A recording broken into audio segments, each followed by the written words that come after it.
There we go. Mike's all the way over there. We'll pick it up soon.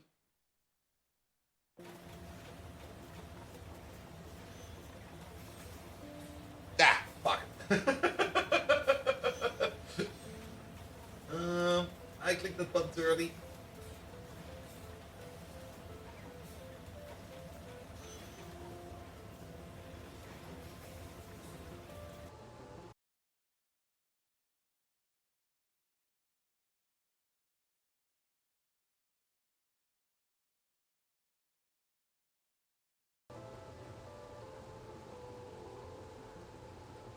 There we go. That should hopefully be better. I hope. Pum pum pum pum. Let's hope we didn't break the embed. Let's maybe wait for like a second or two. Pum pum pum pum. Quit this. Quit that. Pum pum pum. Dang, Bolt is early. Wait, it's already 7 p.m. Yes, it is. It's already 7 p.m., man.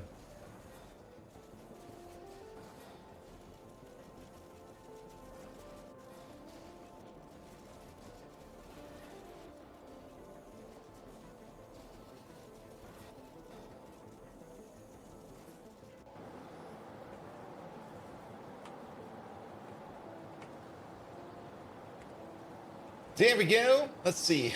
Did we break it? We most likely broke it.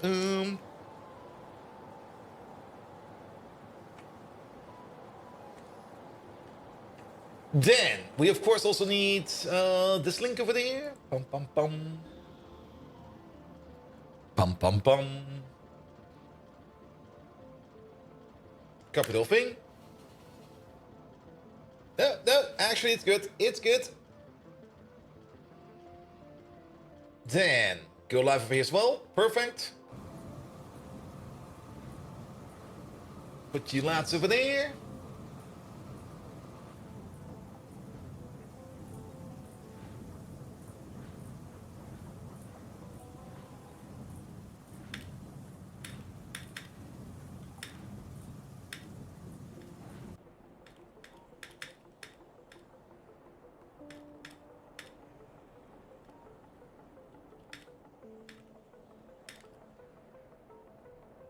Mr. Washington, hello there. Welcome, welcome, welcome.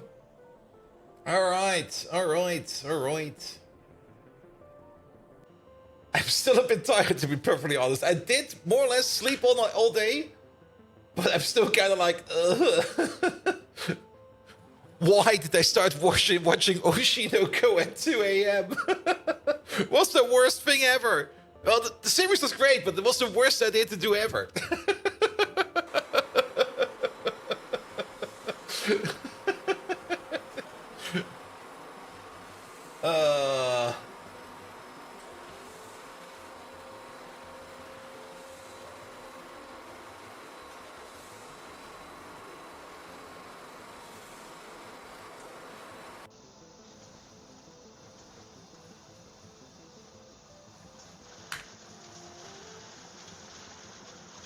There we go. That should be fine.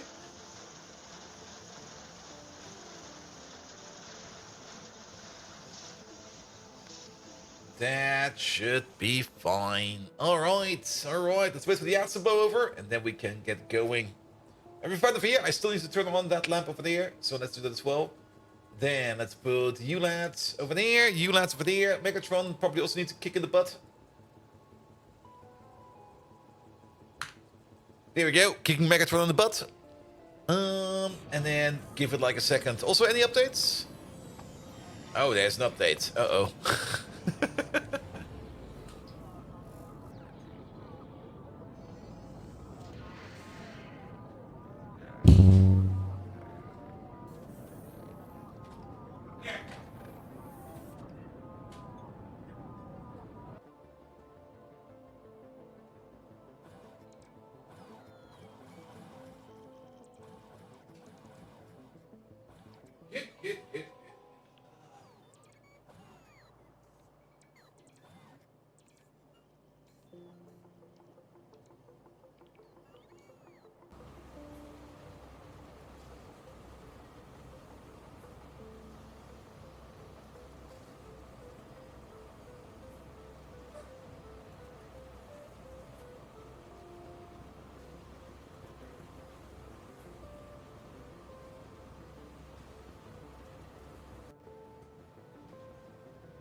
Good, good, good, good, good, good, good. Put you over there. This thing over there. That thing over there. Microphone more to my mouth.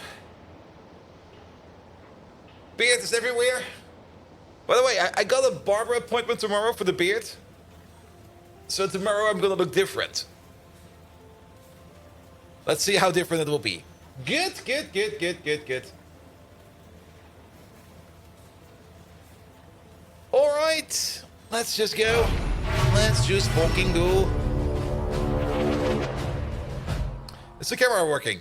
Yes, it is. Good evening, Twitch, and welcome back to Factorio. I'm more or less already on vacation mode, give or take a little bit. I mean, technically, I still got like tomorrow and the day after to do some more work, but there's nothing much to do at this moment in time. So I'm more or less just being a little bit in a relaxed mode. But nevertheless, yes, next week I will be taking a vacation. Not really a vacation of Twitch, but I will be taking a vacation because I will be going to TwitchCon this Thursday. And usually when you go to TwitchCon, you bring something back. Usually TwitchCon Space 8. And if you're bored, you can help you customize your Docker image. That should be easy, right? It's only a Docker image. Just edit the Docker file. But then again, sometimes Docker can be weird. I do get that. I do get that. Nevertheless, welcome everybody. Day News, how are you doing, Mr. Washington? Welcome, welcome, welcome, Astron. Hello there, Spectre. Welcome, welcome. And everybody else who just wants to lurk, welcome you as well. Good. And Day News, good evening, Bolt. Gonna get your teeth brushed and laid to bed and watch some pie. Nice, nice, nice. The Big Mole. Welcome, welcome, welcome. It's also Monday, and I did it again. Like, why does this keep on happening? Like at 2 a.m. Sunday night, Sunday morning, basically today, I decided to like, hey, I got Oshinoko lying around over here. I should probably watch that because I've heard it's good. It's good. I binged it all night. I'm fucking tired.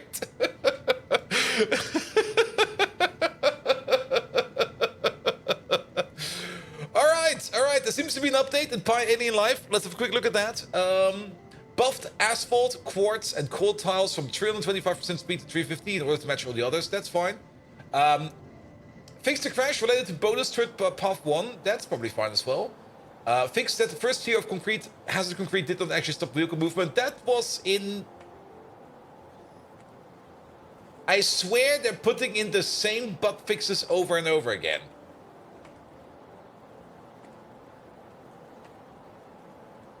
I'm pretty sure I've already read this one over here already once. And I'm not quite sure where it was. It was probably... Wasn't it like in one of the other ones that also does hazard concrete? Can we Control F in here? No, we cannot. A lack of discipline, I knew the answer, but I wouldn't have a host of issues. True. Well, we'll be fine. We're not going to be looking too much into this, but I'm pretty sure that movement speed issue we've already seen in another patch log before. It feels like at work where I go like, hey, wait a minute, I've seen this issue before. And then you go around looking for it and you find like a 1-year-old issue where you're like, hey, that's exactly this thing. Has it been fixed? Nope. A fixed that Pi tire speed increase did not affect mounts. Oh, good God, they can affect mounts? Uh-oh. Oh, good God. Crawdad will be zooming, man. Oh, we didn't press the correct button. There we go. Update selected. Here we go. Now it'll be fine. The hazard concrete one did sound familiar. Yes, it did. It did. But I guess, I mean, I think they got like other sources for hazard concrete as well. And maybe there was like another hazard concrete coming like from another path. They do sometimes just duplicate those patch notes or those changes. Or they do sometimes have like only a change to one thing and it's affecting like in multiple other mods. But I guess that is fine. All right. Let's jump right in. Also, of course, another news. This week will be TwitchCon. Next week I will be on vacation. And on the Friday of next week, I do have that second stage job interview. And I do spend some quality time on prepping myself for that. Because it's going to be like a practical interview where they're going to be like, hey, dude, can you even code? And I will be like, yes, dude. I had this elf over here. It's this Christmas elf, and he's been telling me what to do ever since. And I'll probably just be doing the advent of code like next week. from a previous year or the year before, just as a way of preparing myself, just to get like my fingers warm again. I mean, technically I do know all the stuff, but you know how it is. Like if you're going to be doing like a thing you have not really done in quite some time, and you're going to be a bit rusty, just to get the rust off, and then it should be fine. All right, yes, we're updating the map. This will take a second or two. But I'm also very much looking forward to it. I also got some other things I want to plan and prepare because I'm actually not quite sure what they want me to do. The only thing I do know is I got like 90 minutes to do it. So that'll be fine. And 6-3-24, or is it 24-3-6? Wait, what? In what context is that? Good. All right. But yes, last time around, I actually kind of wanted to put some more time on this over the weekend, but I just did other stuff over the weekend. Actually, my whole weekend was blocked. The Saturday social event was fun. The Sunday social event was fucking shit. As always, but I can't really. The Saturday one was the only one I could be like, yes, I can skip out on that one because it's not that important. But the Sunday one I can't skip out on, and every time it's just gonna be like, why do I? I always come back with such a massive headache from that one, and I always feel like, why the fuck? But so be it. Oh, the exact fix is done in early June. Oh, there we go. Yeah, who knows? Maybe they fixed it and then they accidentally reverted it. You never know.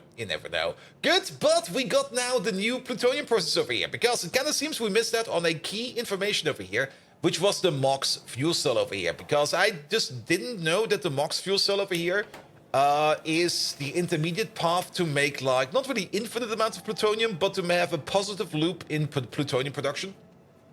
This whole process over here is mostly consuming plutonium-239 as well as uranium-238. To turn that into MOX fuel cells over here.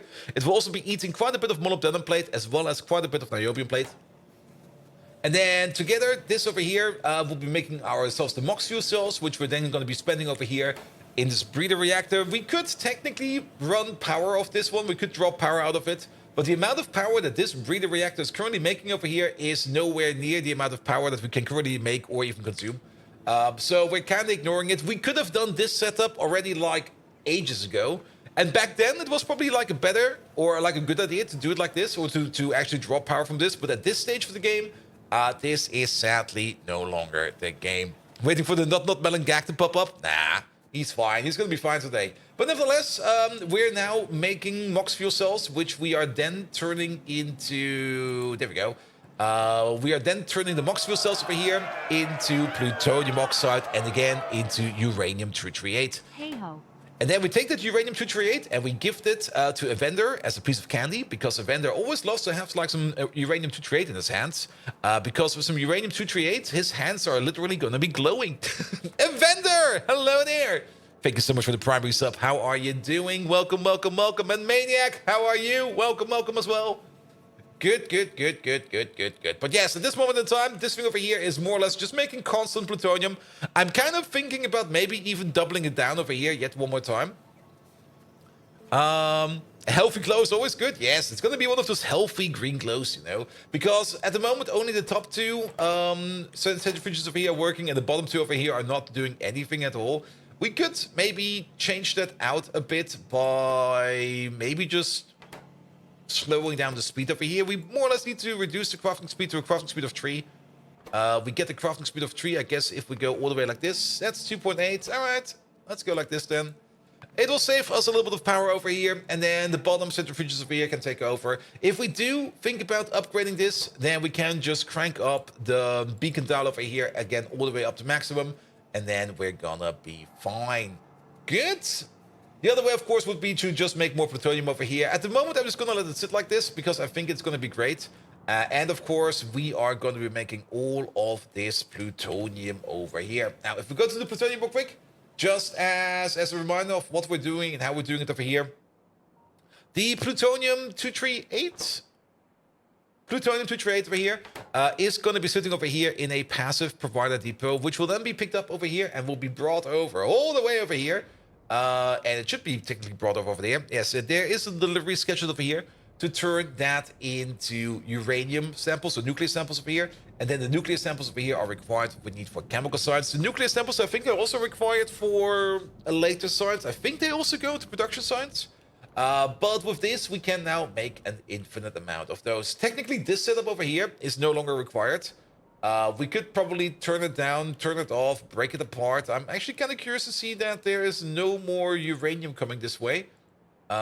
Which I guess is fine. Let's just close down this station because this part over here is no longer required. Like this whole uranium setup over here is not really anything we need anymore. We are still making some uranium every now and then over here from the rare earth processing, so I guess we can keep it open like this, and every now and then this process over here might just end up doing something.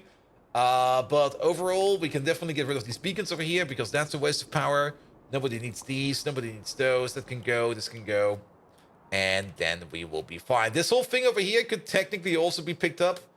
The more I think about it, the more I just want to get rid of it because it's no longer required. This whole thing over here is a process that does nothing for us. So we might as well just take it apart. Here we go, here we go. And at least it will get rid of like a whole bunch of passive power production, which we do not care about anymore. Silent Storm, hello there. How are you? Here we go. Take it away. We don't need this no more. Same for this part over here. Like all of this, just pick it up. Take it out. Leave that thing over there because we can't really pick this thing up, but it'll be fine. You're doing sick? Great. Sorry to hear, man. I get you, I get you. I mean, Monday, feeling sick on Monday, that happens quite often. I'm an expert at feeling sick on Monday. I mean, if you followed my channel and you've seen my channel updates about Monday, there's usually like a 50-50 chance where I just be on Monday and be like, actually, I don't feel like anything today. I'll be out. An vendor, right now you're at Pi Science Pack 1 and you already have headaches. When I see your base, every time I think you got what you've got you into there. Yes. But then again, do keep in mind, I built way too big over here. Like the things I built over here is just way too oversized. We're also really wasting a lot of UPS on things we should not be wasting UPS on, but I think that is fine. Alright, but overall, the production of plutonium-229 over here and the production of all the other plutoniums over here is a bit low, actually. I find this way too slow. I was kind of hoping we would be getting more plutonium out of this. So, you know what? Let's just double this thing down, because why not double down this entire thing? Here we go, here we go. And let's make sure that you are aligned, and that would be something like this. And then we just pull you up a bit, all the way. Yeah, over here is fine, I think. There we go.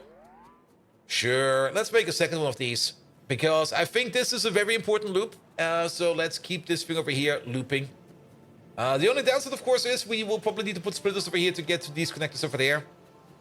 But that will be fine as well. We don't need this over there. We're going to be doing it with an underground belt coming in from over here. So you can go into there. Then this balancer over here will no longer be balancing itself correctly.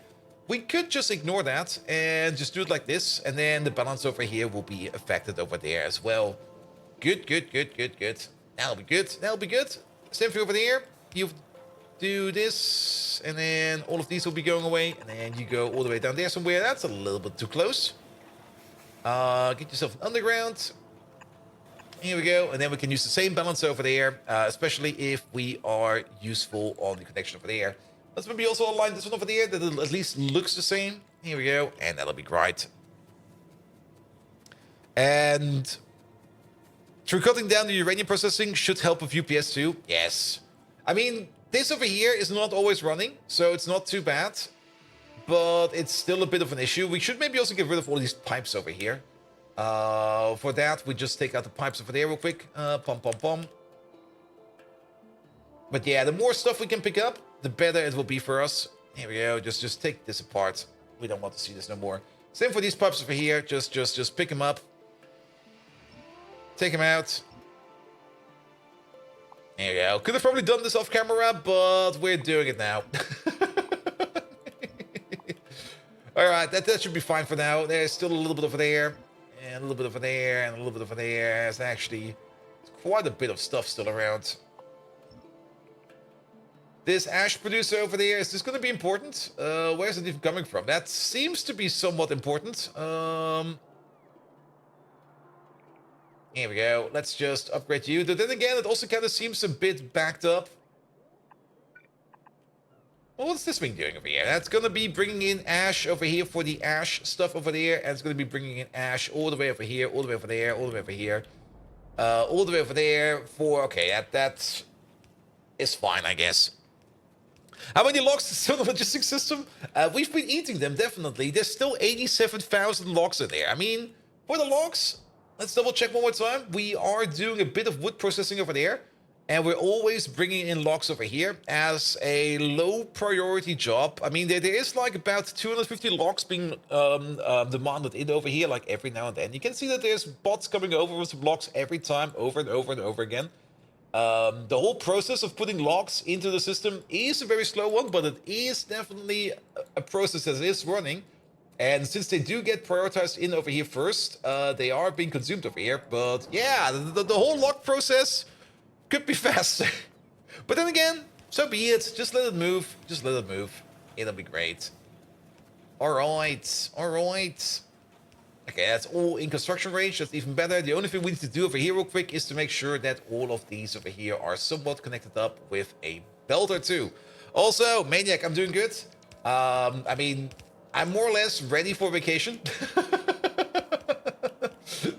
Which is always a good sign. Let's have a look over here. Do something like this. Pick up these two real quick. And technically, I will be officially on vacation like starting Friday, more or less. But practically, it already feels like I'm on vacation. Because there's nothing really much more to do at this moment in time of the project. So I'm just like, I'll just be doing something. And Luna Epicura, hello there, how are you doing? There we go, there we go. But yes, I mean, on first set, we'll technically still be working.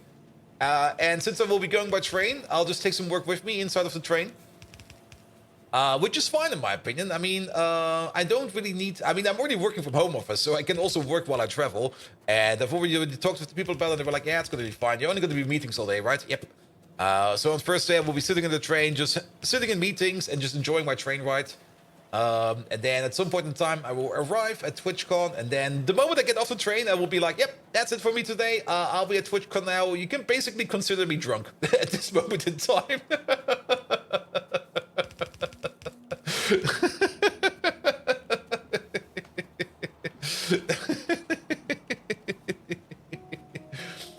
Good. But yes, I'm very much looking forward to the holiday. And I will actually be spending some time relaxing, definitely, as well. I mean, I already said it. I will also be spending like that week on holiday in preparing myself for the job interview as well. As preparations for the job interview will be done as well. And it's a second stage job interview, which means they're gonna have to do... They want me to do some kind of practical thingamabob. And the only thing I'm going to be doing in preparation for that is I'm just going to be sitting there doing like the Advent of Code projects in like various ways, so that I would feel to be ready for it. And if I'm at least a little bit ready, and at least I got like at least the rust off my fingers, then it should be good enough for Friday. And that's the only thing I'm going to be doing. Just asking the random winter elves to tell me things to do. And you're good? You actually started up here, Greg, taking your Horizon World because of your stream? And how's your day going? It's good. I'm fucking tired.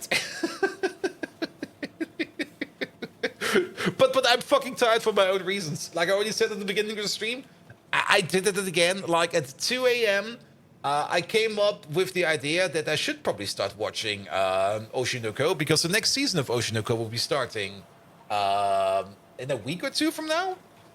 And I knew it was good. Because I've heard good stuff about it, but I never really watched it. And then I started like watching it, and then things happened, and then it was like 6 a.m.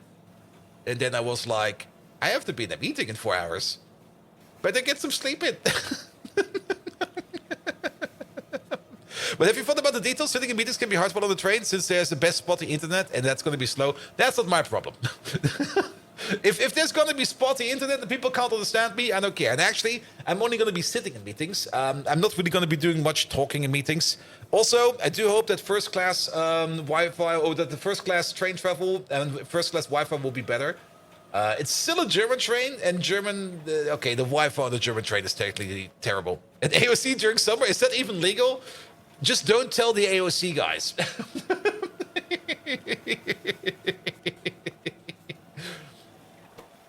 All right. But yeah, we now double down over here on our fuel breeding production, which is fine. Which does mean we need to crank this up to 5 again, because now we do need those bottom ones for there as well. There we go. And what is in various ways? Well, usually the non-standard ways. Like I do know what they want, or I do know what kind of project they want me to get into. And it's still going to be in a better project, but I will probably be solving it in ways like making sure, for example, that it can run on a Raspberry Pi, and maybe setting up like a full Yocto pipeline for that, to make the image, to put it into the Yocto recipe, to put it in there and then flash it, and maybe also automate the flashing a bit and stuff like that. And not only that, I will also probably be solving some of the advent of code issues by means of Linux kernel modules, by just making a Linux kernel module out of it, just to get the dust of that. And there's a whole bunch of things I need to dust off a bit, to make sure that I'm not really on the top of my game, but that my game is as good as it gets on Friday. So not just standard solving of solutions like you usually do by just like bit banging some code together, but more like actually trying to solve it in ways they will probably expect me to solve, or for ways they want to hire me. Let's put it like that. Which I'm very much looking forward to. Maybe there will also be some kind of weird Raspberry Pi LED solution or something like that. You never know. You never know. All right. All of this seems to be working. That seems to be working as well. You're making fuel. We should now be making even more plutonium. So that's good as well. As you thought you were actually going to think about the solution this time. The thing is, I mean, that's a bit of the issue. Like, if I would just be sitting there and I would be trying to come up with problems to solve for myself, I would probably not come up with anything, because I'm used to solve problems. I'm not used to create problems, especially not used to create problems for myself. As such, I would probably have to think of something. And I thought to myself, like, you know what would probably be a very good idea? The advent code is more or less just like this big tome of things, more or less, problems, which I could probably just use and just run with those. Also, yeah, we're gonna speed module these real quick. But these kernel modules are a pain, if you remember correctly. Yes, but well, actually, they're not that hard. Usually, the big problem with Linux kernel modules is the setup. But once you've understood how to set up it correctly, it's not too bad. And as always, the golden solution or the golden rule always still applies. Don't make something super duper complicated. The more complicated you make any kind of solution, the more easy it will break down, and it will break down. Just make something simple and stupid. Simple and stupid always works. You only ever looked at one and it was, go away. It's definitely different. It's definitely a different thing you need to think about. It's a different thing you need to look at. Because you can't... Linux kernel modules, you can't just compile and run. It's not something of those things where you just sit there and you go like, oh yes, just bang these things together, give it a whirl, and you'll be fine. Sadly, that's not going to be the thing. And actually, maybe instead of speed moduling these, because they do cost a lot of power, let's just make 2 of these. That would obviously be too easy, yeah. And also, you have to also be a little bit careful, and that's usually where a proper testing setup is required. Or at least you need to think about how you want to do the setup for your tests. Because worst case scenario, you can cause a kernel panic, and the moment you cause a kernel panic, basically your entire system will freeze and break down, which is not too bad. You can always recover from that. But it's not really something you want to be happening like just during... classic, I write some code, I put some code in there, I test some code, and hope everything will be fine.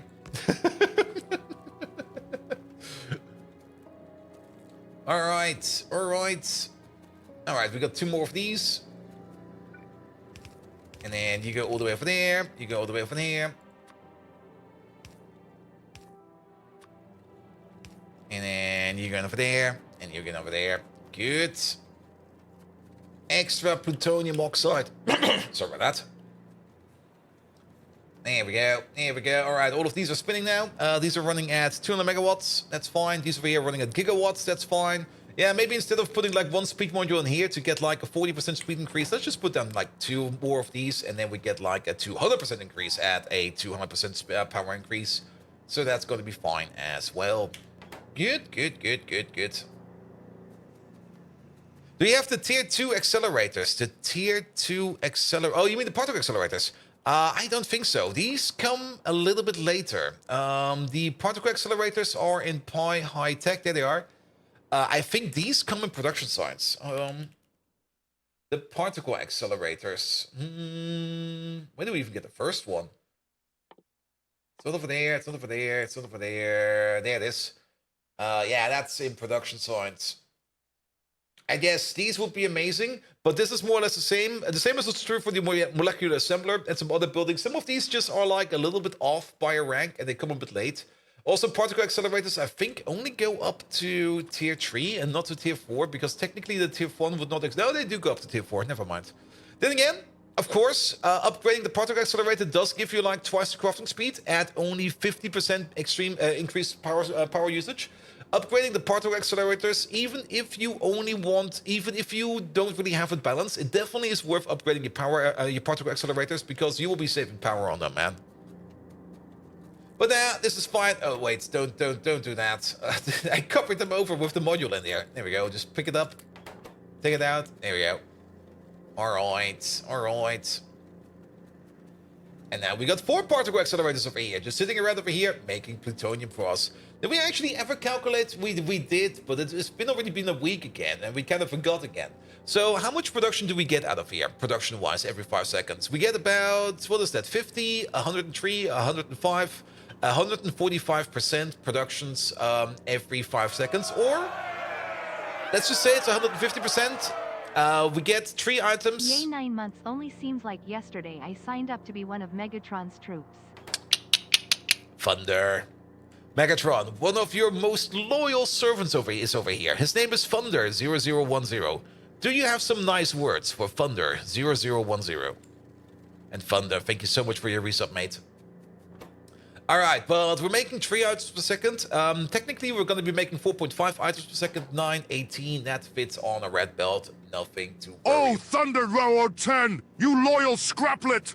Always scurrying around, buzzing like a dysfunctional microwave. Your presence makes even tap dancing seem like a divine pursuit in comparison. Thou art a flea on the brokeback beast that is the Decepticon Empire. A minor itch we all endure, for no better reason than pity. Here we go. That was it. It's Thunder 2. It could also be Thunder 2. It could also be Thunder 0010. It could be anything. But Thunder, thank you so much for coming over. Yeah, it was a bit I have to say, it was a bit Megatron doesn't seem to be on the top of this game right now, but that's fine, that's fine. All right, plutonium has been doubled down. We're breeding plutonium over here, and this is perfectly fine. This is also breeding plutonium without any nuclear waste byproduct, which is kind of interesting. Nevertheless, we still need to get the leaf processing up and running and stuff like that, but that is fine for now. The most important part is that we make as much plutonium-239 as we can. Let's have a quick look at our plutonium graphs, like over the last 10 minutes. All of the plutoniums, please. That's kind of hard to look at.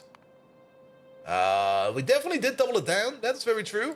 Okay, let's maybe just look at the most interesting plutonium, which is plutonium-239 over there. This is the most interesting one. And over like the last minute, we're making about 200... maybe 300 per minute, and we're consuming about 100 of that again. Even over the 10-minute mark, yeah, we're making 180, we're consuming 80. So, wait a minute, this one over there says we make 100, this says making 200. We'll probably have to wait for this over here to come up to speed a little bit more. We might be making 200 plutonium per minute, that's 5 per second. Wait, that's not 5 per second, that's... it's only remotely 5 per second. That's 3.666 per second. Just shy of 4 plutonium-239 per second, which I think is fine. If we go to the thing where we mostly need it for, which is going to be the fuel rods, fuel cells, what is it called again? It's called the fuel rod. And that's a 1-to-1, so we could make up to 4 fuel rods per second, which doesn't really sound like a lot, but that's hopefully going to be more than enough. That also is going 1-to-1 into neodymium magnets, so we can also make up to 4 magnets per second. which I guess for now is going to be fine. Fermine, hello there, and Rhaegar, welcome, welcome, welcome. How are you all doing? I hope you're all having an amazing Monday, because I'm fucking tired. Alright, enough about nuclear stuff over there. I don't think we need to worry about nuclear stuff over here anymore. Melting. It's also getting kind of warm. I did kind of notice that as well. And I'm kind of have the feeling that my face got sunburned. Because I was sleeping during the day and I think the sun was shining on my face, but you just came back from a 3-week trip to Prague. You are exhausted. All right, Rhaegar. How much beer did you drink every night?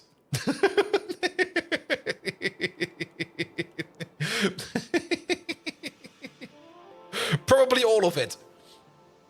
You don't drink? Are you going to Prague? Really? That's fine, mate. If you don't drink, that's great, actually. There we go. There we go. But usually when people go to Prague, they drink quite a bit over there. All right. But yes, the things we want to do today. I mean, we've already seen that titanium production has a bit of an optimization potential. Because for titanium, we already got like a whole bunch of new recipes over here, which we're not even considering at this moment in time. Hydration is important, very true. And not drinking is unhealthy, it leads to dehydration. Yes, beer definitely does not dehydrate you. Absolutely not. Good. But yes, titanium production over here. This over here is still a yellow build. This is still a very slow build. At the moment, we're kind of fine for titanium plates over here.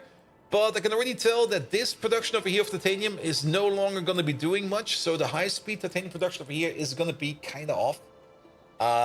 We need to work on titanium. So we're gonna make ourselves a nicely maximized, upgraded titanium build out there, because we do need one of those. Speaking of hydration, I should also hydrate myself over here. Here we go.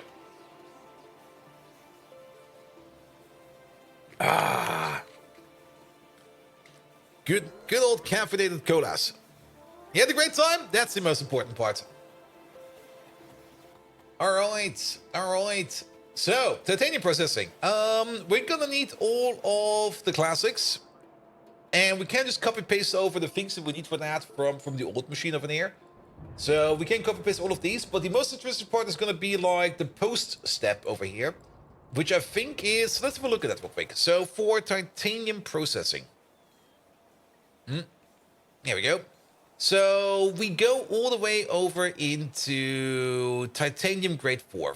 Let's maybe look in here. It's probably easier than FNEI. Titanium. There we go. Titanium grade 4 is going to be the thing we're going to be moving around. Titanium grade 4 is also the thing we're going to be importing, because we're no longer going to be bringing in things like titanium in terms of titanium ore. If we're going to be moving some stuff around, it's going to be straight up titanium grade 4. So we're going to be processing titanium on site at the mines wherever we can go. Titanium grade 4, we got like 2 options for that. We can either directly smelt it down, which we're currently doing, which is with this fun recipe. I mean, I'm still not quite sure how this recipe came to be, but 28 titanium grade 4, 35 seconds in a smelter makes 147 plates. It's definitely a recipe, all right? We'll take it. But what we want to do over here is we want to turn that into powdered titanium and into titanium pulp stage 3. Currently, the powdered titanium over here is going into titanium enriched dust. The rejects over here, we can turn that back into grade 3, which we can turn back into grade 4. So there is going to be a little bit of an on-site grade 4 regurgitation machine over here, which is going to be fine. But the enriched dust over here, we can either smelt it down into molten titanium. This step over here, we're probably not going to be doing anymore. Or we combine it up with some sodium chlorate and turn that into titanium pulp stage 1. You actually got to be awake when the Friday Factorio effect dropped. Usually they come out at 5 a.m. your time. Nice. Wally, hello there. How you doing? Then we take the pulp stage 1, we combine it with some grease, and we can turn that into titanium residue and titanium pulp stage 2. The residue over here can yet again be washed down into grade 4, which will be regurgitated back, and it can be turned into titanium pulp stage 5. Titanium pulp stage 5 will be combined up with some kerosene into pulp stage 6, and then stage 6 over here will be combined with some slaked lime into titanium solution stage 1. The solution stage 1 will be then combined with some sulfuric acid over here into stage 2. Stage 2 will be combined with some alamac, which I think we're making, we have to check up on that, into some titanium overflow wastes. And then the titanium overflow waste will be turned back into titanium pulp stage 4. Wait a minute, did we not get from stage 6 over here? Yes, we did. From 5 to 6 to stage 1 to stage 2 to overflow wastes. Are we missing a step? No. Alright. And then overflow waste we turn into pulp stage 4, which we then turn into purified titanium pulp. Okay, there we go. So pulp stage 4 is more or less our exit solution, and everything lower will be upgraded into 4, and everything higher will be technically downgraded into 4. So we have to take that in care. Yes, there we go. What's my overall completion? About 50% or something like that? Yes, and Aiden Tough, hello there. What's the plan for today? We're doing some titanium processing. We're going into the higher grade of the titanium processing. Once we get to purified titanium pulp, we can get to high grade titanium powder. And then from over there, we can get into concentrated. And the concentrated, we can turn into high grade titanium. And then over here, that's where we're going to be smelting it down. So that's going to be the target. Let's have a look at the homepage. We are pretty much at 50%. 50% tech tree completions after 1,500 hours, give or take a little bit. We're not really playing the fastest because we usually get distracted quite a bit by Twitch chat, which is great because Twitch chat is amazing. But we do get distracted quite often. There we go. There we go. Good. And overall, the base looks like this. And I'm building way too big. I'm overbuilding every solution, especially the farms. The farms, I think, are way too big. But then again, I do kind of like this. This is kind of fun. This is really, really fun. An evolution at 86%? Yeah, but that's fine. I mean, we got nukes. Once you get nukes, you don't care about evolution no more. like if anything decides to sprout legs, you just nuke it. All right. But that is more or less going to be the thing we're going to be working on. The whole process over here of titanium processing. Alamac. I'm pretty sure we're making this stuff. Oleochemicals and aromatics. I'm not so certain we're making this stuff because I'm not quite certain if we are actually Well, we are exporting our oleochemicals over here. There they are. But are we turning that into Alamac somewhere? Let's have a look at the trade over here. Can I already tell you? The answer is no. That's not too much of an issue. We can just make the Alamac on site. The Alamac over there is also required for aluminum processing. Did we not do the better aluminum process? Wait a minute. Wait a minute. Wait, which aluminum process is that? That's the stage 3 aluminum process. We got the aluminum process sitting over there. There it is. And you need some Alamac. So we are making some Alamac over here somewhere. There we go. And we are... Oh. Yes, we can export it from over there. That's what we're doing over here. So we got an Alamac producing machine sitting right over there. Also, I think we're making some sodium chloride over here, which we're also exporting over here. Yes, we are. It's all already set up and ready to go. We just need to make it. So get yourself any kind of provider. Any provider will be fine. And then you over there, you're going to be the sodium chlorate provider. There we go. And you over there, you're gonna be the Alamac provider. There we go. Here we go. So we are already prepared for that. Thank you, Past Me, for doing that. Past Me is always the best guy. It's usually Future Bolt who's an absolute dickhead, man. All right. We just need some trains for that, but that's not going to be the hardest thing to set up. So we are going to be great over here. Yes, and this place over here is always active. It's got prod modules in there, some speed modules over there. We could power gate this whole thing. It's fine for now. All right, I think we can do most of this titanium process, but sadly, yet again, we do need to check up on what kind of machines we need. We also do need to come up with some kind of design for this whole thing, and maybe need to figure out what will be like a proper build for it. We need to figure out some ratios over here, and let's hope the ratios are not too bad, but let's at least pick up the machines that we probably think we need for these. Starting off with one of these smelters, if I can find them over here. They should be, there it is. Like, we're gonna need some smelters, we're gonna need some electrolyzers. There we go. And we're gonna need ourselves some zifters. There we go. Then we're gonna need ourselves some evaporators. I think these are further up. Maybe? We're probably standing right on top of them again. I swear, I'm not going blind. There we go. Good, good, good, good, good, good, good. Then we need a filter. There they are. Biofilm we're definitely making. We can get us in. We need a thickener. Here we go. Then we need a leaching station. Would love to see some flying biters. I'm so much looking forward to any kind of biter optimization in Factorio 2.0. Flying biters would be fucking amazing. Underwater biter queens would also be amazing, but I don't think we will be getting that anytime soon. But I would love to see some underwater biter queens. There we go, there's the leaching station. Then we're gonna need a jig concentrator. Where's that jig machine? Come on, there they are. Good. And then this over here is your classic things like ball mill. Let's just bring these as well. If we have them with us, we can just do this right away. Ball mill, then probably a screener or two. Here we go. And then probably a jaw crusher. No jaw crusher? Really? Ah, there it is. And just in case, because we're most likely going to need it, let's bring up a secondary crusher as well as an impact crusher. That's usually the way to do it. All right, let's go back the other way. The powdered stuff over there, that is done in a screener. That's done over there in a... we're missing this part over here. In a hydroclassifier. This is done in a grease table. There we go. And then this is done in a hydrocyclone. There we go. And then this over here is done in the centrifugal pan. Pom pom pom pom pom pom. There it is.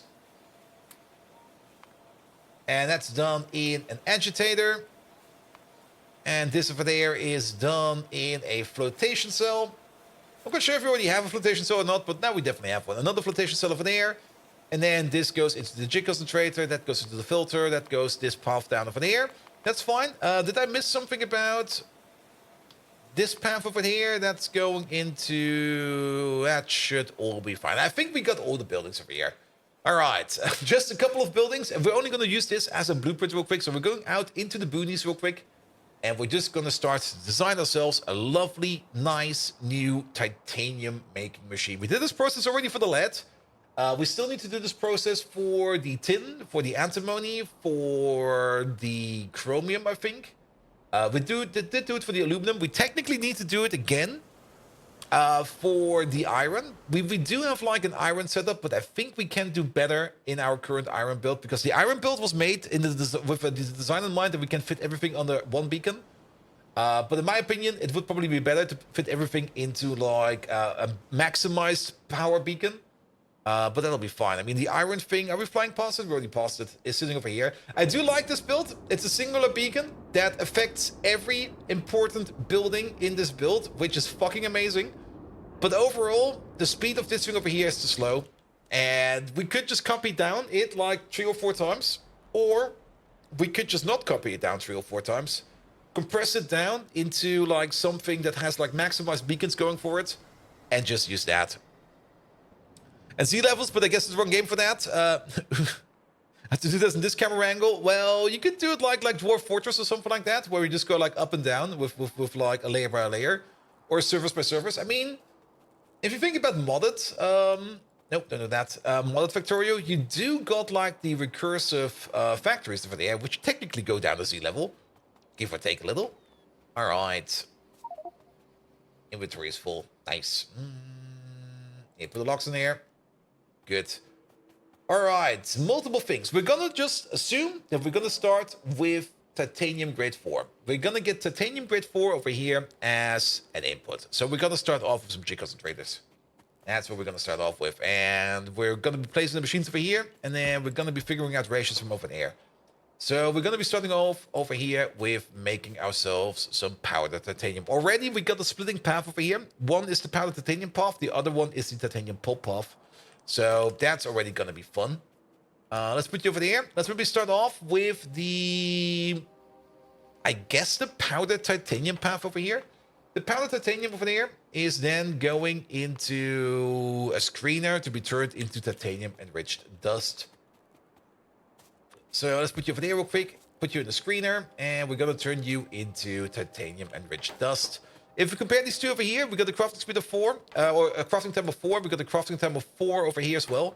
You over there, you make 2 dust. You over there, you consume 1. So we already know this over here. There you go. It's going to be a 2 to 1. Nothing to worry about. Stick it together there. Code Red, hello there. How am I doing? I'm tired. I made a terrible life choice again. Starting to watch Oshi no Ko at 2 a.m. I binged it. It was amazing. I'm fucking tired.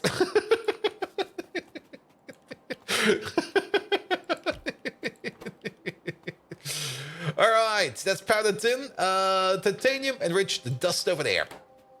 When will you learn? Probably never. You over there, you consume this at a rate of 2 enriched dust per second. You over there, you're making 1 enriched dust every 4 seconds. Alright. That's a thing. So with 2 of these down, we will be making over here 2 dust every 4. That's 0.5 dust per second. And just to double check, it's 6 titanium enriched dust every 3 seconds. So technically, this thing over there, if we wanted to make it to scale, would be something like this. Let's keep the perfect ratio going for now, but we might just halve this thing down. Per crafting speed, right? Yes, but they're all going to be at the same crafting speed. I mean, we're going to be beaconizing them, and we're going to be speeding them up, but there's not going to be anything like prot mods in here or something like that. They're all going to be at the same crafting speed. The only place where we have to be a little bit careful about crafting speeds is once we reach the grease table over here, because the grease table over here has a crafting speed of 1, and all of these have a crafting speed of 2. But since this is like a 1 to 2 difference, we can just assume that we just need twice as many of these buildings. Once we can upgrade to the tier 3 buildings over here, we can also upgrade this to the tier 2 building.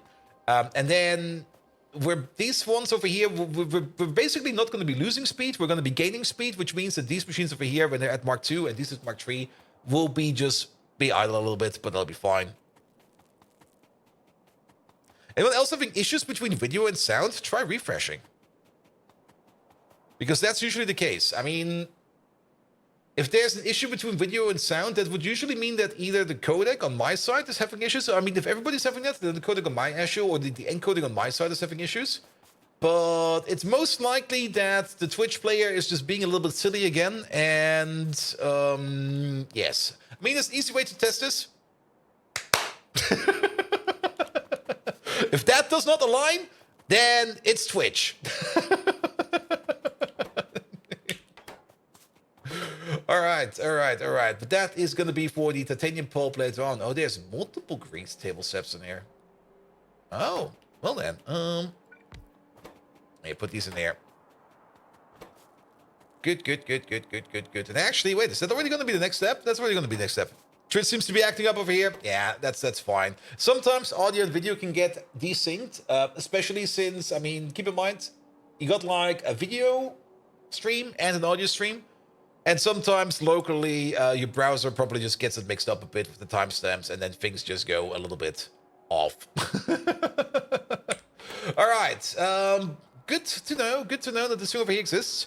So we're making 100 pull per second over here. If this is going full speed, you over here, you consume a buttload of pull per second. Wow. That's 133 per second. We can... wait a minute. If we compare them both together... It's technically 66 per second because of the crafting speed difference we just talked about. So these two over here will fit this one over there. We don't need to calculate with your output speed. We're going to be calculating with what you're making over there. If you're making 100 pulp stage 1 per second, then you over there, you definitely convert that into 100 pulp stage 2 per second. Same thing over here. These over here have the same crafting speed as you. No, you are 4 times slower. If we want to consume 100 pulp stage 2 per second... Wait a minute. Now we need to be really careful. These over here technically only consume 50 per second. Or wait, if we put down 3 of these, we technically only consume 50 per second because of the crafting speed, the difference. So we need 6 of these at the end.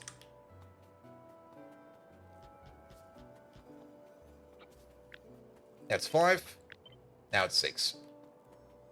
All right. We can see a bit of a pattern emerging over here. You have to do that with a tired out and out of sync bolt then. It's fine. It's fine. Cryan! Wait, not Kyron, not Cryan. Kyron. Hello there. Welcome, welcome, welcome. Nevertheless, that over there will still be producing our 100 pulp stage 3 per second. Stage 3 pulp is going into... that was the wrong click. We need this one over there. Stage 3 pulp over there is then going into a leaching station over there.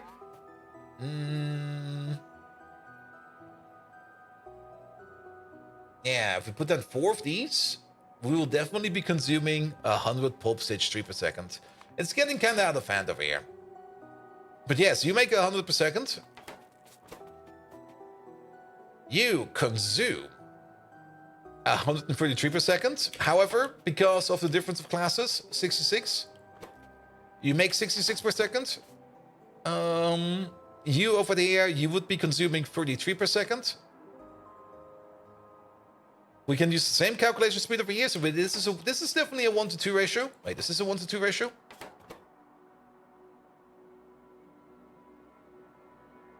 No, this is a 1 to 4 ratio. My brain is melting. This is technically a 1 to 4 ratio. Because you consume here every 3 seconds, you make 400. Every 3 seconds you consume 100, so this is a 1 to 4 ratio. But since we already know that this over here will not be running at full speed, this should be fine. Cryan, sorry mate. I'm still a bit tired. I'm suffering from first world bolt issues. Being too greedy again. Alright, we can put in 4 of these. 4 of these will fit the bill. This is getting big. This is getting really, really big. Already not the thing we kind of want to think about, but yes.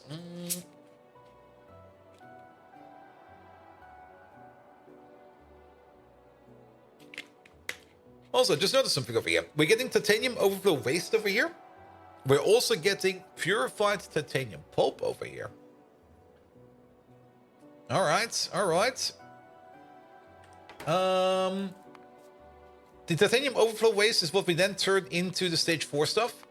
The purified titanium pulp is what we use at the end for our product. All right, all right. The overflow waste. Both of these come together on the side, which we have to be a little bit careful about. I kind of want to see if we can maybe shuffle this together a bit more. I mean, I don't mind making like a ludicrous titanium build. But overall, this seems a bit silly. And I wouldn't mind... We could half it down. We could pretty much half it down. This machine would then be running at 50% capacity. But we can pretty much split it down the middle over here. So we can just keep on going for now. And then we can do the split later on. Yeah, let's maybe prepare this in a way where we can do the split once we see it. There we go, because then we can just grab this part over here and go like, yep, this is going to be our split part. One more stage after the purified block though. Yep. The purified block over there, I mean, this over here is going to be going down a different path over here. The high-grade powdered titanium over here is then going to the concentrated stuff. That's going to be like the final product. So let's keep that over there like it is.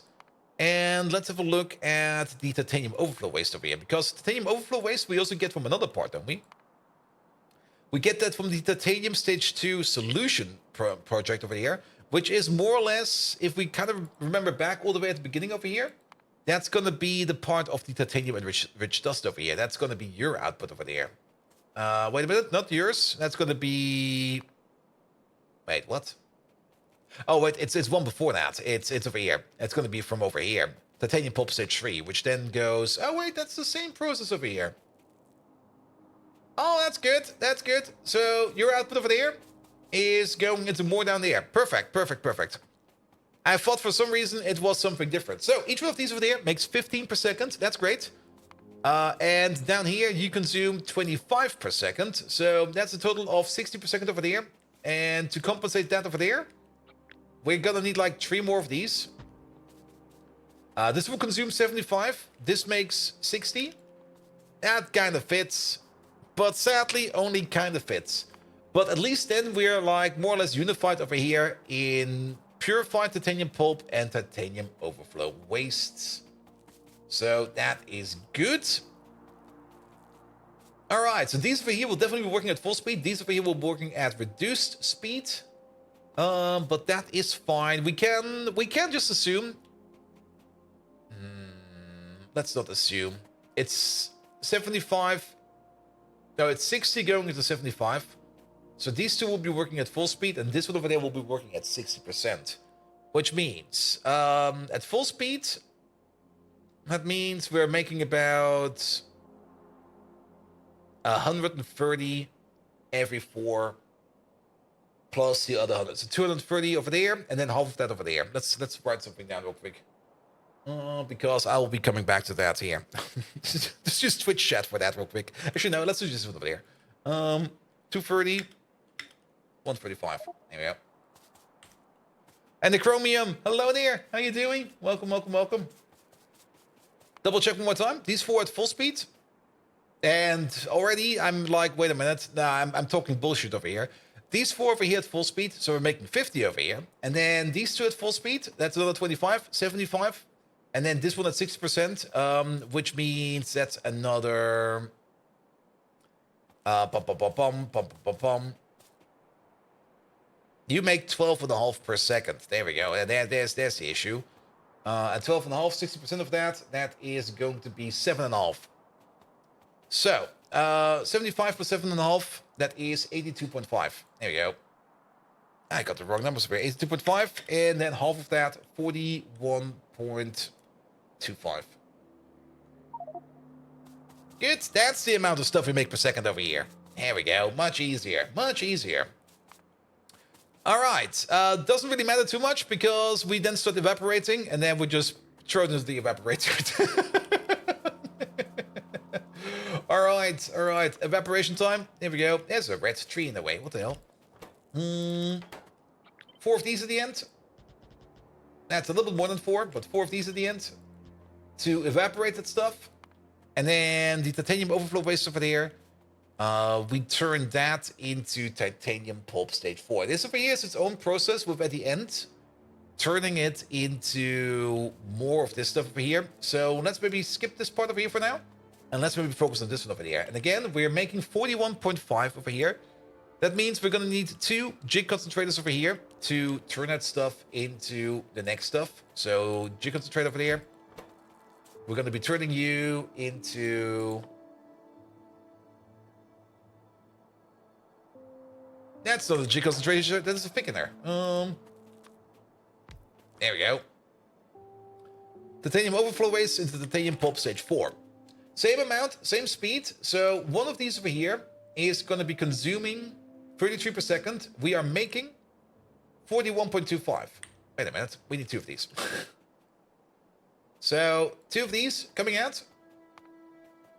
Since the conversion over here is 1 to 1, we're still going to be making like 41.25 titanium pulp stage 4. We then halve it down over here. This one over there consumes it at a rate of 75 per second. So we only need 1 filter over here to turn that into purified titanium pulp, which is going to be halved down one more time. So you over there, you turn that into the purified pulp. There you go. Halved it down entirely. We do get some more purified pulp. Wait a minute. We get some more purified pulp from somewhere, don't we? Yes, from over here. That's your process. All right. All right. So then we're already at the purified pulp stage. Am I missing a part over here? Whatever happened to that? Wait a minute. Wait a minute. Oh, what? Titanium enriched dust, pulp, the residue. We're missing the residue over here. because this goes into the stage 5. Where does the residue come from? From the grease table. Oh. That's coming from over here. There's another stage hidden over here, which then goes into stage 5, stage 6, solution 1, solution 2, overflow waste, pulp, purified pulp. There we go. There we go.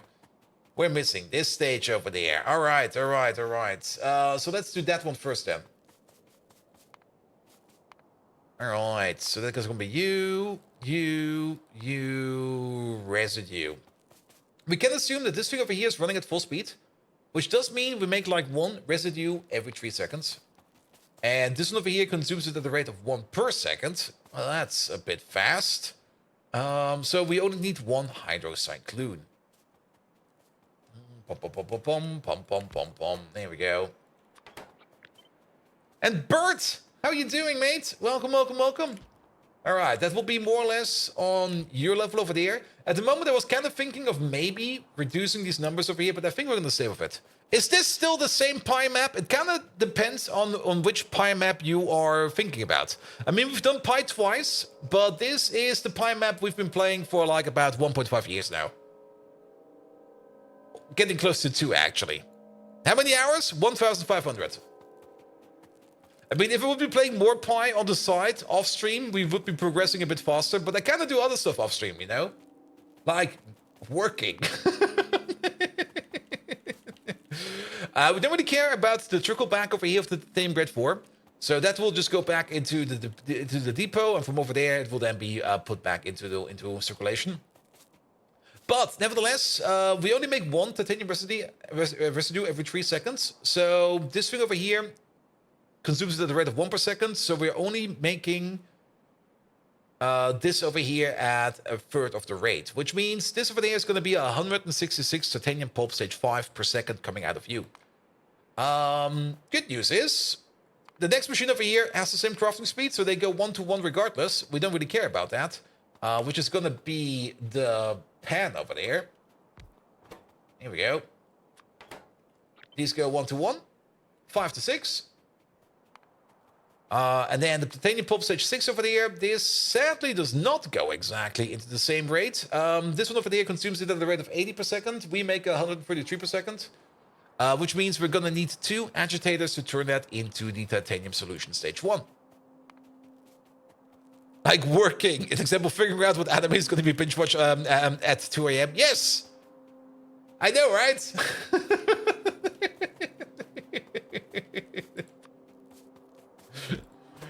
It's a hard life, but somebody has to do it. Wait a minute, hydrocyclone?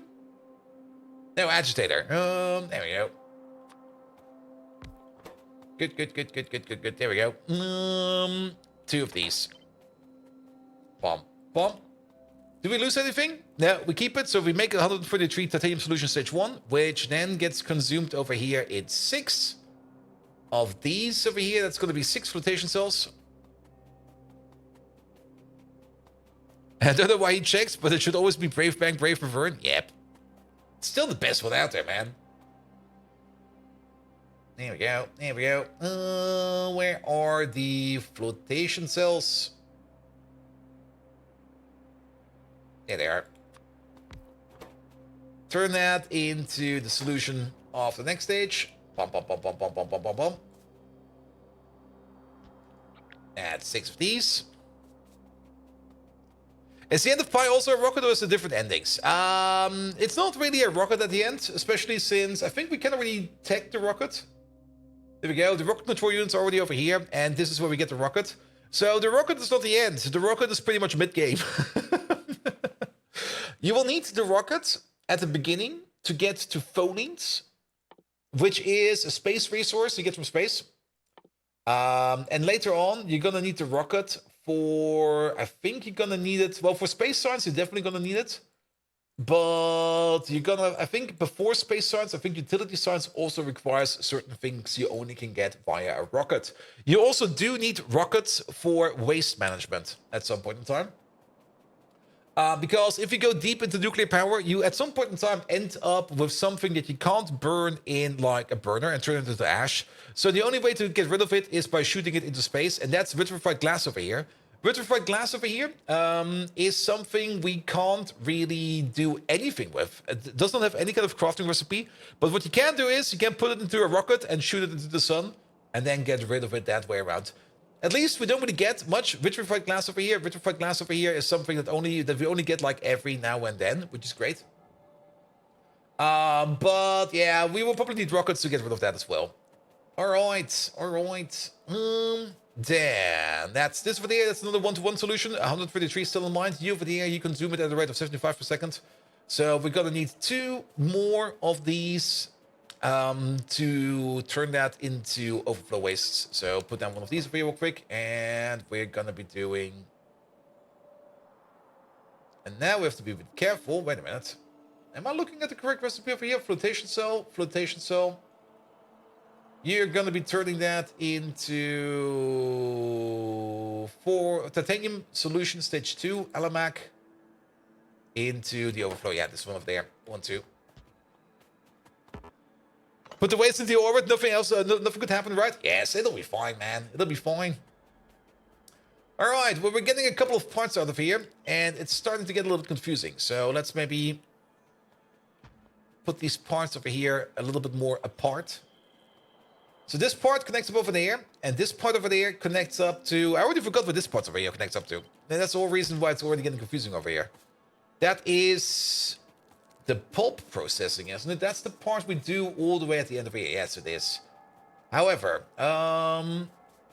your output over there is going to be the thumbs up pulp, and your output over there is going to be the thumbs up pulp. So all of these over here, all of these together make pulp that's going out over there, which then needs to be processed over here. We already know that these over here are going to be consuming this over there, which is fine, but what is it again? Is it the 82? It is the 82, right? Because this over there comes together, 82 and a half. Let's have another peek at this one real quick. No, that's not the 8. Well, that is... Oh, we get both? Oh, we get both. Oh, it's different. The thumbs up stuff over here goes into 4, and that then goes into the purified. All right. So we already know we're making 41.25 per second over there. And then this process over here is getting us... Apparently the 133. That's the same speed. That's the same speed. That's the same speed. That's the same speed. And then 166. There we go. 166. Wait a minute. Then this over here doesn't fit.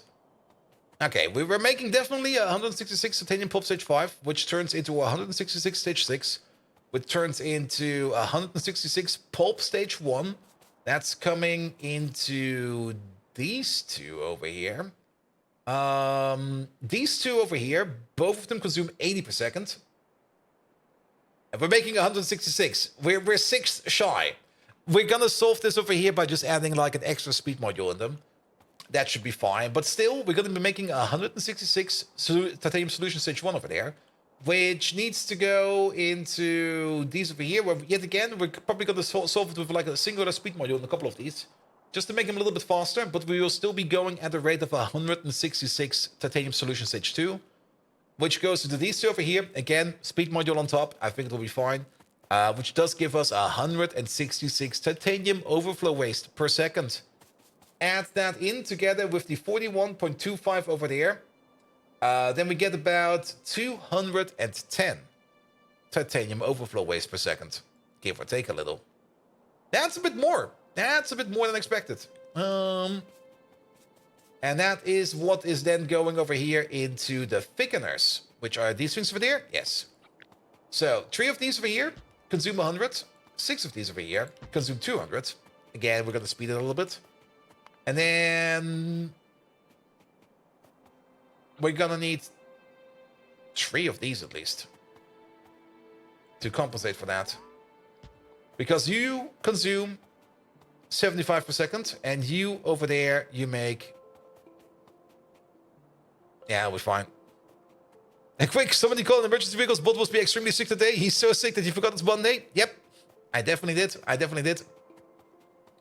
All right. Horrible. Absolutely horrible. At least we got through the entire chain. But I can only say one thing. It's horrible. It's absolutely horrible. If we speed this entire thing up over here with speed modules, it's gonna be a ginormous build.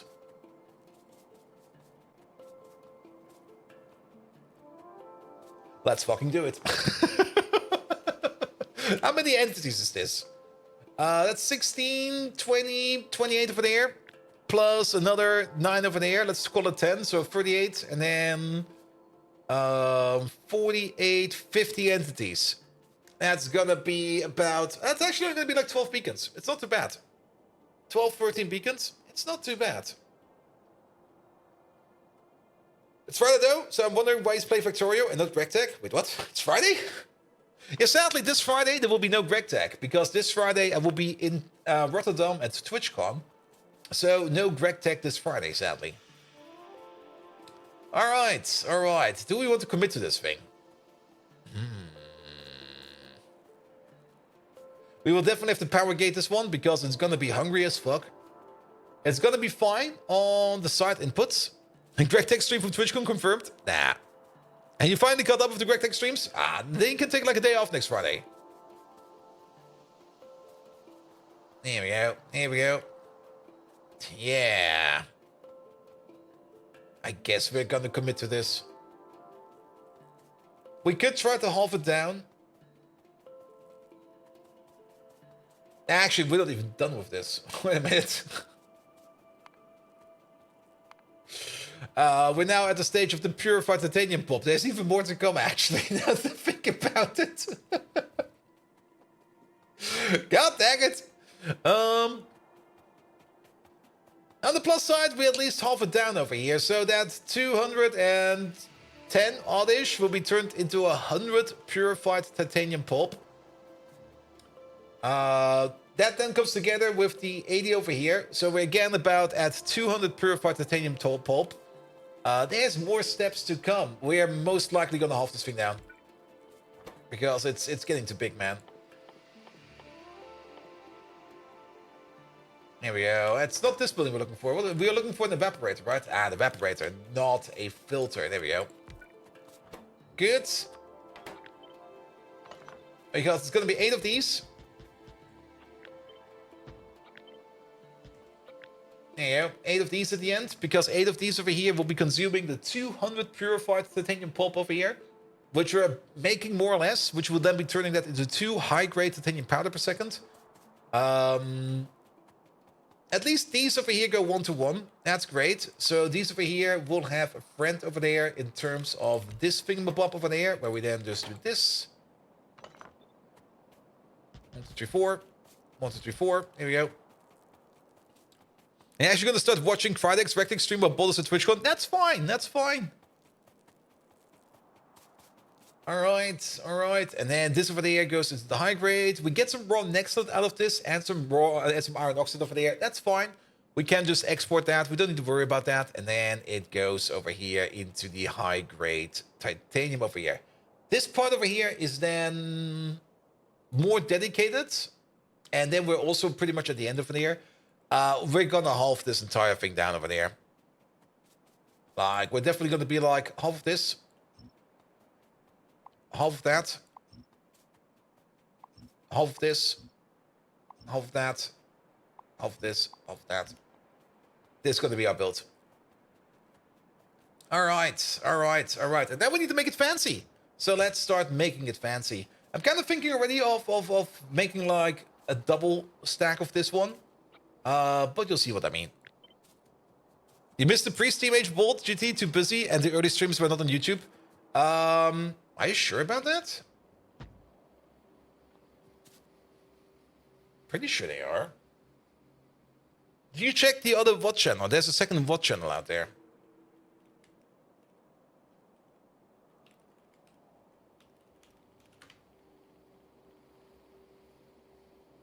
Yeah. Pom pom pom pom pom pom pom pom pom.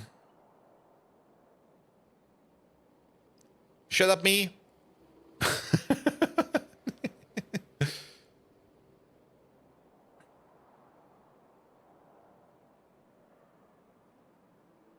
Oh, yes, it seems the first one is missing.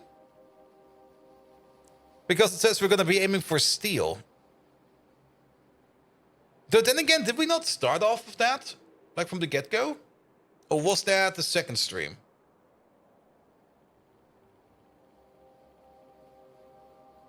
Because I do see the steam age over there and everything. Well, it should be fine, should be fine.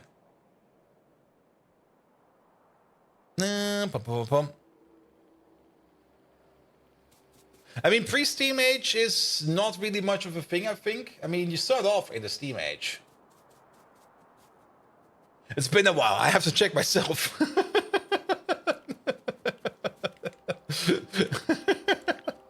All right.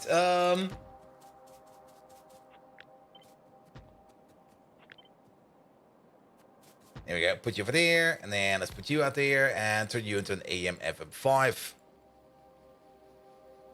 All right. All right. Here we go. Starting off with you. That's fine. And then... No, you can be one lower. That'll fit. That's these two done. And then we're going to take these four next. There we go. Get this processing over here done. And then... This is just going to be a placeholder. There you go. That was the worst place. How did that even... Wait, what?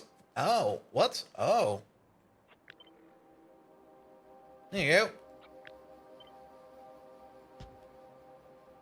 Now it works. Good. All right, that's those four over there. That's done. All right, then over there, we're finally getting into the stage of... And let's double check one more time. There's going to be a couple of rechecks over here, okay? Once we get into the jig concentrator, that's where we get into the titanium pulp stage 3, as well as the powdered aluminum. Into the jig concentrator. The jig concentrator? Wait, what? Did we miss this step?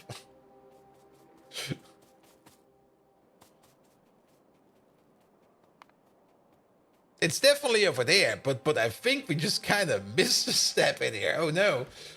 It'll be fine. I think it'll be fine.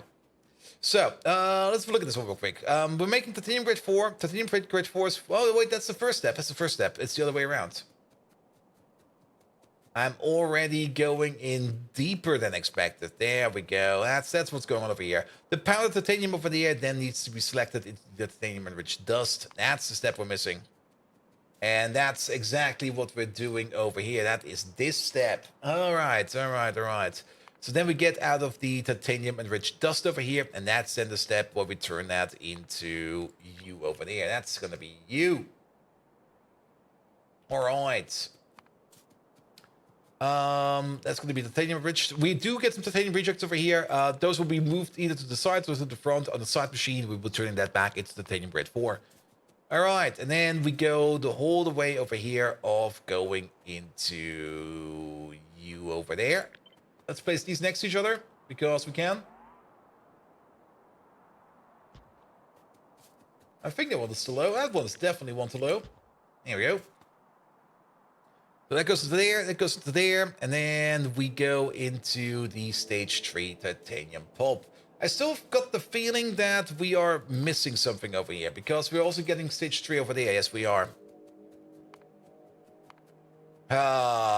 This is always a bit of a risk. Like, if you're not careful, you might end up miscalculating something. And once you miscalculate something, you might end up having to rebuild the entire thing. Alright, because we get a whole bunch of pulp stage 3 out of here. Pick up you real quick, turn you over there. Turn you over there.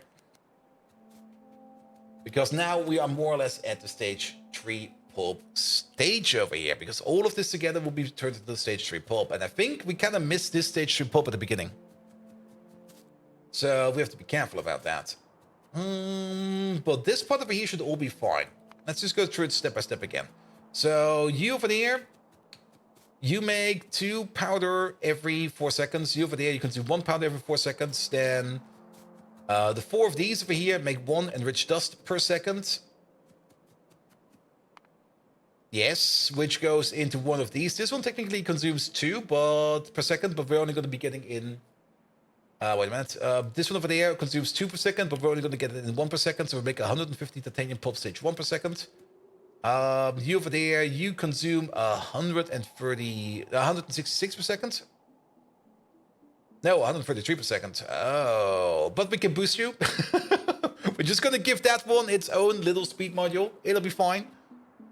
We can have a speed difference over here of 25% if we give them extra speed modules over here. So this one can be 25% faster. We're only missing like less than 25%. So it'll be fine. But that also kind of means that this calculation over there is a bit unhinged. Alright. Nevertheless, we convert that into 166. 166, really? 150? No, 150. We turn that into 150 over there. We turn that into these 2 over there. Each one of these over here consumes 33 per second. That's 66 in total. These are also grease machines. These are also slower. This whole thing is busted. This whole thing is shit. God damn it. All right. Fuck. There we go. You make 150 per second. You need to consume 150 per second. This machine on its own is technically running on half the crafting speed than this one over there. Keep that in mind. That's the very important part. Keep that in mind. So, you over there, which would be consuming 166 per second, are actually consuming half of that, which is, let's say 75 per second. We definitely need 2 of you. Absolutely need 2 of you. If we tried writing it down, no. Writing down is something that actual smart people do. I'm not one of those. What do you mean writing it down? Come on.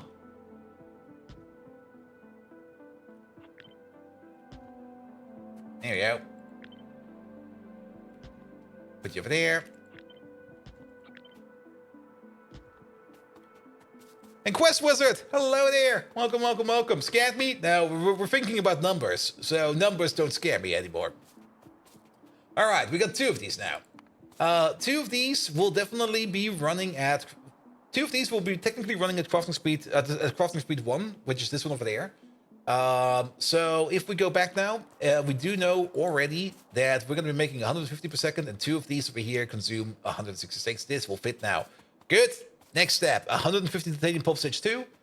Again, 2 of these have technically the crafting speed of 1. Each one of these is consuming 33. We're making up to 150. There is already a big discrepancy over here. Like a big discrepancy. Like a massive discrepancy. 150 per second into 150 per second into you consuming 150 per second. This over here would be 100. This would be 133.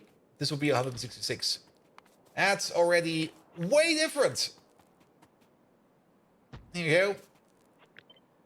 But we got there in the end. And it's also very good that we have figured this out right now. If we had figured this out like later on, it would have been way worse. Which also really puts it down again that we really want to build less of these. Because this is already going to be like a massive build.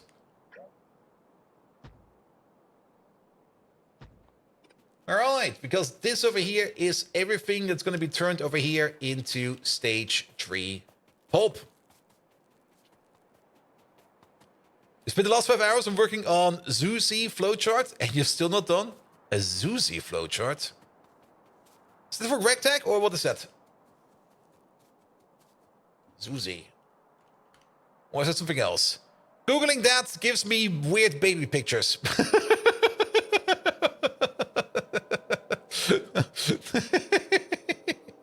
Zeus is the modpack you're playing? Oh, Super Symmetry. Ah, I see. Alright.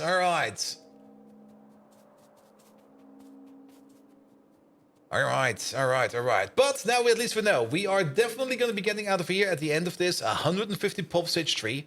Put that together with the pulp stage 3 that we get from over there. At the same crafting speed. So we got 2 of these. Which means we make another 30 over there. We're making 180 pulp stage 3 over there. 180 pulp stage 3 over there. And we're just going to be going backwards over here into the other direction. Or maybe we're going to go backwards over here. Maybe we just put the pipe backwards. Let's just make another block over here. 180 per second over here is going to go into 4 of these consume 100, 8 of these 200, 6 of these 150. It's going to go into 8 of these, which is going to be this machine right over there. It's been a while, but still at yellow machines. Yeah, we're mostly in the red level now. Like, everything we have is mostly red belt and red machines. You'll still spot the occasional yellow machine in there, mostly because I was too lazy to upgrade. And we technically already have accessible over here blue chips. Where are they? There they are. We've done the research not so long ago. I do kind of want to get to the blue chips soon. But for that, I kind of think that it's going to be important that we get some of our base resource processing set up a little bit more, especially since we also need things like gold plate, and gold plate is a byproduct of chrome processing. So after we've done titanium processing new, we're going to set up gold chromium processing up new, and then we're going to be doing gold. All right. But yeah, it's going to be like a block of 8 for these.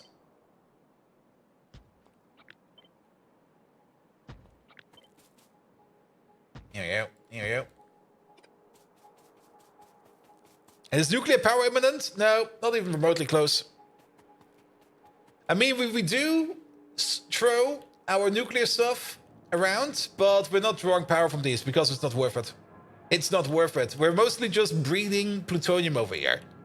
But breeding plutonium is part of the nuclear power setup, so yes.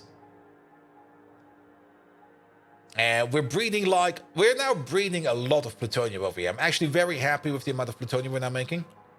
And actually, let's have a look at this real quick. Plutonium. There you go. Over the last 10 minutes, it should now be stable. Yeah, we're making about 275. We're consuming about 48 per minute. So we're making about, give or take, 225 every minute. If we're generous, we can say 4 plutonium-239 per second. If we're very generous. And so far, there's 38 steps in the flowchart, ignoring the steps for the extra easy small things, and it's early mid MV recipe. That seems fair. All right. That's this part over here then. And then we are all in the part of the purified titanium pulp. Let's go back a couple steps, especially for this stuff, that stuff, this stuff, that stuff, this one over there. So let's go back to this part. We are making 150 pulp stage 1 per second. That's seaweed complete. Lovely. 150 pulp stage 1 per second is going into... What is that? That's no less than a third per second. I mean, this one over here is... It's definitely slowed down tremendously. This part of the recipe is something I think we've overbuilt in the previous calculation. But since we're definitely only going to be making 150 pulp stage 1 per second, and this one over here requires 400 pulp stage 1 to make like one of these, we're doing more or less a third of this. We're doing this recipe once every 3 seconds. So we're doing this once every 9 seconds, because it takes 3 seconds for us to be able to do this recipe, and then the recipe over here takes 3 seconds as well. Or the other way around. No, actually, no, it's fine. Actually, we're going to be making a little bit more than 1 titanium residue every 3 seconds. But let's just going to assume we're going to be making one of these every 3 seconds. May you ask what you do as a living, as a work? I'm an embedded, I'm a senior embedded engineer. And most of the time, I look at what our client is doing, and I'm going to tell them, like, what the fuck are you doing over there? Please fix your shit.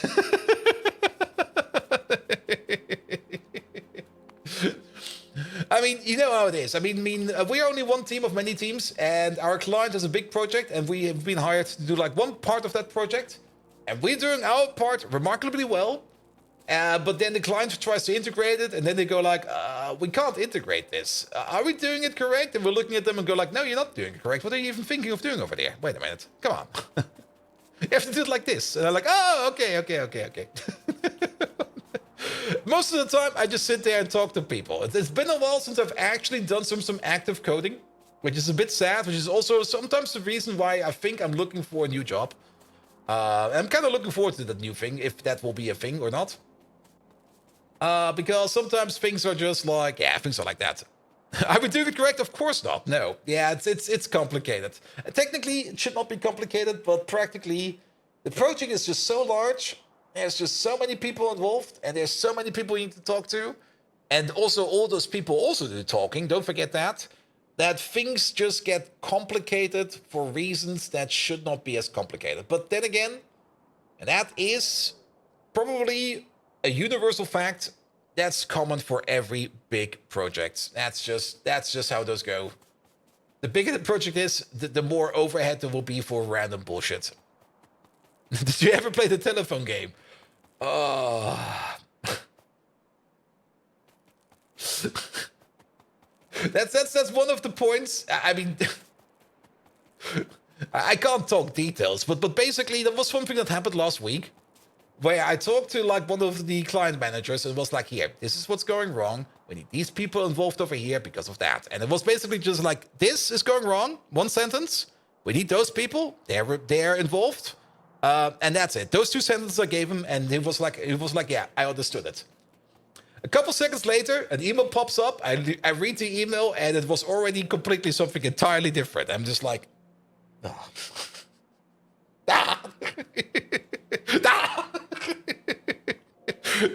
But at least the people that were involved were correct, and I was like, hey, you know what? I'm just not going to comment that.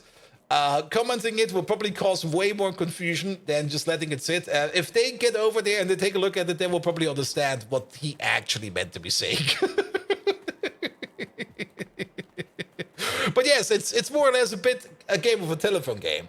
And technically, that's usually not that much of an issue if you at least use a common, traceable source of communication.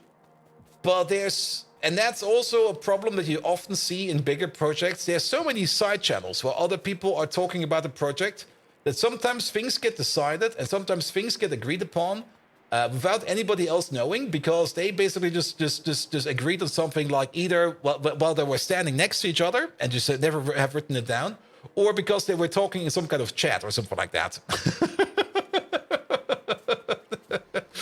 And then you get like things like emails like, as we agreed upon, blah, blah, blah, blah, blah, blah. And you read that email, you go like, the fuck is happening over there? I didn't agree to shit.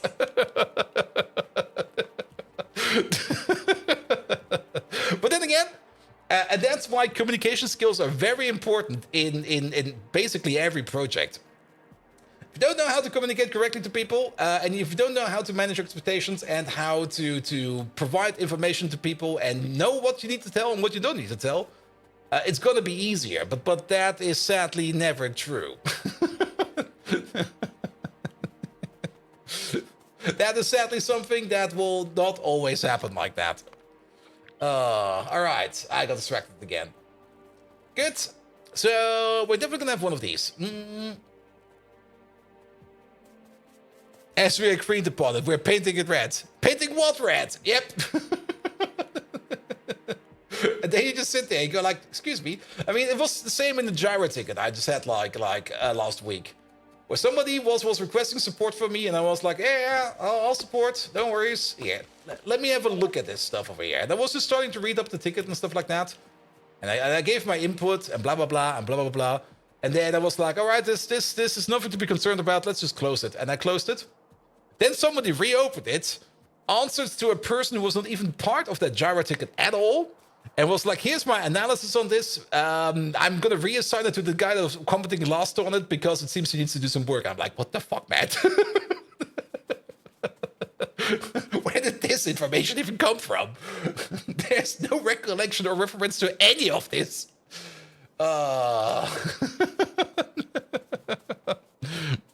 Apparently, your template got telephone gamed around. Yeah, that's also a thing you see quite often.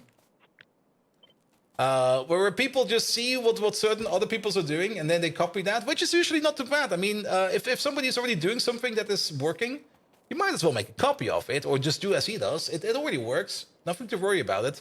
But the problem, and that's always the same thing, there's always the same thing every time. Problem is, people just copy it over, and then they fail to understand what they're actually doing. And that is always an issue. That is always such a huge issue where people just start copying stuff. And copying stuff is fine. There's nothing wrong about copying stuff. If you need to copy something to progress with something, perfect, do it. I fully understand that. But then they fail to understand it, and then things start to move along. It gets copied over to the next person, and the next person. And at some point in time, you just sit there with something that nobody understands what it's doing. Nobody has even remotely a clue what they're doing over there. And then they ask support for that, and you just sit there and go like, what? Excuse me. I mean, I also, of course, look at how other teams are doing stuff all the time, because why not?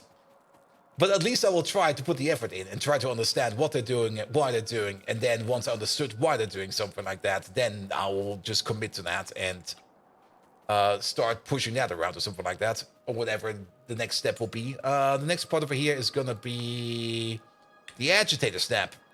That's you over there. So that doesn't just happen to us. No, that happens to every big project. It's the same everywhere. And there could be reasons for that, but it's always a bit silly and stupid in my opinion to say like it's a skill issue of the workforce that's employed, because that's a lazy excuse in my opinion. You need to, I mean, if you notice something that's going wrong like that, you need to point it out, and you need to start educating the people that they need to do better. And then they can improve, because even though it is maybe a skill issue at the beginning, you should be able to overcome that skill issue by educating them, or at least by trying to train them in the correct direction.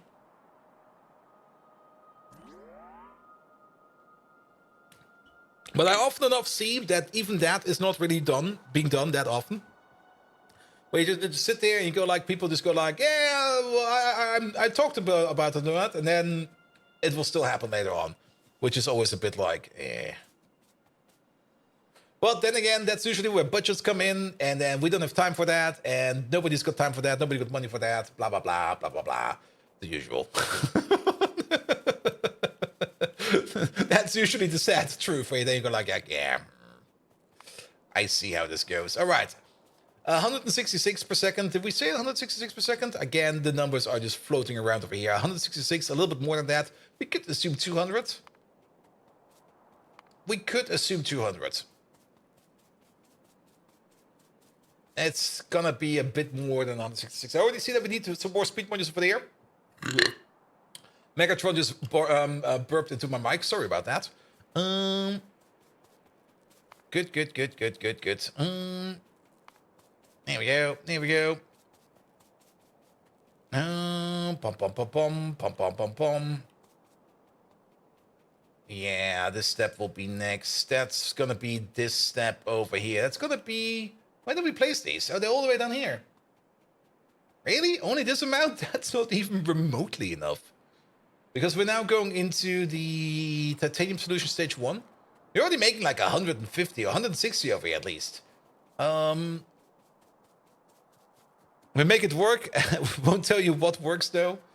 Yeah, it's always a bit sad.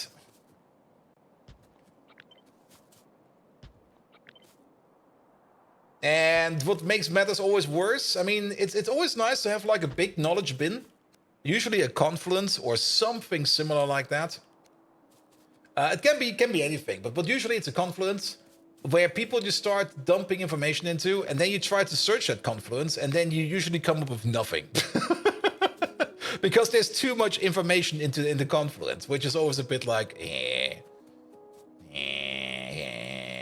All right.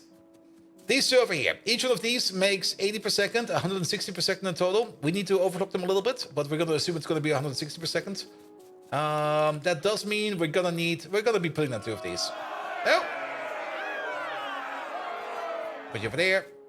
Put you over there. What happened? Oh, Team McIntyre! Hello there! Welcome. McIntyre. Wait a minute. Megatron. Team McIntyre is here. You do remember what we prepared for him, right? You got like the pom-poms, and you're gonna do that cheerleader routine for him. Because if he's gonna be doing like the next world record in Factorio speedrunning, you're gonna be like wearing that tight little pink outfit, and you're gonna be cheering for him as the best as he can for Team McIntyre, because he's the world's best speedrun out there. Even if he's not on spot number 1 today, I'm actually not quite sure if he's on spot number 1 or not, but even if he's not, he's still the best in our hearts. Also, I didn't even ask Megatron to do anything. Oh, good God, this is going to be a weird answer.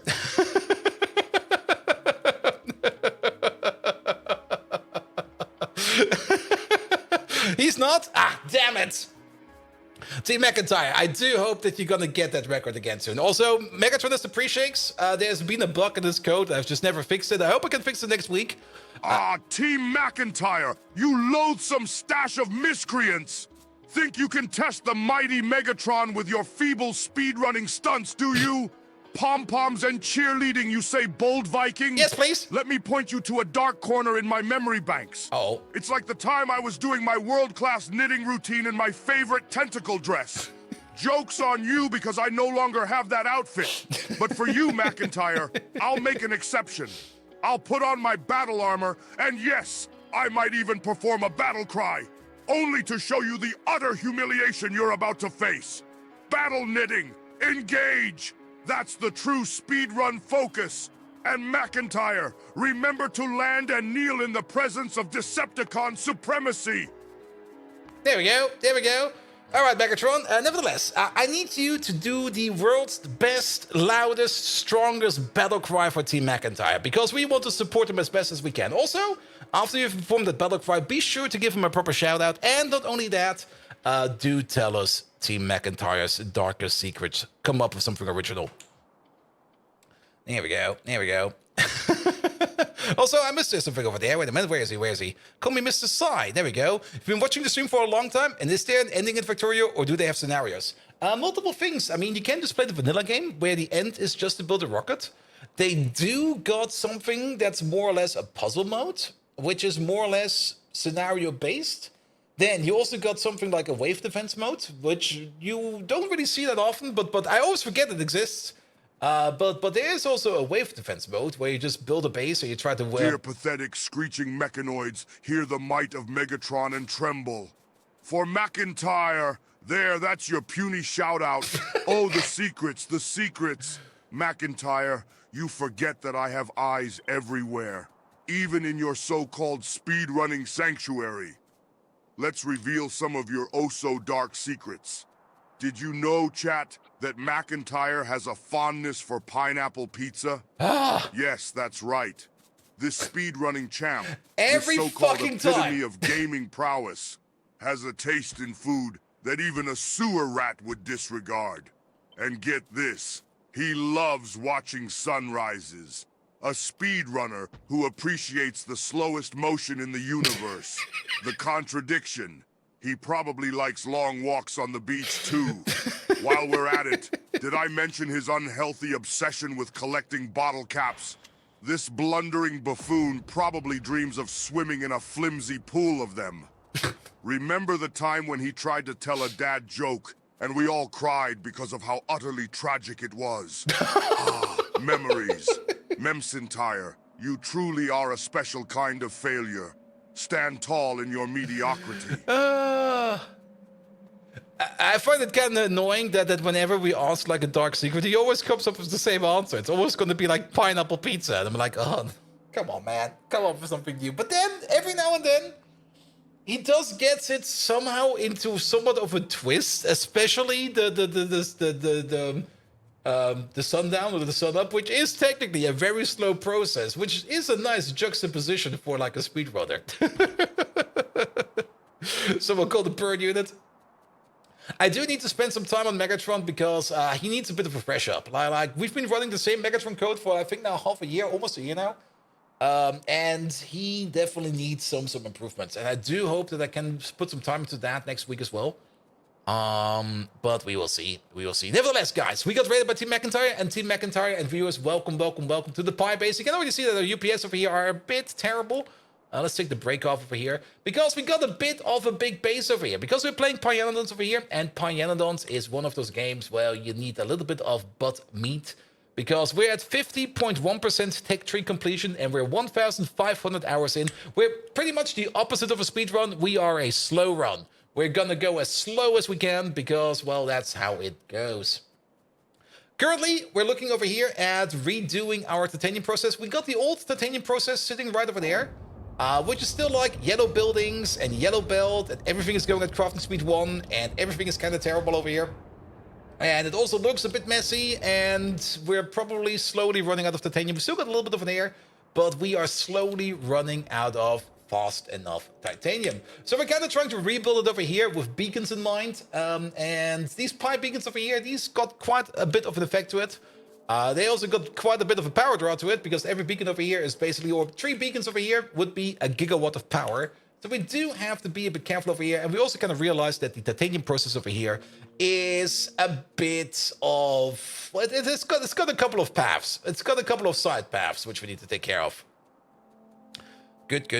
And CNR Thunder, hello there. How you doing? How do you train that AI with pizza? Well, I didn't really train the AI with pizza. And that's actually something I do want to switch up, because currently we're more or less running in ChatGPT text block mode, but I kind of want to put a little bit more logic in and a little bit more finesse in, so that we get a little bit more dynamic answers.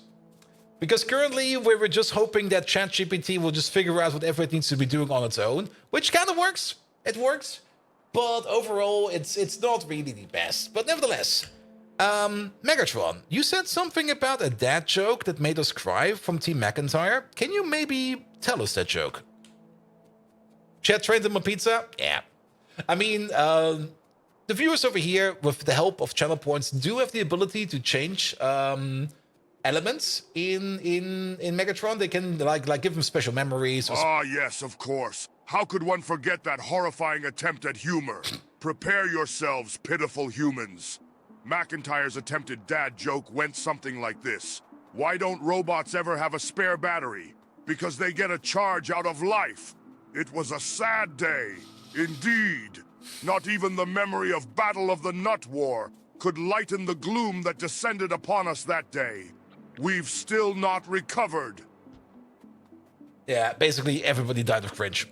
The pre-shake is still in. Yeah, the pre-shake is also a thing I need to look at. But the pre-shake is coming from the speech to the text-to-speech solution we're using, as that is now fully async.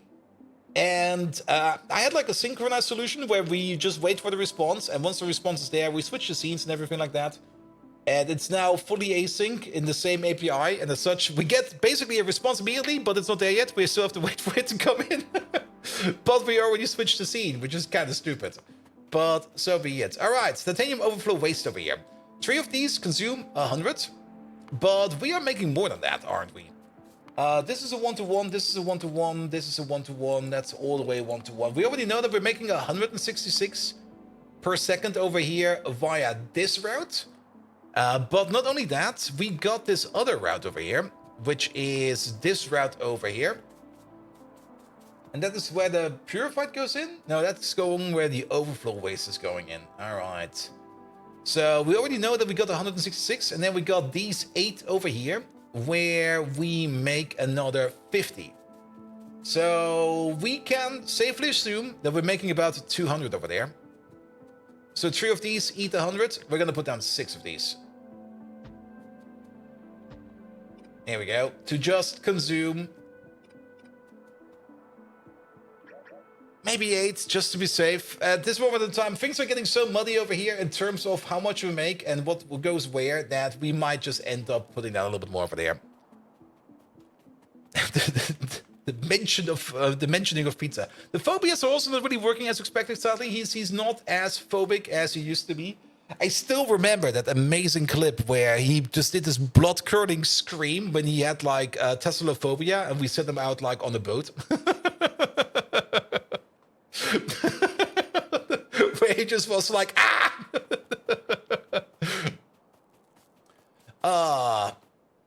Megatron, you always talk something about battle cries and stuff like that, but we never really hear you raising your voice. Could you give us like a proper, loud, shouting from the top of your lungs, Braveheart-style battle cry, please? Like something like that. That will probably be way better. Because he's always that's also a little bit of the issue of the ChatGPT and the text to speech connection. It doesn't really project emotions too well. Usually it's kind of fine, but it could be better, in my opinion. Ah! The audacity, bold Viking! Yes, please. Fine, you primitives! Brace yourselves for the unyielding might of Megatron's battle cry! Bracing. Prepare for a sonic onslaught that could shatter the moon in half! Ready your ear holes for the symphony of Still war! bracing. The aria of annihilation! Victory is Decepticon! Intergalactic domination we seek! Glory to the Decepticons! Give them nothing, but take from them everything! Now that, you flea-bitten furballs, is a proper Braveheart-style battle cry. Take note, Team McIntyre. That's how you roar like a true warrior. Megatron, there's no roaring in there. It's just you talking. Like really pitch up that voice. Howl like a lion, roar like a lion. Just go loud. Still waiting on it. Yes, go loud.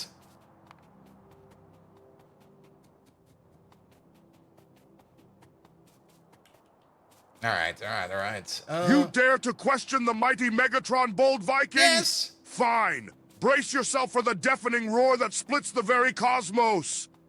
Performing battle cry. Roar! That, you puny earthling, is how a true Decepticon roars. Now, run along and play with your little games while Megatron prepares for world domination. There we go. That was proper.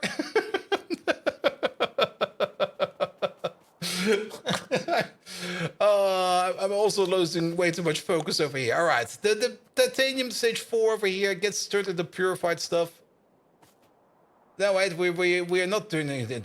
Okay, we're still missing the purified stuff. All right.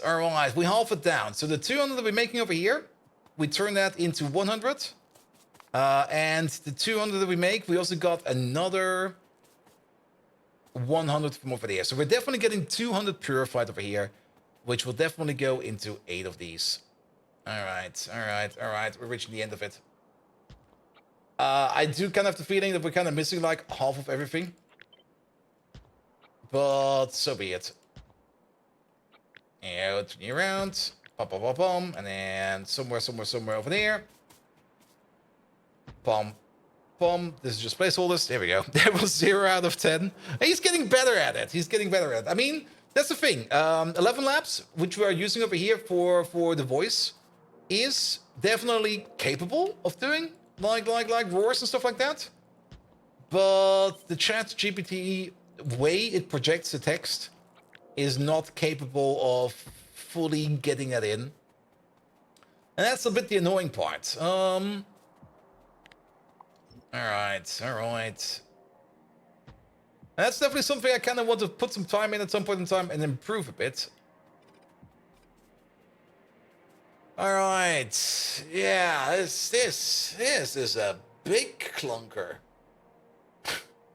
And keep in mind, we halved this thing down at some point in time because we were like, this is way too big. But yeah, this... Oof. All right. But now we're all the way over here at the stage of high grade, concentrated. So we're definitely going to be making like 2 per second over here of this stuff over here. Which then goes, is this still going 1 to 1 to 1? All of these steps over here are going 1 to 1 to 1. We might just, wait a minute, let me just have another look at the further step down over here. So that's 1 to 1 to 1 to 1. And then you over here at the end, this is not 1 to 1 to 1, you're a little bit faster, but we can make it 1 to 1 to 1.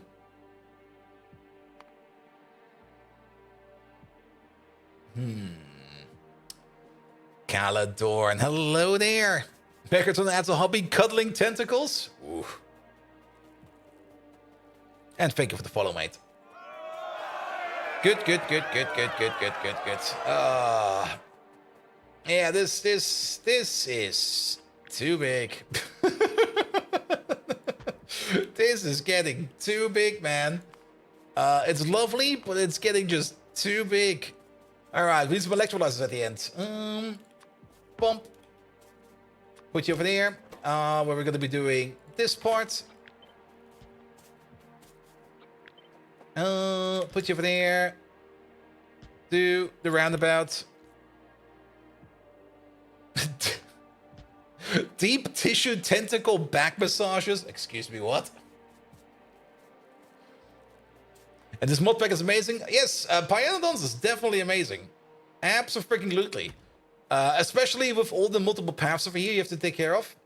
It's sometimes a bit frustrating because sometimes you look at something and you go like, oh, that's quite a complex process. But once you just kind of start painting it down and try to put it together, you do end up with something like this. Now, we got this block of processing now.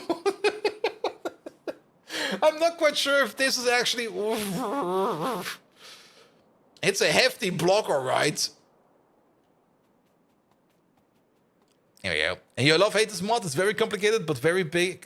Built very big for some of the trickle of resources. Yeah, but that's the thing. I mean, that's also something you need to be aware of. At the beginning, certain things are slow, but don't get this.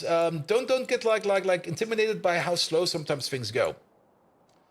Because usually when things are being made slow, you also don't really need them at that high of a rate, and only later on you need to upgrade it. The best example over here is the Bodos over here, which currently is not doing anything. We probably need to take a look at that while that is. But the Bodos recipe you get at the beginning seems super duper slow, and we made like a rather big-ish farm over here. But it kind of turned out it was more than fast enough to supply whatever we're going to be using it for, at least for now. Until we, of course, get to the Bodos upgrade recipe. And we got the upgrade recipe, we've just not implemented it yet, because we were backing up for most of the time on Bodos. We're probably currently not backing up on Bodos. Oh, actually, the train is basically full. But yeah, sometimes things do seem like they're going slow, but that's where the upgrades come in. Like every time you upgrade a process or a recipe or something like that to the next higher tier, it's usually an increase by 2 to 3 times the base speed. And that shows quite a bit. And slow is better than nothing. Can always upgrade when needed. Yes, and upgrading is definitely something you should be doing. We're only at Blue Tech, and it's still amazing. Yep. We're at the end of Blue Tech. We're now in Pi Science Pack 3. And we're slowly going to Pi Science Pack 3. It took us a while, because I missed a crucial information, and I'm still going to be like pondering on this a lot of times. But yeah, the MOX fuel cells, don't skip on those, because the MOX fuel cells are the missing link you need in between of basic uranium processing and full-blown nuclear reactors. Because the MOX fuel cell breeder reactors over here make like metric fuck tons of plutonium, and they consume your uranium-238, which in certain conditions you will probably like backed up quite a bit. Actually, there is space over here. We're actually consuming this now. Ooh, that's good. But we're also not really making any... Oh, there we go. We are making yellow cake. Good. All right, but then we got this thing over here. This big clunker. Oh, what the fuck? I don't even want to connect this thing up. It seems like this absolute hideous thing.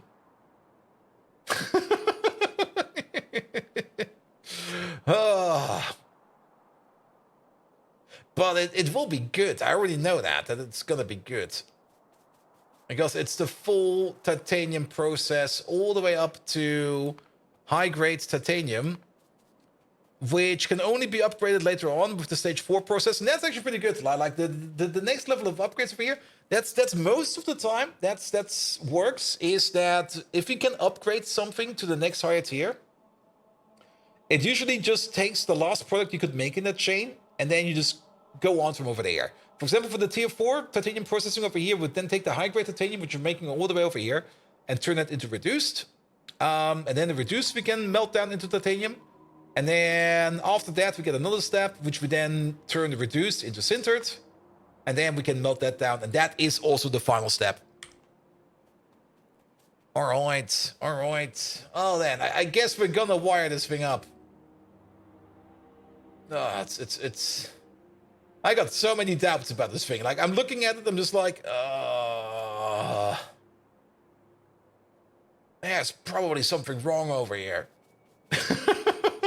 There's probably something broken over here. I'm also kind of thinking of linearizing this whole thing. Just build it like in a row. Building it in a row will probably have will give us an easier time over here in connecting things up.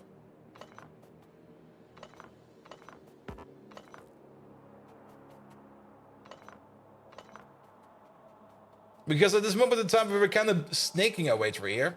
But I think if we linearize it, we're going to have all the space for train stations and everything to make this thing a thing.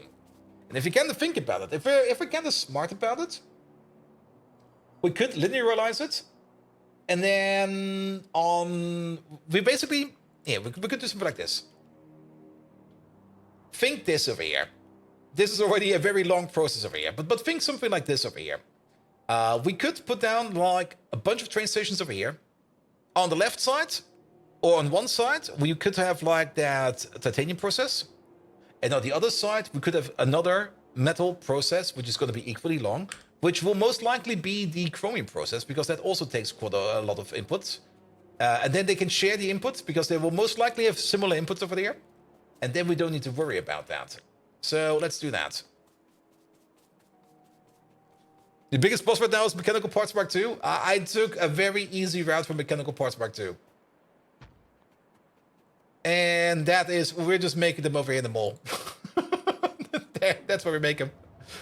And again, it's only one machine over here, making Mechanical Parts Mark II. I think the hardest part about Mechanical Parts Mark II over here is probably the Electronics Mark II. And do we need, like, the mono stuff? No, we don't need the mono stuff. But we're just bringing in everything via bots. And we're backing up in mechanical parts. We've got like 1,000 over here in storage. Did you talk about the new fluid system 2.0? Oh, no, we did not yet. I mean, yes. For everybody who's not read the Friday Factorio fact from last Friday, there's going to be a new type of fluid system in Vanilla Factorio when 2.0 comes out.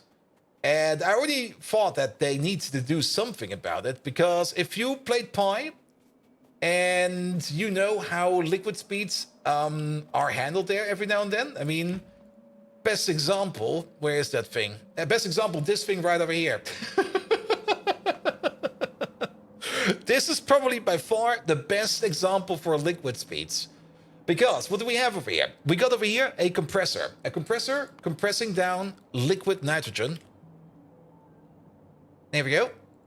And a liquid nitrogen compressor over here. The crafting time over here is 0.3 seconds. So we're doing this recipe 3.33333 times per second. But not only that, these over here are running at a crafting speed of 7.6. So we're doing this 3.33 times 7.6.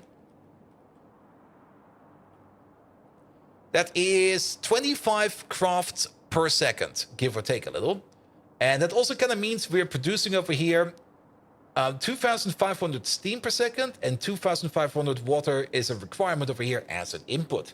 And that is fast. That is fast. In Vanilla Factorio, if you just put down pipes, you will have troubles with that, because you will not be able to push that amount of liquid through machines at without having to think about how you build. Sushi pipes in 2.0? Maybe. And the way we solve it over here is we just use tanks over here. I mean, tanks directly connected to machines are usually fast enough, because the transmit rate over here between a machine, or from a machine into a tank, and from a tank into a machine, are not really instantaneous, but they are super duper fast. So this over here will work for us. A direct connection would even be better, but sadly we can't really direct connect these, because the way of these buildings have their inputs and outputs. But at least over here, we just push the water and the steam around in a circle without having to worry too much about it. But this is more or less one of the examples why you need to think about the liquid systems in Pyanodons, and why it's such an issue, and why it's going to be an issue in Factorio 2.0. Because in Factorio 2.0, if you kind of think about it, you're going to have some ludicrous crafting speeds and some ludicrous productivity bonuses, and you will easily get into like multiple thousands of liquids per second in your builds. And I already thought about it, like just think about like any kind of oil cracking setup, where you got like maximized beacons around it, and then also maximized productivity modules inside the buildings itself. You will most likely get to a point where you'll be making so many liquids per second that your pipes will just be blowing over. Even if you put pumps in there, you would probably have to put the pump down every other pipe just to make that thing go fast. And that was definitely going to be an issue in Factorio 2.0. And the devs, luckily, also saw that as an issue. And they thought about how they could improve the pipe system. And they now solved it in a way. Let's make a copy of this one first. They now solved it in a way where the pipes, if you put them down, they're not going to be like individual pipes no more. It's going to be more or less pipe blocks. Like they're just going to like pre-calculate how the pipe looks. And they're going to use that for the liquid calculation, which means that depending on how many pipes you have, it will basically just behave as a singular pipe. At least that's how I understood it from the Friday Factorio fact.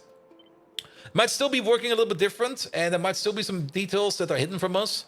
But overall, basically, whenever you start putting down pipes, it's going to be like one big pipe for everything, more or less. Minecraft saving Factorio, yep. And improving it by removing the entire logic and limitations from pipes and making them instant unlimited teleportation of fluids. It's not going to be instant teleportation of fluids. There's still going to be issues with it. There is still, of course, a system in place, and you will probably still run into pipe throughput issues. However, for everybody who's playing vanilla Factorio, and for everybody who's not really going too deep into speed modules and not too deep into productivity modules, they will probably never, ever, ever have to think about that issue. Like, never, ever, ever. Because the way the pipes are now set up, they will probably never reach those speeds. However, if you go for like SPM bases, if you go for like heavily beaconized and speed moduled other things, you're still gonna have that issue. If you have a look at that, let me just open it up real quick, because you can see it in there real quick in the Friday Factorio effect. Can I just look for FFF? No, oh good, no, oh good God, don't Google FFF. You only see some idiots over there. There we go. Pom pom pom pom pom pom. Yeah, let's have a look at that real quick. Maybe not open that one. There it is. Pom pom pom, and then we go to the browser mode. There I am. All right. Yeah, this is more or less the exact example I was thinking about. That's gonna happen where you're pushing in liquids from the side, and only the first couple of machines will be working, because everything else over here at the end, it's not like the machines over here at the end are blocked by the inputs. The machines over here at the end are blocked by the output of the machines at the front, because they're making so much liquids over here per second that this pipe over here is just full. Maximum full, nothing will go through there. That's how it's going to be. And then with the new algorithm, you can immediately see in this screen over here at least that things are seemingly going to be flowing a little more good. However, this is the most important part. The result is that the pipes just work, and you almost never have to worry about throughput. So there's still going to be a throughput limit, and I'm pretty sure that throughput limit is going to be based upon these pumps over here. Because a pump can only pump as much as a pump can pump. And now imagine you got like 10 of these blocks, and all of them are pumping into the same pipe. That will most likely be your throughput limit. We got some demonstrations over here, which are really, really good. But the one that interested me the most was this one over here. I'm still not quite sure how to read these, the green and the blue over here. I mean, over here we can see that... How is it over here? Why are we blocked over here? It's not because the blue is maxing out, it's because the green is maxing out. Yeah, it's because the green is maxing out. And then this thing over here is having just other issues. This pump over here, it's actually kind of interesting. This pump over here is blocked by the throughput of this pipe over here. Green is the amount of fluid and blue is the throughput. Yeah. But then these are stuck at 50% because they're going to be stuck at 50%. All right, that probably makes sense. But yeah, I mean, if you max out your blue, yeah, green is what you can push through, and blue is what's currently being pushed through. That's how it goes. Yep. But yeah, you can already see that there is going to be a throughput issue then, because this one over there is already like at the quarter. This one over here, sadly, we don't really know how much these are at, but yeah. So a 5,000 long pipe has the liquid at the end as soon as it gets put into the pipe on the other end. Yes, that's more or less this example over here. There you Like if you put in like the full pipe over here, you can already see the diminishing returns over here of the pipe, where the throughput over here is going to get lower and lower and lower. And also you can see some really weird, sadly it's stopping right now, but you can see some really weird Factorio side effects in the simulation where they already knew that the simulation is just not the best. Let's just wait for this one over here to and also the ghost elements over there. There we go. For example, this corner piece over here has has more throughput than the element before it and after it. There's a bit of a wave going through. You see that? This one over there? You would expect that these would be at least similar in a decremental style, but it's not really like that. It's off. It's just off. The whole fluid system was always a bit weird, as it had also weird dependencies, especially in how you in the build order and how you place things, in what order you build them and everything. So now if you just put in so now they're more or less just going to take all these pipes over here, and they're going to be turning them into one big segment. And all of these will now be behaving on the same speed and the same clock, which also means if they're empty, they're going to be all empty. There's not going to be any kind of dribbling residue left in these pipes, like we can see over here, for example. If this pipe over here, once this one over there is more or less done, we can see that there's still some liquid over here in some of these pipes over there. There we go. Yeah, overall, it's definitely a simplification, but in my opinion, it's a good one. Because the other one, it was just not good in my opinion. I like this system over here, it works. I do like when things are kind of realistic, but the main argument, and that's also the argument they put over here in the Friday Factorio effect, the game should be fun and not always realistic. Because if you put too much focus on realism, it's not going to be fun, because then it's going to be like work. There we go. Yeah, maybe we can see the dribbling residue in here. So the pipe's emptying it out. And then we can see, like, some of these will probably go empty. There you go. And then there's still a little bit of liquid right over there at the beginning. They will never get liquid out. And Record also mentioned on Pyanodons Discord that the floating point numbers are gone for fluid mechanics as well. Oh, perfect. The only thing I'm still kind of curious about, maybe is Record still around? Maybe you can ask him the question. He was in here at the beginning. Is multi-liquid pipes still possible? Because we used to have a multi-liquid pipe system in Pyanodons, where we had like different liquids in different segments of pipe. I think we can still see that, actually. I think we still got one of these around. You would say not anymore. I'm also sure that it's not going to be like that anymore, but then again, it was also not covered in the Friday Factorio effect, so it could be anything. And keep in mind, it would technically already not be possible in the previous system, but practically it is. I'm also certain that it's not going to be possible anymore, but I'm curious. And we still got like one over here. This is a very simplified version of the multi-fluid pipe system, where we just got like we got like one consumer over here, and these buildings over here, they work on burning liquids that have like a liquid fuel value. They don't really care about what kind of liquid it is. They just want any kind of burnable, combustible liquid.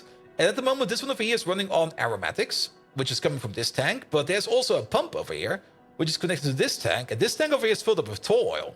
And then we got like another tank over here, which is not... It's not holding anything, but if this tank over here is about to go empty, a train will come up and we'll then start pumping a new liquid in over here in this tank. So we can have either another different liquid in here, or maybe the same, if we're lucky. But yeah, this is more or less a bit of a multi-liquid system. Now, we used to have bigger, more elaborate systems, and the last one that's still in is sitting over here. There it is. There it is. Where currently there's some anthracene oil in these tanks over here. And then if we go a little bit further up, we will notice that at some point in time, still anthracene.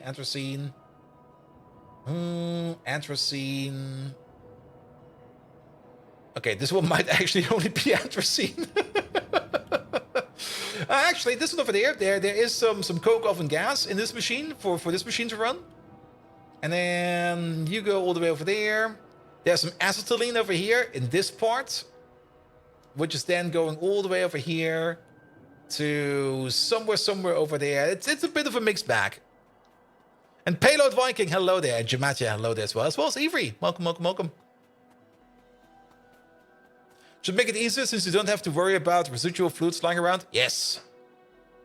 But then the hard part would most likely be like the swapping point. Because if we can't mix liquids, or if we can't mix tanks, or if we can't do something like this over here, where we got like one liquid in this one, another liquid in this one, and then combine it up with 2 pumps. If we can't do something like this anymore, then it's still going to be a bit annoying, as we don't really have any way of buffering anything. Like, you would expect that one of these is going to be full of one liquid, and it's going to run out, and once it's out, it's going to swap over to the next liquid. Swapping will be at the pumps? Yes. Usually we would swap like this, where we got like one buffer of one liquid over here, a completely different liquid over there.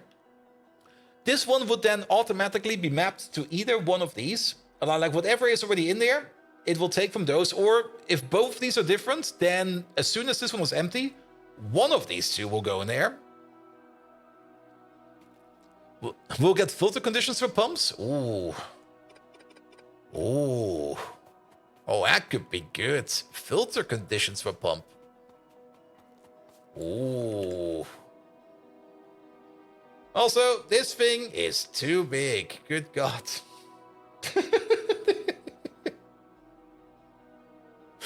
That's a very long boy. That's a very, very, very long boy. What is this? Oil sands. Did Friday the 1st say that somewhere? Really, it did? I must have missed that. And Pi needs to make the fuel mixing machine that takes any fluid and mixes them into a fuel mixture. That would be, yeah, I would love that. But it seems they took that out because it would be too easy. But in my opinion, it would be, well... There's always this fine line between making something complex because you kind of want to make it... because the process is complex, and there's the other thing where you make something complex just to fuck people over. All right. Do we want to build it like this? Definitely sounds like a fun build. We could stick it over here. But then we still build on the copper over there. I don't really want to build on resources, but then again, these resources over here, that's still 2 million copper. Now, stop it, bot. You're getting greedy. 2 million copper is not really worth anything anymore, in my opinion. Yeah, sure, we can build over there.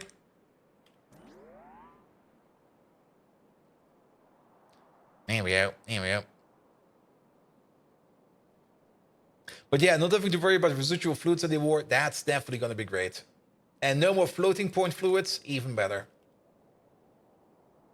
But yeah, I'm very much looking forward to Factorio 2.0. They're putting in the good stuff over there. If they now also give the biters like a lovely update, like make biters scary again, that will be even better.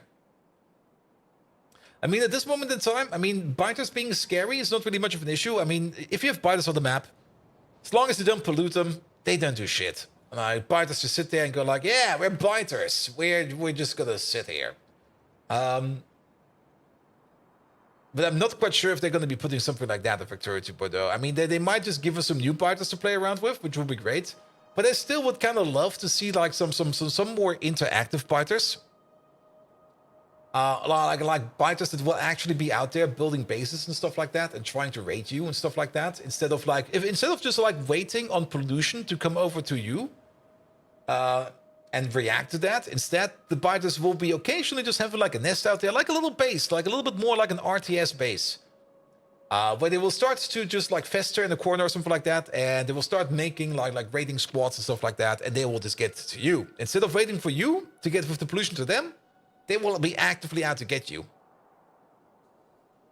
And biters building a Factorio base to attack you with tanks and artillery. Oh, yes.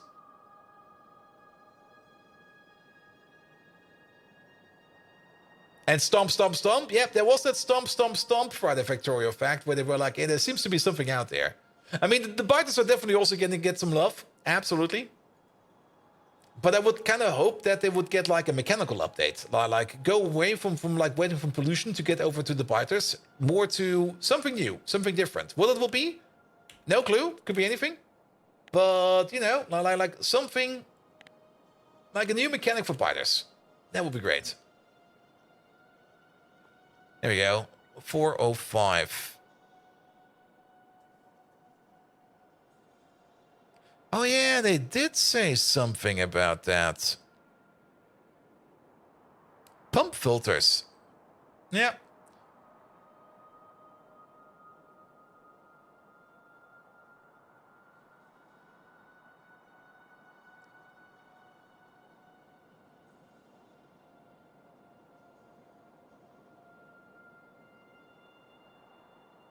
Yeah, that might work. It's a shame no one made a Zerg mod for Factorio. I think the biggest issue with that is how Factorio is currently doing like scripted stuff in the game. I mean, technically, if you want to do anything like base building or like putting in anything like an AI opponent into the game, you will have to run that entire AI script in a single thread within Factorio itself. And the Factorio engine is just not capable of doing that. It would be having trouble with that. There are ways around that, but those are going around in ways where you would then have to make a mod that would just offload its own calculation into like some kind of other binary or something like that. But that's not really something you want to be distributing, in my opinion, in the mod portal. There we go. And then, of course, well, you could probably just probably steal the assets from StarCraft. Probably. I think for a mod, it will be fine. There seems to be a Zerg mod, EM Zerg experiment. Let's look at that one real quick. Where's that thing? Factorio. Mod, Zerg. But is that maybe just a reskin? Or is it actually 2 years ago? Blah, blah, blah, blah, blah, blah.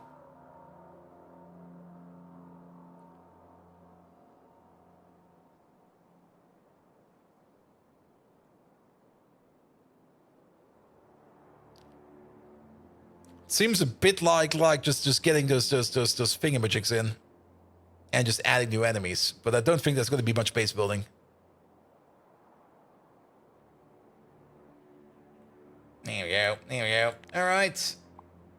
Let's make some space over here. Pick all of these up, please. And pick up these real quick. There we go. Where are they? Yeah, put them over there. You just started playing Factorio this week. Does everybody play in peace mode, or what settings do you usually have? It kind of depends. I mean, if you play for the first time, you're probably going to run into biters. We're definitely not playing in peaceful mode. We do got the biters all the way out there. We did set them to the lowest setting ever. But that doesn't really mean that it's going to be low. It's still a decent amount. Do keep in mind we're playing heavily modded over here, and we also got a massive base, and I don't want to be going around hunting biters all the time. But there's one trick in how you can deal with the biters, and that is the biters will only react if you pollute them. Like if you keep your pollution localized and contained, or at least if you keep your pollution under control, let's put it like that, and your pollution is not covering any biter nest out there, then you're not going to have any issues with the biters. The biters are just going to be sitting there, and they're just going to, well, if you don't pollute biters, nothing will happen.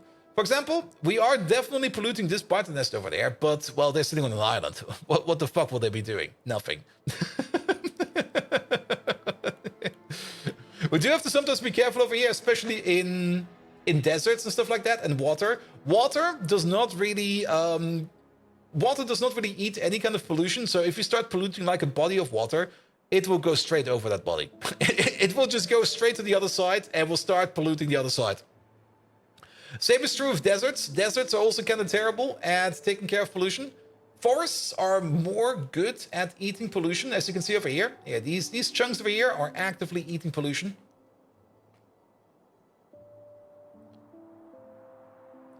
There we go.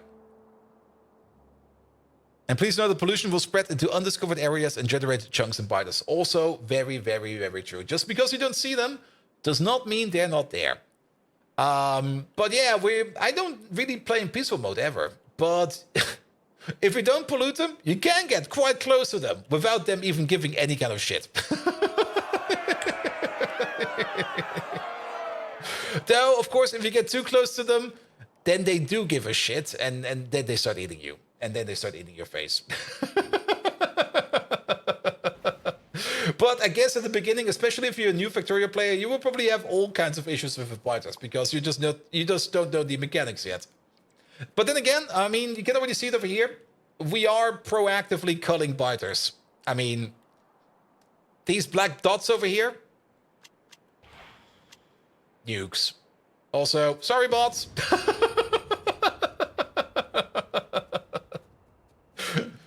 Or if you're not going to be using nukes, use artillery or spidertrons or whatever. There's a good decent amount of ways of how to deal with biters.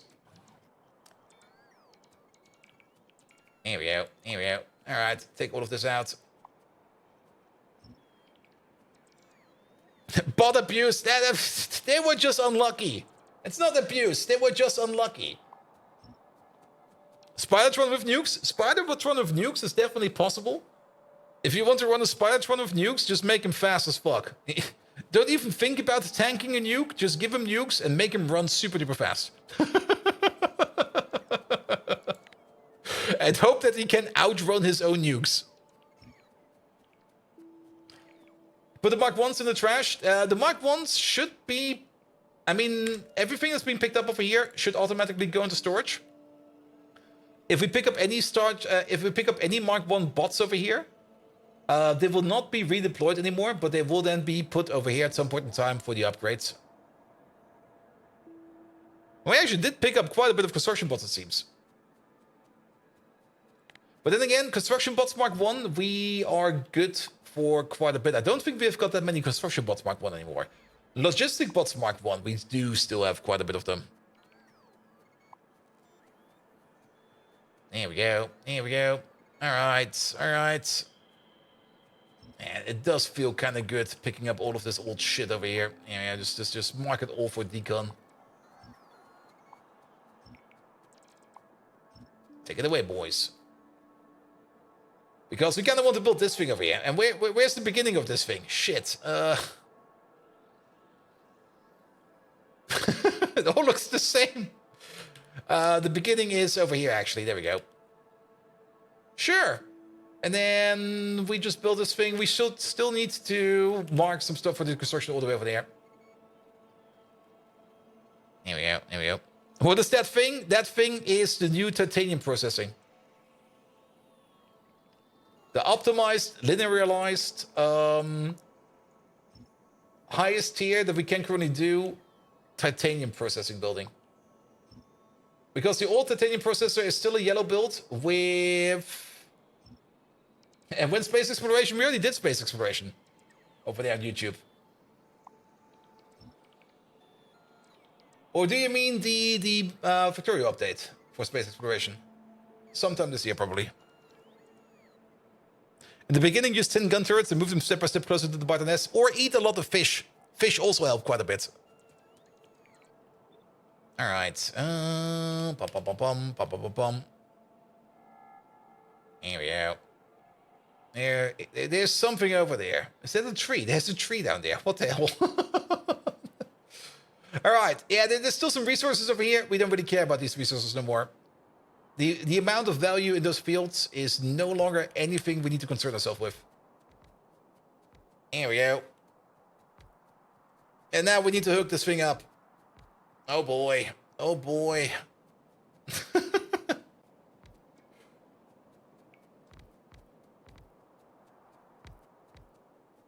We also never really brought in any kind of power pulse or anything like that. It'll be fine. We'll just start from the bottom and we go all the way to the top. How could you build a Fedora patch? I don't care about these. Or I mean, everything that's like under like 100 million, I just ignore. It's not worth the effort no more. All right.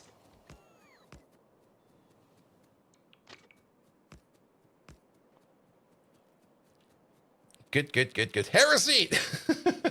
At least I don't delete them like other people do. Come on. I mean, we could still think about getting it if we want to. We could still try to mine around it or something like that. But nah, we're just gonna let them sit. There we go. We need these over here. And I guess we're just gonna start over here with a 2-8 requester. Good. And then let's just go over there real quick for like a distance marker. There we go. You delete the unwanted doors? I can't build over them. What? You delete them? What the hell, man? Alright. Nah, it's fine. I mean, as always, you should play the game however you want to play it. That's the most important part, actually. Alright, that's... You're still fine. He'll leave now? Tomorrow's going to be an early day in the office? I see. Jamatia, thank you so much for coming over. Have an amazing one. See you soon. Alright. Good. Alright, yeah. We're going to start down here with titanium grade 4. Let's put some power in here somewhere. And we could maybe start thinking about doing power like this. Here we go. And then put these in the middle over there.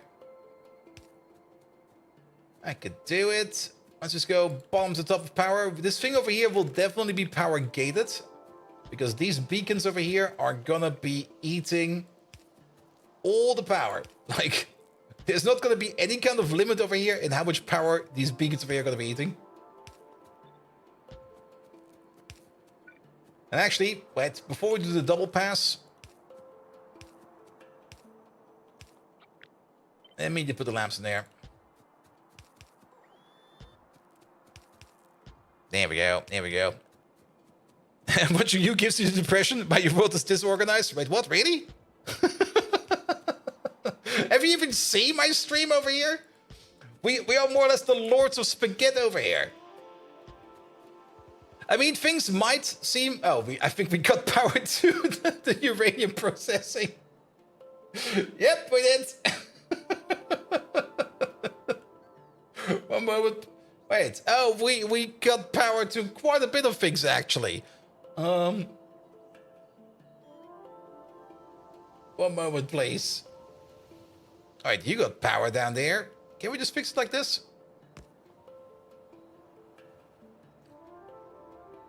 You can see that your game could be the new fluid adjustment going by your UPS. Yeah, we definitely do want that update.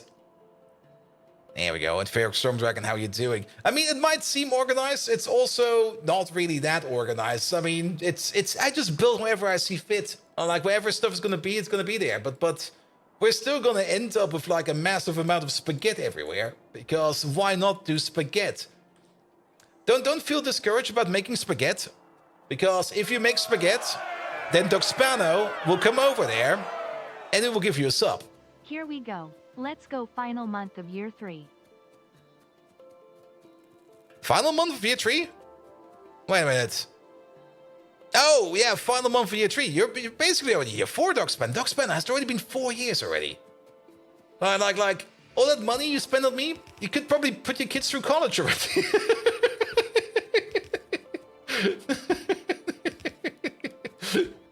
Like, at some point in time, you're gonna have to say, like, one of your little biters to be like, sorry, little lad.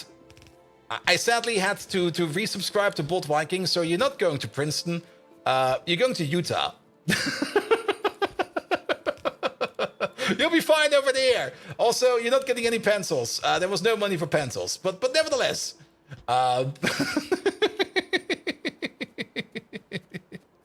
Your world is not spaghetti, it's tight spaghetti. That's also fine. Alright.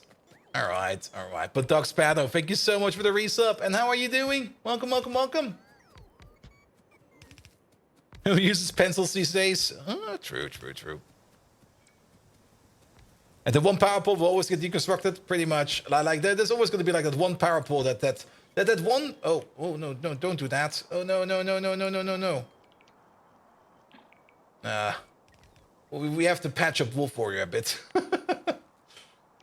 Do we have got another Wolf Warrior?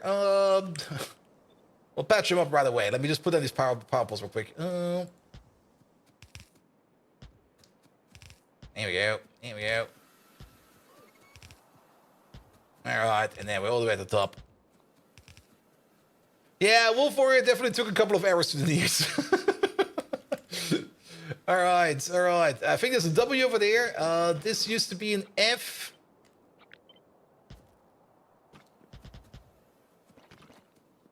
Here we go. Wolf.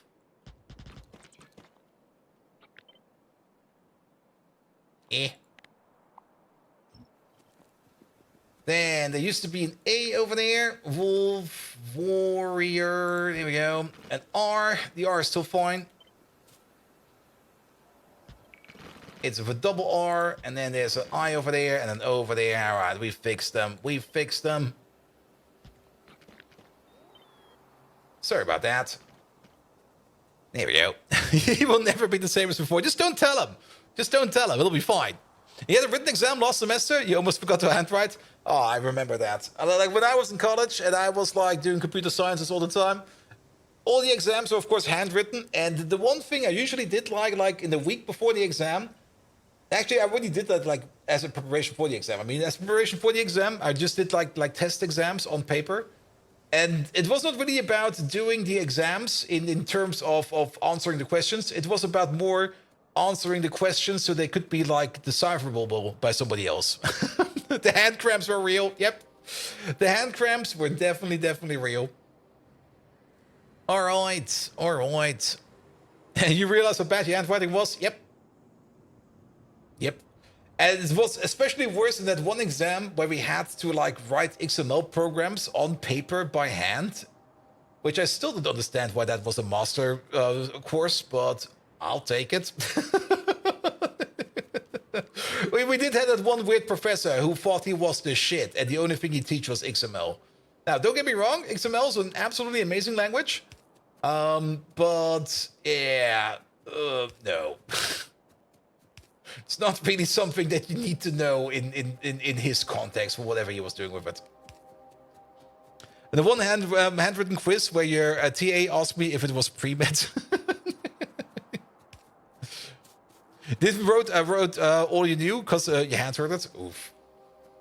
Oof, oof, oof. Once had to do assembler on paper, so painful. I'm actually very happy I never had to do any assembler on paper. I mean, we did had some exercises in assembler. And knowing assembler is definitely good, but it's really not required anymore. Unless, for whatever reason, you really need to write something in assembler because there's no C compiler for whatever you want to do, which is never the case because you always have a C compiler for anything. Like, if you run any kind of system without a C compiler, you are in some kind of very weird esoteric system. Good old microcontroller shit. Yeah, for microcontrollers it's probably required. But embedded systems are not microcontrollers. Embedded systems are embedded CPUs. You get like full C you get like the full C toolkit, at least. And your first job was understanding the binary language of load lifters. Ooh. And if anyone has to take notes for everyone, I always had the perfect excuse, but I have a doctor's handwriting. Nah, I mean, well, then again, how to put it? In college, especially in computer sciences, I never attended any of the lectures. So actually, that's not quite correct. The only lectures I attended was like the first two and the last one. Like the first two usually had like some rudimentary structural information about how things are going to be set up. And the last one usually had any kind of information for like the exam, where it's going to be like, yeah, we're going to be covering the following topics. Make sure you study this, and this. And the exam will probably be something about like that, and that. And then the rest, I was just never seen. I just did the rest from like remote. If at all. All right. And the main reason we put these power wires over here is so that we can put down some of these construction zone extenders. So that we can start building the rest of this.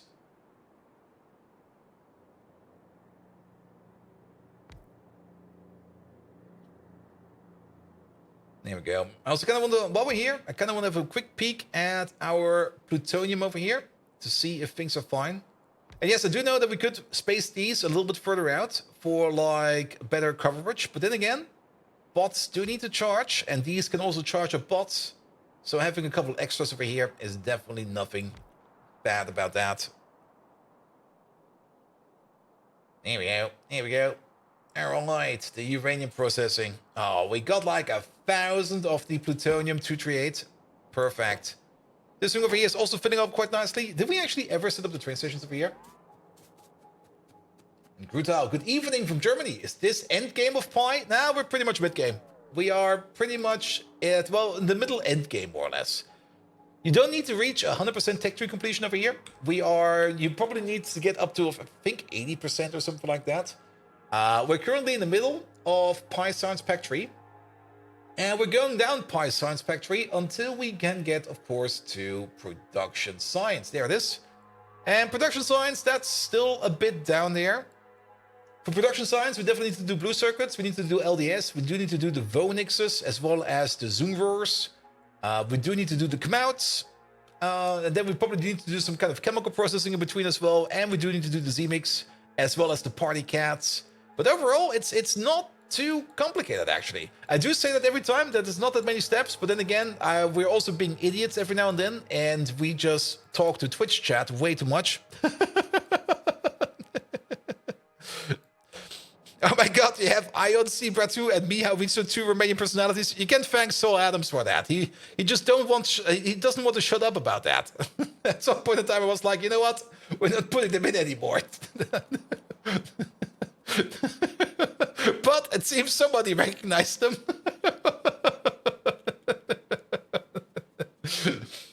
I mean, name in the game is your name in the game, not random Romanian. I don't know who these are from Romania. Persons in here. I think there's a couple more, actually. There might be some more hidden around here somewhere. What's up with the beard? It's super epic. Well, the beard will be shorter tomorrow. Because tomorrow I got a barber appointment and the beard will be shorter. The beard, it looks kind of epic, but actually, it's I think the worst beard I've grown in quite some time. Like the last one was way better. This one's kind of shit, actually. So Adams is 100% vindicated now. Don't tell him. Don't tell him. Then he will definitely not shut up about it. Now, I will be going to the barber tomorrow, and I will be getting, like, a beard update. It will be shortened, and it will be probably a bit freshened up, and it will probably be, like whatever the barber wants to do to it. You can't grow it if your life depends on it? Yeah, I mean... There's a reason why this beard doesn't grow. It all goes into the beard. Because usually we shave after TwitchCon, but this time around I was like, let's go. Before we go to TwitchCon, let's just give this beard a trim. And Bratello is a politician from the 19th century, and Mia Vizu was a voivode. Kind of a king from the 1600s. Was. I hope he was a king and is not still a king, because if he's still a king, that would mean he's still alive and he's most likely Count Dracula or something like that. All right, but did we ever name these stations over here? No, we never did. We should at least name this one over there. Plutonium.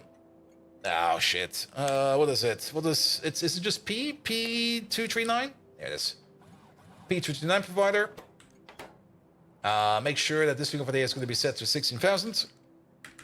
That's a little bit too much. 16,000. There we go. Then this is going to be P40. P240. There we go. P241.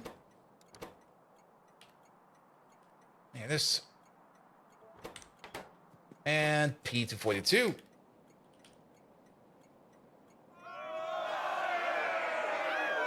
It's this one. Thank you for the follow, mate.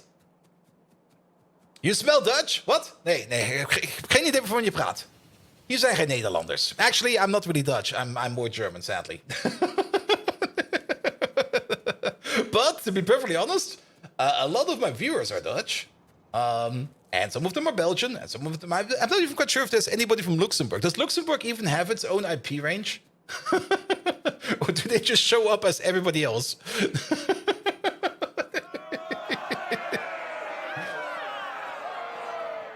It does, really? Luxembourg has its own IP range? All right. I mean, it is really, really small. Is Luxembourg even real? Have you ever been there?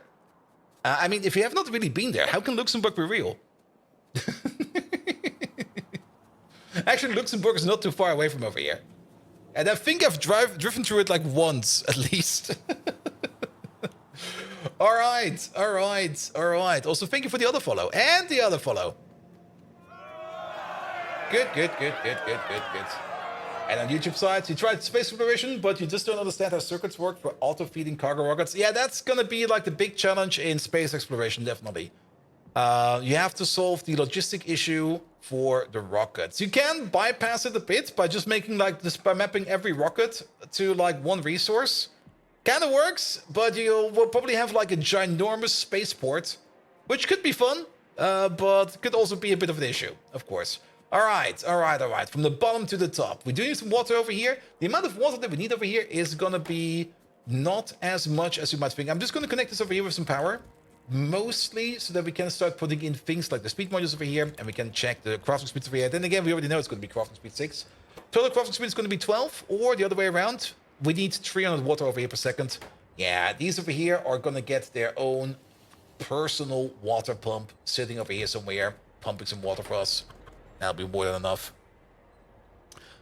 They have their own subnet? Oh, nice. All right, but we do need over here. We are going to need some Mimic. We do make Mimic. We can import. I think we can import that. I'm actually not quite sure. Yeah, no, we can import that. We definitely can import that. And we're also going to be making some tailings over here. About the tailings, I'm not quite sure what we're going to be doing with the tailings yet. Either we put them on a train. If we're only going to be making like a small amount of tailings, they're going to go into a train. If we're going to make a large amount of tailings, we're going to be doing like a tailing processor on site. So fun fact, your employer didn't run NAT for a super long time. So we have a massive deployment of non-private IP ranges deployed internally. Oof.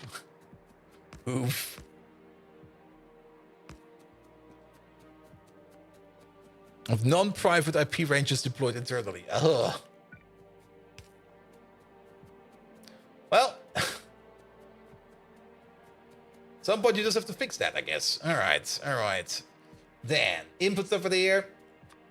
Now, the other thing, and that's the thing we still have to set up, we still have to make the titanium grade 4 provider. That does not exist yet. That is a thing that is just not a thing.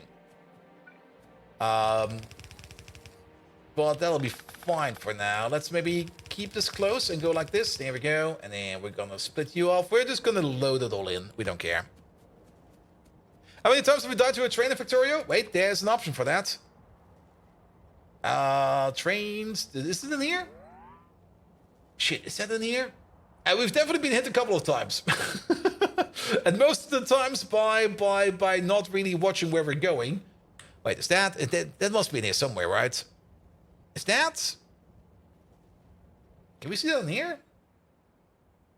I mean, we definitely got the achievement for it, right? Get run over by a train. There you go. Get killed by a moving locomotive. Is there a stat for that?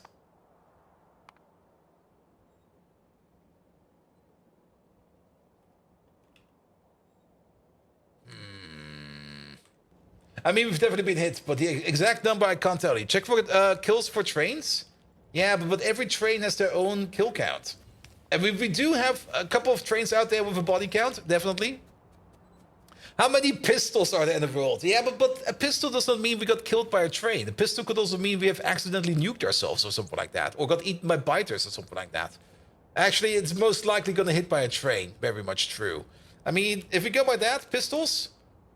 Well, at least 9 in our storage. But then again, we don't really throw our pistols in storage. We usually just throw them around somewhere. Like over there's one. And over there's one with some grenades. I do kind of remember we were also throwing out the pistol out of the window while we're traveling over here. So there might be a pistol over here somewhere. I'm pretty sure there's a pistol over here in the woods somewhere, which you just dropped in there. Yeah, there's a couple. There's definitely a couple. All right, all right. You only make one product? You only make one product. Perfect. You for there, you for there, you for there, you for there. In. I thought for sure there was like a count somewhere where we can check. It's not really something we do that often. But maybe somebody knows. But yes, we've been hit by trains often. Quite often. It's almost something like a hobby over here. We do have to keep in mind that we do make things like titanium rejects and stuff like that. Which we need to take care of. Here we go. So we could do something like this. We could do something like that. There's just the same output over there. And then one of these over here will be filtering out the rejects. Here we go. And then you go in over there.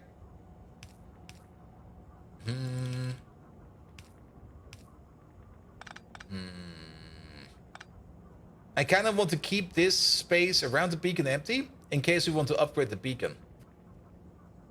What we could do is rotate you around. Do this, do that, do this, do that, do this, do that, do that. There we go. That'll be fine. Both of these go in, and then these two will be going up, and then we'll be moving them out over there at some point in time. Here we go. So you go like this, and then you have one that goes all the way over there. They come together over there. I'm not quite sure if we're actually going to go this way or not. We might just go another way, but it goes over there. Milestones has the mod. Oh yeah, the milestones. It's probably in there. I knew I saw it somewhere, I think. I mean, we've got the kills over here. We've definitely been killed at least 25 times. At least. But I'm not quite sure if that's all via a trade. Could be anything.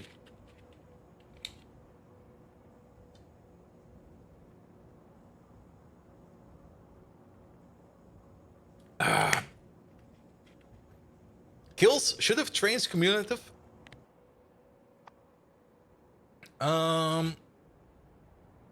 Oh, you mean over here in terms of train, a locomotive in this case? But this is how many locos we killed and how many we have lost. There's not the thing over here from the point of view of all locomotives. I mean, we can probably just go over here and just maybe check out one of these trains, and it might have a body count. It might just be like kills like 1 or 2.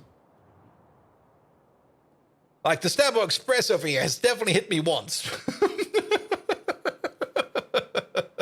That thing has a body count. And there's a good chance that any train that's going through the mall over here might have hit us in the past. But yes, who knows? It's not called the Stabo Express for reasons. Yep, definitely. Alright, you also need some water over here.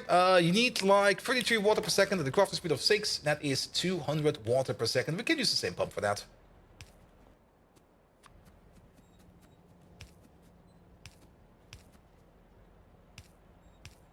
Not like that. We're off by 1. We're off by 2 now.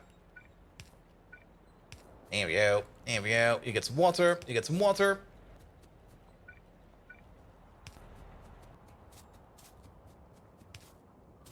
There we go. Put you all the way over there. Here we go. And there we go. You was even hit by a mate with a car in this game. Yep. You can also run yourself over with a car. Like if you get out of your car, like if your car is going too fast and you get out in front of your car, you can get run over by your own car. Or even by your own tank. Like if you've got your tank rolling around and you just get out of it and it still has some speed on it, but you can walk faster than the tank because of robo legs, and you get in front of it, yeah, you will get hit and you will die. All right, we're just going through these step by step. For this process over here, we're going to need some sodium chloride. So we're just going to put on the requester on top of this one. And we're just going to go through all the steps over here, one by one. And we're going to be putting in the train station for each one of these over here, one by one. And then we're just going to see where we end up with. It's a bit of a weird way of doing it, but it'll definitely work. This thing over here is going to be the Mimic requester. Solar's Raven. No, Mimic. We do have that available as a train. So off you go. Train's coming over. Excellent. Which also kind of means we do already put this thing over there and connect it up. Also, damn you, Bolt, you started Rimworld again. I needed the idolatry win before you drop off the new expansions. Oof. Rimworld. A lovely, hard, horrible game. I'm a little bit surprised by our current playthrough of Rimworld, where we just go like, yes, things are somehow keeping it together. Like usually we get clapped hard by Cassie, but this time around this is more like, yeah, Cassie is just letting us be. And cool. Thank you so much for coming over. Have an amazing rest of the evening. See you soon. All right. That's over there. Good. Then we're gonna need the sodium stuff. That will be coming from over here. I mean, Doc Spanner, have you seen that the update 3 for Captain of Industry will be getting? I mean, Captain of Industry, update number 3, will be getting trains, and I'm just sitting there going like, fuck yes, I want to play some Captain of Industry again. I'm not quite sure if we're going to be putting episodes of that on YouTube again. It seems kind of cursed with Captain of Industry and me on YouTube. Like, I did a couple series on it, but they all just kind of starved at some point in time. Each and every one of them. Intertooth will be happy. Intertooth will be very happy. And what they've shown off of the trains, it's gonna be great. I mean, I always kind of wanted trains in Captain of Industry because maps are getting kind of big, and sometimes having to haul those resources from A to all the way over to B was a bit hard. And them adding trains in is definitely something I'm looking forward to. And not only that, they're not only going to be adding trains to it, they're also going to be adding in proper roads. I mean, people have already been building roads with asphalt and like just like barriers and stuff like that. But there's going to be proper roads this time. All right, we're going to need a grease requester. So, another liquid requester over here. Will they add tunnels? Oh, that's a good question. Liquid requester. Nope. There were still some old power poles over here I missed. I mean, it's more or less all still like an early development, as always. And it was just an update I read on the Discord, and it's probably also posted on the Steam website. Here we go. Have I played it yet? Not yet. I mean, I've played Captain of Industry in the past, and Captain of Industry is a fun game. I mean, Captain of Industry is like... Usually when I play any kind of automation game, I usually end up wanting to play more Factorio because Factorio is just more refined. But Captain of Industry is that one game that actually kind of managed to want me to keep on playing Captain of Industry. And that's something I do value quite a bit for Captain of Industry. But update 2, it's a full game. It's better in early access than some full games. It is. I mean, they're basically doing the same good work that Factorio did in the past. And it shows. It really shows. They're putting in a lot of effort. They're putting in a lot of updates. They're keeping the ball rolling. And it's great. It's great. It's really, really great. Though, if the dev loops could be a little bit less harsh, that would be better. But then again, I guess that's just going to be their thing. All right, this thing over there is going to be requesting in grease. We don't have a grease train, I think, yet. Grease? There's a bit grease over there. Is that just fat? No. Do we have it even set up yet? I'm gonna lie, you don't play Iron Man? I mean, I'm usually on top of the dev cycles in Captain of Industry by just making like massively oversized buffers. And the grease is over here. There we go. We're making grease over here. It's in a train. We are exporting it, right? Are we exporting it? I thought for sure we were exporting it. Wait a minute. All right. That's tailings. That's lubricant. Low aromatics. Xanol. I thought for sure we're exporting this stuff.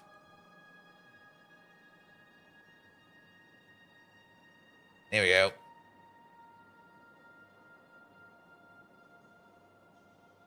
What kind of OCD psycho person do you need to create a game like Factorio? Well, more people that want to play more of the same. And what do I mean? Sorry, Silent Stone, what do you mean? Or do you mean the OCD comment? I mean, automation games are always fun, but if you think about it, the base game loop of any kind of automation game is just like make one thing, then make more of one thing, add another thing on top of that, make another thing, make more things out of a thing to make more things, and then yeah, it feels a bit weird. I definitely have to say it does feel a bit off. All right, it seems we're not exporting this. I thought for sure we are exporting grease, but it seems not. The grease is going into here, the grease is going into there, and that's it. The grease is not going anywhere else, so we still need the grease station over there. Oh, so let's talk about the dev cycle or something again. Yes, the dev cycle in Captain of Industry. I mean, and it's not really the dev cycle, but it's like the update cycle. They're not doing it as consistent, I think, as in Factorio, where you get like a Friday Factorio effect every week during the early access. But they're doing it more than good enough. I think it's at least once every month, which I think is fine. But having like those regular updates, that's the important part for every kind of early access project. Like, you need to keep the ball rolling. You need to be like informing people about new stuff all the time, so that it stays in their minds. And that is something you can easily just do a la continuous delivery. I'm thinking about all the process and the elements. Yeah, I get that. I get that.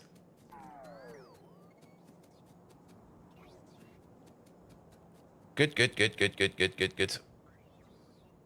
All right. But then again, I mean, things might seem complicated. And if things are complicated, then usually that means that they're not understood in its full. But most of the times, a good complicated process should be consistent of, or not really consistent, but should be made up out of multiple smaller steps, which are not complicated. And if we manage to, I mean, every so complicated process, like even winning this game of Pi, you might look all the way at the end, and you might want to see what you need to do, and it's going to be like, yeah, just make like, go all the way for victory and you're done. But all of these over here are more or less small steps you need to do, small steps you need to achieve all the way over there to the end. And you just go by it step by step. Like the more smaller steps you put in there, the more efficient you're going to get through this whole thing. And that's also pretty much true for every kind of big project out there. Like every big project, it's not all done in like one fell swoop. It's going to be like split up into smaller projects, into even smaller projects, into smaller tasks. And then all the small tasks will be picked up by people and everybody starts working on it together. And then at some point in time, you kind of realize like, yeah, this entirely super complicated process was actually not that complicated at all. We're already done with it. There we go, let's put you over there. I mean, it's the same with the project we're working on in our embedded project. I mean, it's also considered a very, very complicated project because, I mean, there's like, what is it, like a couple hundred teams are working on the same project, like on the same embedded project. And a couple hundred teams is a lot of developers. That's like, I mean, every team consists on average of about like at least 10 developers. We're a little bit on the small side with only having about, what do we have? We have like about, if you count everybody full, we are the same size, but we're technically only like 5 people. At most. There are some extra people in there that count as half people. Let's not get too deep into that. Some people are only considered half of the of other people. There we go. But then again, you also got other teams that have like a couple hundred people in them, where you just go like, all right, that is a lot of people. And all those people work on the same project, and everybody does like only a small part of it. And try City Skylines, but Factorio is more entertaining. Yeah, City Skylines is more... I mean, City Skylines is more a simulation game than an actual simulation game in form of... It's... Unless you really overexpand at the beginning, you can't really fail at City Skylines. It's more like an ant farm. It can't fail unless you kind of fuck it up from the get-go. And actually also Factorio. You can't really fail in Factorio. The only time you really do fail in Factorio is if you run out of resources and all the new resources are covered in biter nests and you don't have the capabilities of dealing with those biter nests. But even that is almost impossible, because even if the biters are super duper strong, as long as you have enough fish, you can survive any kind of biter onslaught. Then again, if you do run out of fish, yeah, that's gonna be another issue. Or when you rage quit. Yeah, at some point in time, things just get too tedious that I fully understand that it might just be easier to just restart. I mean, personally, in my opinion, it's always better to not just restart, but try to fix what you have in front of you, because you'll learn way more out of it. But I do understand that sometimes restarting is just the cleaner and faster solution to something.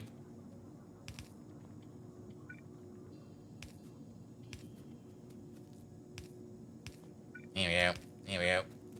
But for example, also a good example about our embedded project. Sometimes you do have something like in your code where you go like, we need to change this. This is kind of shit. But, oh, we've still got that one over there. But we can't change it anymore. Mostly because the project is already in such an advanced state that if we would now start to edit our code and start to introduce changes in terms of refactoring or just even behavioral changes, that we will not be able to merge it anymore, because the amount of testing effort that has already been done on top of everything that's already in the system, the risk would be too high that we accidentally would break something down the line that then would then affect the overall quality of the entire project.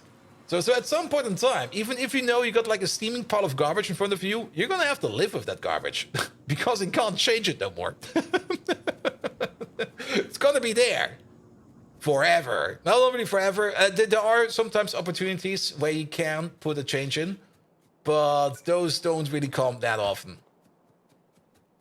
Also, well, it doesn't really matter actually. Huh? Do not hit you with reality like that.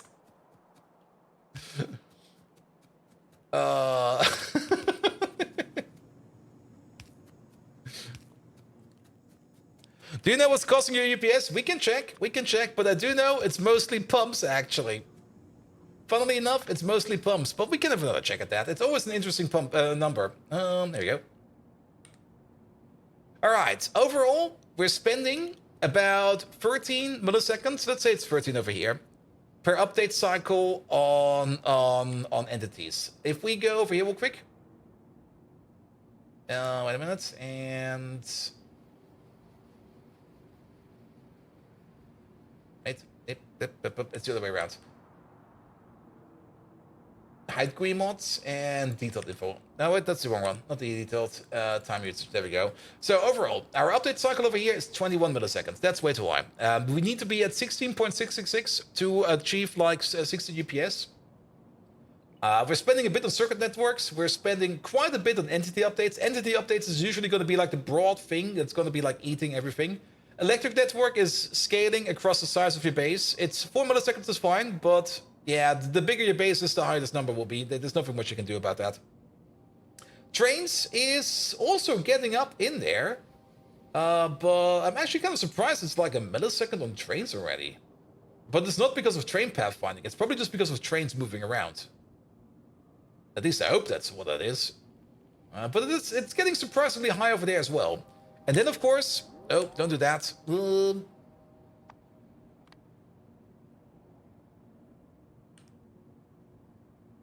I hope there's football going out on site, because there's definitely some people screaming in the streets.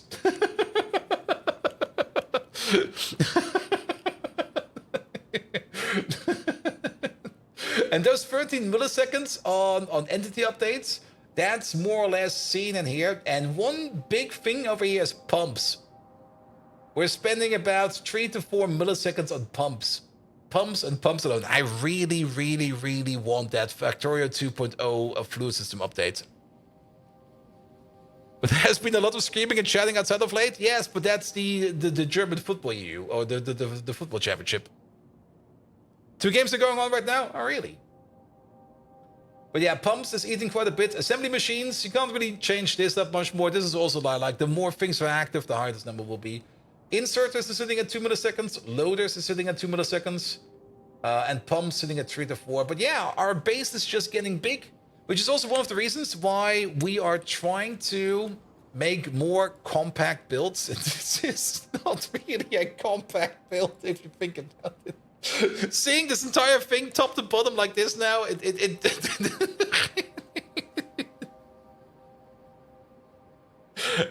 does kind of work. I have to say, it does kind of work. With Croatia the scoring? Oh, I see. But I got a Croatian cafe down the street. That's probably those guys then.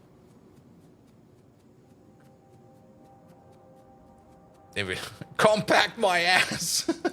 Well, things we definitely have to clean up, and things that will definitely give us a bit of a UPS increase again is if we clean up this thing over here. Because this is the antimony making machine. And yeah, that thing, we definitely scale it up a bit. But antimony needs a bit of a redo, man.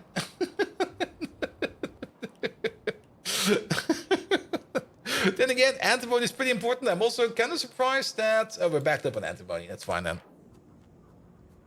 Alright. Instructions don't clear. Throw your ass into the trash compactor. Yep.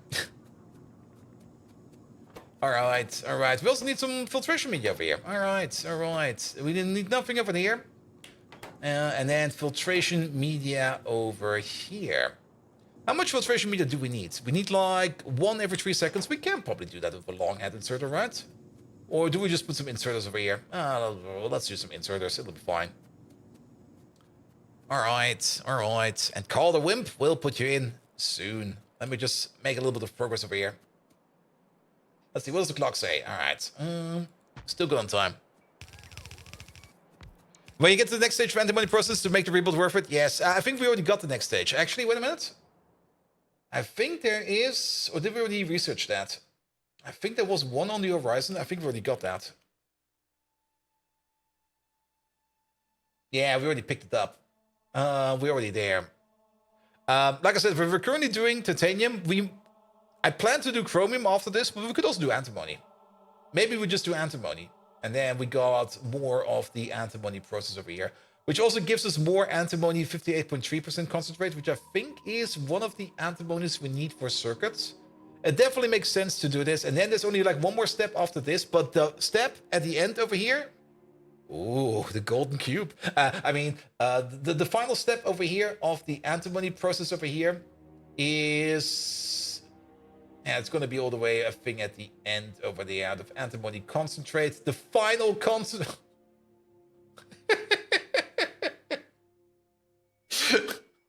I do kind of like how you got a recipe over here that takes 100 units of the final concentrate to make 100 units of antimony concentrate.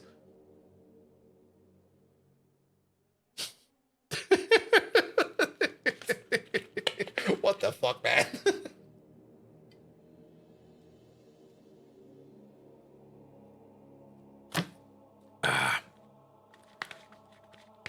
But yeah, maybe we should do antimony after this. And we were currently doing titanium because titanium is going to be running out soon. Or at least, nope. The titanium in the processor will be running out soon because things are backed up and we need to move some stuff around. You're just singing the final concentrate as the final countdown. Oh!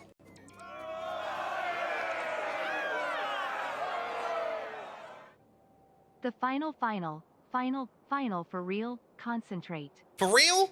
For shizzle? For mizzle? Are you sure about that one? It's really the final one?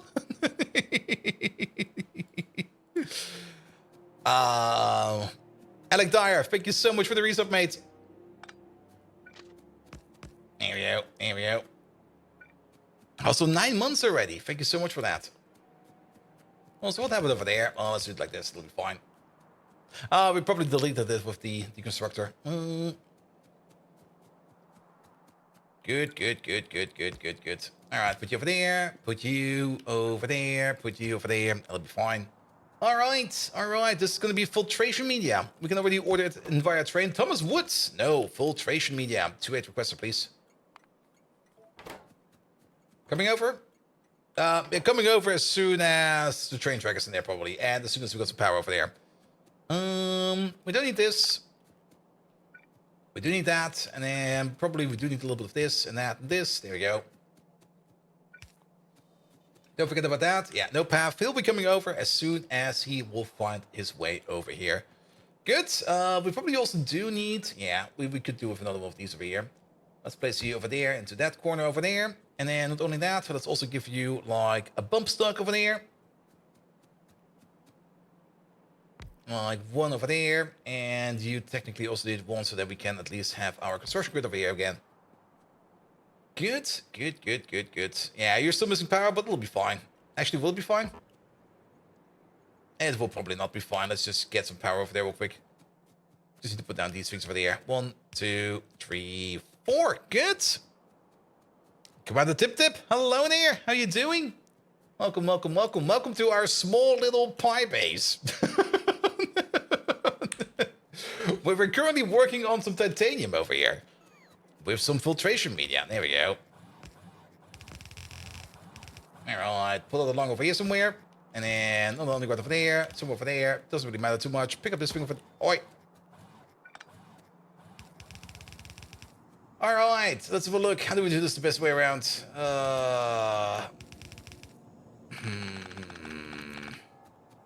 We definitely do need a 50-50 split of this one. That's definitely something that needs to happen. But I think the easiest way would be to go down first.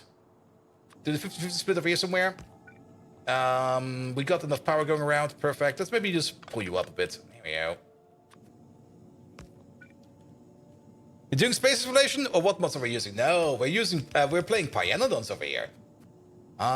Space exploration, well, we did it in the past. We never did it on Twitch, but we definitely did space exploration in the past on the YouTube channel. But we are playing Pyanodons over here. And Pyanodons is making things a little bit more complicated than space exploration. Because space exploration is great, don't get me wrong.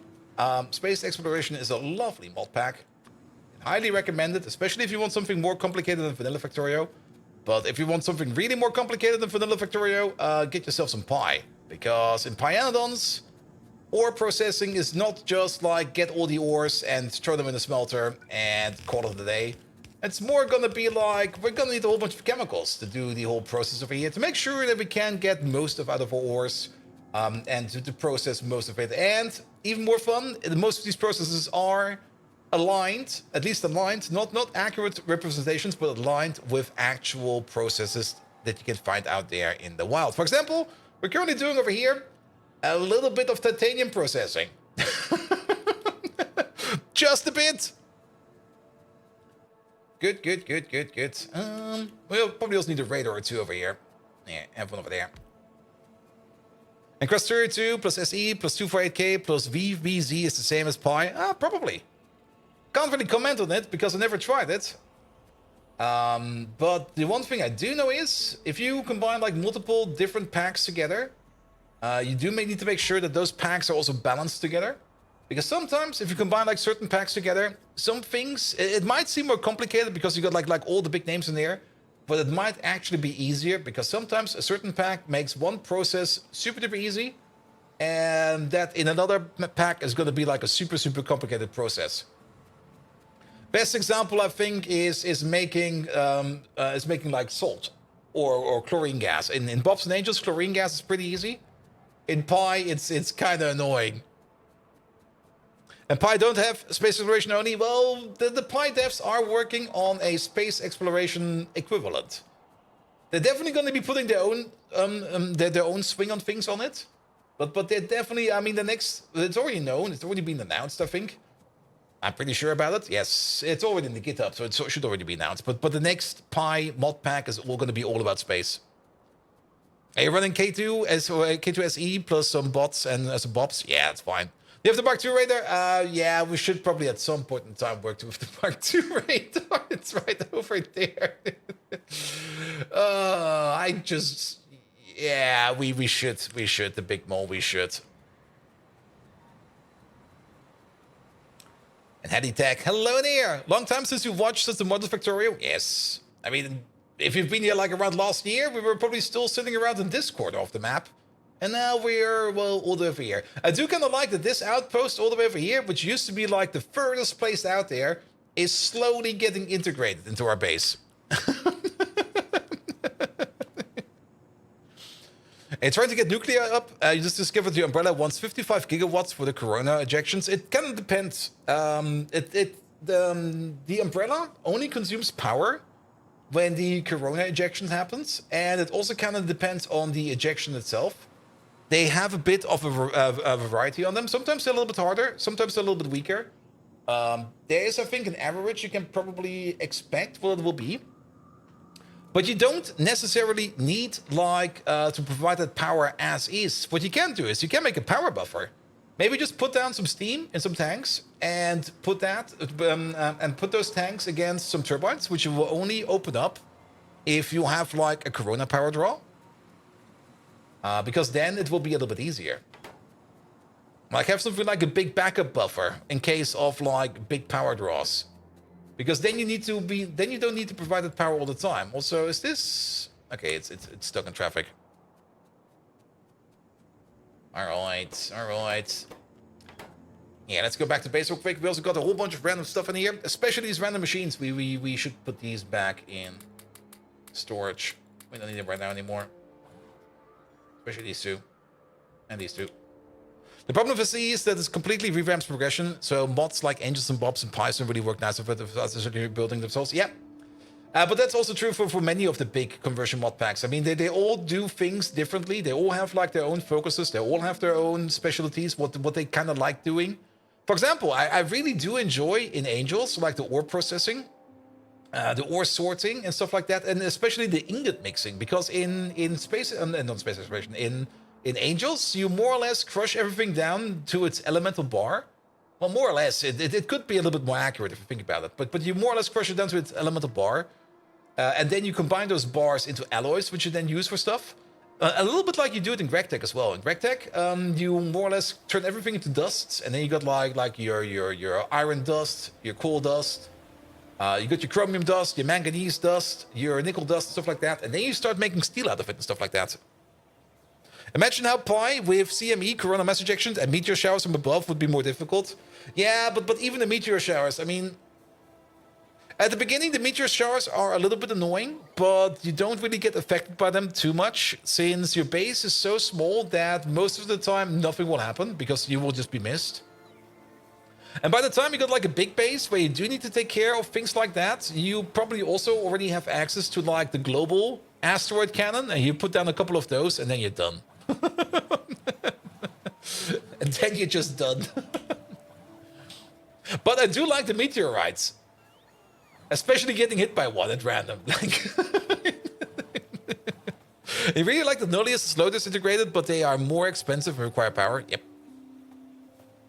You have the small local asteroid cannons, yeah. And later when you have the meteor defense umbrella, and you're safe. Yes, you are. There we go. There we go. All right. Let's get a grease station going. Because I do want that grease in here. And that umbrella and that global meteoroid defense, it's not that deep into the pack. I mean, it is. You do need to go to like a volcanic planet, and you do need to go to like an ice planet to get like the cryolite, I think, and the powerlights. What's it called again? Like the special ores from both places, more or less. It's been a while since I played it, actually. I think it's been like a year since I played Space Exploration last time around. But yeah, once you get that, you can get like into the production science and into the utility science, I think, as well. And then once you get into space science, I think if you're already at utility science, you already get like the global meteor defense. I could be wrong about that. It's like I said, it's been a while. It's been a good while. All right, diamonds all the way over there. And then one of the space explorations going the same route to Randall. Yep, pretty much. I mean, to be fair, it's not that Randall is doing something special that the Factorio devs wanted to do. It's more like the Factorio devs from the get-go already wanted to do something like that. But then I'm actually not quite sure what happened. That's still something I'm kind of interested in how that process got to be. Because from the get-go, the Factorio devs always wanted to have like some post-space rocket or space science rocket content. That was always on the roadmap. That was always something they wanted to do, but they never really got to it. I'm a little bit curious to see why that actually is. It might have been like mentioned. Oh, we already this one. It might have been mentioned in the Friday Factorio fact at some point in time. Why that process just didn't move along any faster. But then again, I don't blame them, because they made a good product. They made an amazing game. Factorio is still one of the best, well-maintained, well-developed, well-everything game out there. But yeah, Randall then at some point in time thought probably for himself, like, okay, it's all taking too long. I'm just going to make my own mod pack over there with like post-space content. And then he just did that. Was voted on by the Pi community to do energy overall first. Wait, what? I'm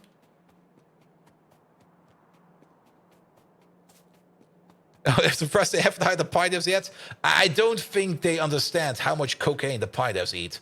Like they don't snort it, they eat it. And then probably Whoop was looking at it and they were like, we can't afford these guys. They're way too expensive. I mean, to be perfectly honest, they hired a Randall mostly for his graphic assets. I am actually a little bit surprised why they did not hire well, maybe they did. You never know. Maybe he got some side jobs or something like that. But why they never hired like the Pi dev? Because the Pi dev, or like Mr. Pi himself, he's doing some great assets. Like that's one of the reasons why I really do enjoy playing Pi so much. Because all these buildings over here, these all look amazing. Like all of these. Some of them are kind of stupid, yes. But all these processing buildings are absolutely amazeballs. I like every one of them. And just having all these different buildings out here is just absolutely great. You, of course, also have things like this thing over there. Where is it? It's over here somewhere. Do we still have it? We probably still have it. If I can find it. Where was that? There it is. Like the Typhoon base over here. Yeah, that's where the cocaine comes in again. There's definitely some weird parts in there. And the arc power plants, yes. Yes.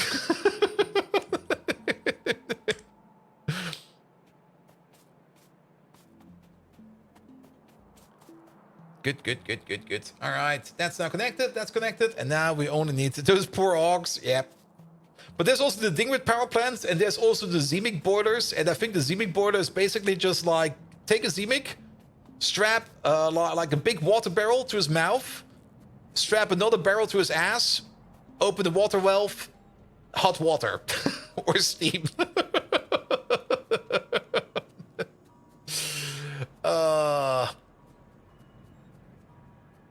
There we go. That is all of the lardo. I still got a feeling that we got... Wait, Lord. Oh, that's diamond tailings. And the mushroom nukes? Yep. But then again, that's also like one of the reasons why Factorio is like such a successful game. Because it's very much moddable, and I do hope that it will be even more moddable when Factorio 2.0 comes out. That does probably also kind of will mean that a couple of those mods will probably have to deal with some breaking changes, which is sad. But then again, if it will be even better after that, I'm looking so much forward to it.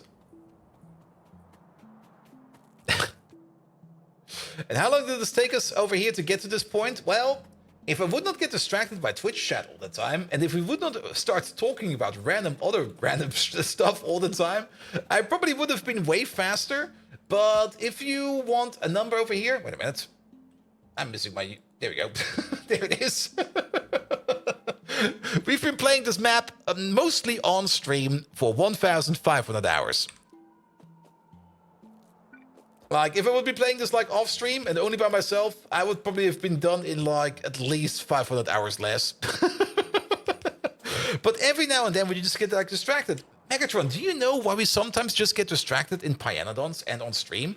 I don't really see any reason for it. And then every now and then things like this will happen. Bolt Viking, focus! Do it! Huh? What? There's a squirrel over there. You see that big squirrel over there? It's an amazing little squirrel. Here we go. Here we go. But you can definitely do it faster. I mean, if you play it on your own, or if you play it in the team even, if you play it like with other people... Oh, the incompetence, the lack of focus. It's like the time you spilled the beans, Bold Viking, What? during the crucial tactics meeting. A monumental mess. Perhaps it's your strange obsession with fixing chatbots. Or even worse, those filthy rodents, rats in soup. Disgusting! You are as distractible as a crystalloid on a light show, Bold Viking. It's high time you start channeling that energy into something productive, like optimizing weapons for explosive potential. Or perhaps a grand plan for intergalactic domination. Anyway, time to crush the opposition. Decepticons rule! Megatron, for that grand plan for intergalactic domination, could you maybe tell me, where would we find an intergalactic dominatrix?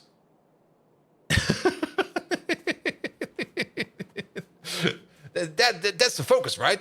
That's what we need to do, right? All right. But now we're exporting over here our grease. How much grease are we making? Let's have a quick look at that. Oh, the audacity to ask such a question, you flea-bitten flanker. And here I thought you had already embraced the terror of the pineapple pizza. An intergalactic dominatrix you wish. Yes, Try please. the Spice Girls reunion tour, for I'm sure even they would be too high a rank for you to handle. Dear me, this is some serious round object phobia we're handling here, making me feel older than the first recharge socket. You'd be better off focusing on optimizing your speedruns, McIntyre. Instead, Decepticons forward! There we go. All right. Now we're making grease at 30 crafts, or crafting speed 30. That means we're doing about 7.5 crafts per second over here. Good. I do hope that we have enough of the low distillates over here and enough of the lubrication stuff over there. But yes. Is Megatron suffering from lag? A bit. He's got the pre-shakes. I need to fix that, but I just didn't really have the time to look into it yet. Or, didn't have the time, did not really have the motivation. I mean, I definitely had the time. It was more like, I don't want to work on Megatron right now. I do hope I will find some motivation, and there's a good chance I will actually find some motivation to work on Megatron next week. Because I do need to work on some code projects next week.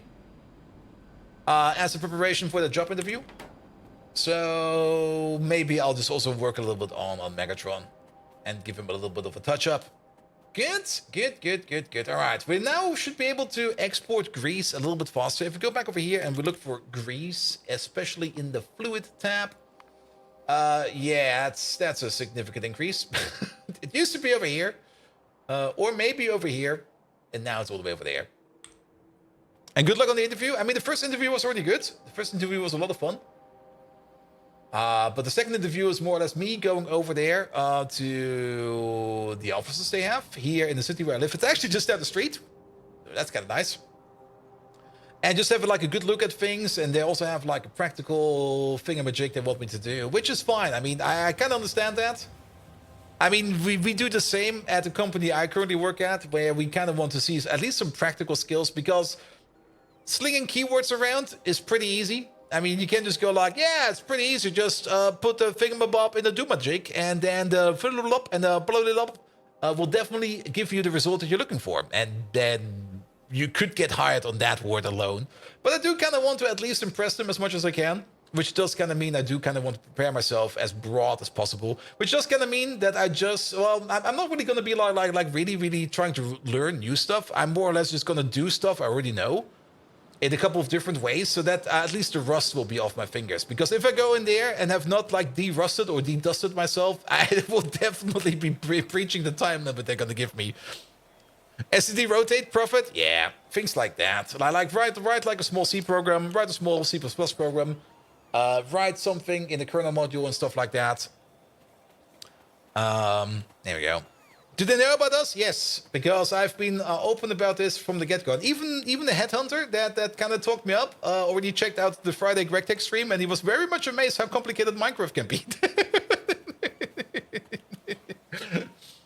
All right, all right.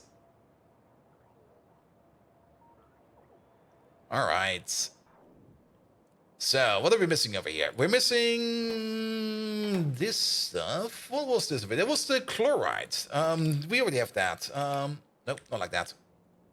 He plays Minecraft? I don't think he plays Minecraft, but he definitely checked out the stream. There we go. We need this stuff over there. Requester, please.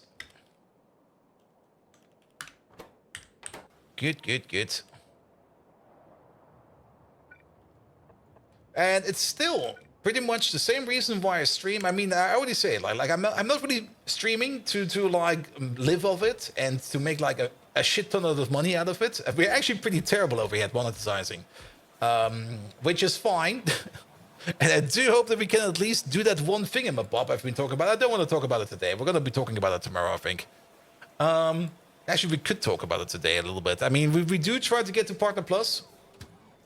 And to get to Partner Plus, we still need a couple of subscribers. We did meet the requirement for Partner Plus the last 2 months, and I do hope we can meet it again this month. But then again, Twitch also kind of made subs more expensive, and now it might just be the case that we kind of lost a couple of those because of that, which is kind of annoying.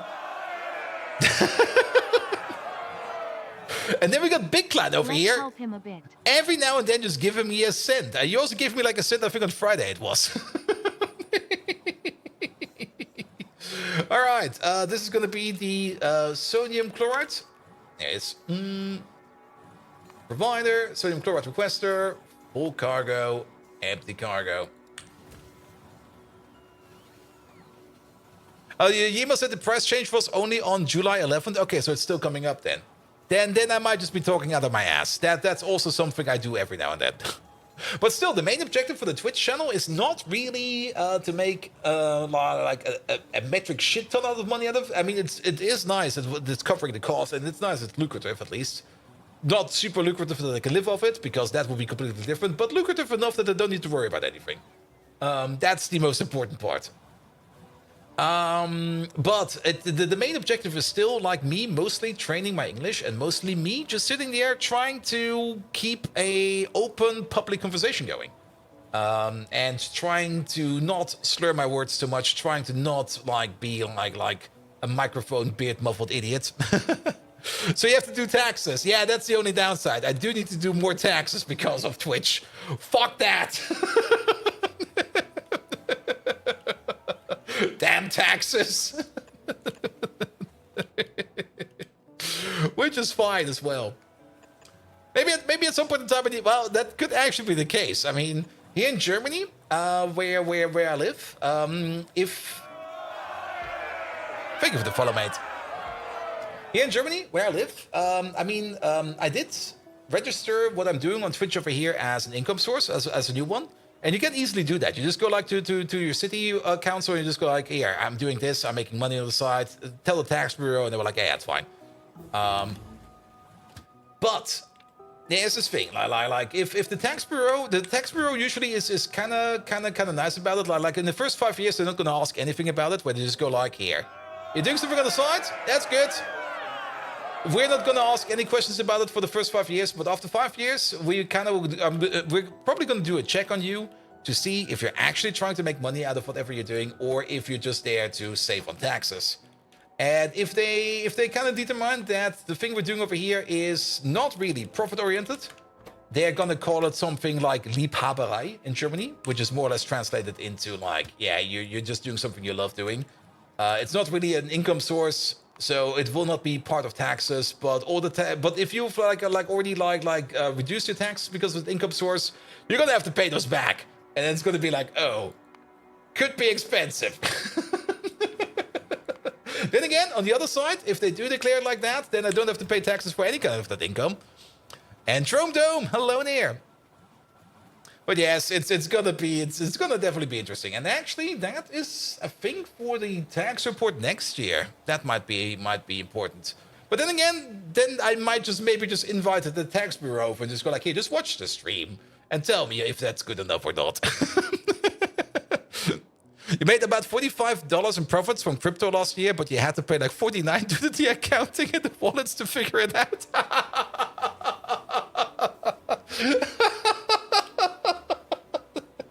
Crypto, the best way to lose money. Am I my own company? No. I'm not my own company yet. I was thinking about doing my own company as well, but that requires a little bit more of a startup money and stuff like that. And you also do technically need to be like 3 people. Which I could easily get. I mean, I could just get like some silent partners. Like, I just get my best friends. I just go like, here, dudes, you want to be silent partners? I will invite you to like lunch like once a year for like a fancy restaurant, something like that. They will definitely say yes. Now, not like that. Oh. You recommend investing in NFTs? There's no way that can fail? That's like an actual company. Oh, like a personal company. Maybe I could... I think I already did that. I think that's pretty much what I already did. The single person company. I don't know. It's German taxes, man. I definitely put in some paperwork, and I did put some effort in it. And at the end of the day, if somebody comes along and goes like, wait, what the fuck are you doing over there? I can at least show for it like that. I put some paperwork in somewhere.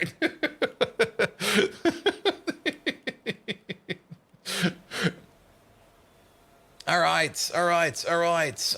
We got those trains in the air. The grease train left, so we're gonna get some grease soon. Good. What we could do real quick. Here, we were making some titanium over here. This is where our main titanium mine is, and currently it's all still being picked up over there. But what we should probably be doing is over here is we should stop getting the titanium in like in raw titanium form like this over there, and we should start processing it on site over there.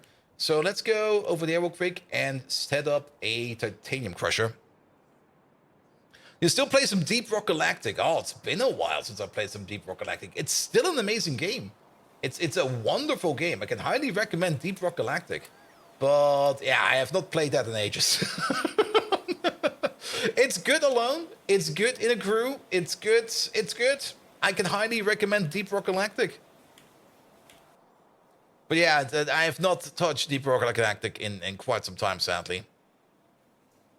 All right. Think about getting it because it looks like a Risk of Rain gameplay with a mining aspect.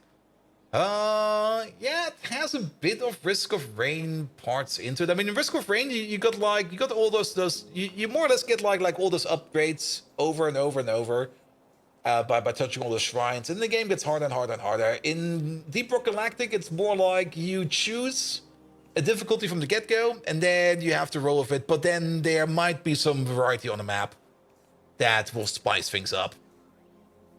But Deep Rock Galactic is a lot of fun. It is a lot of fun, and they're still very much active about it.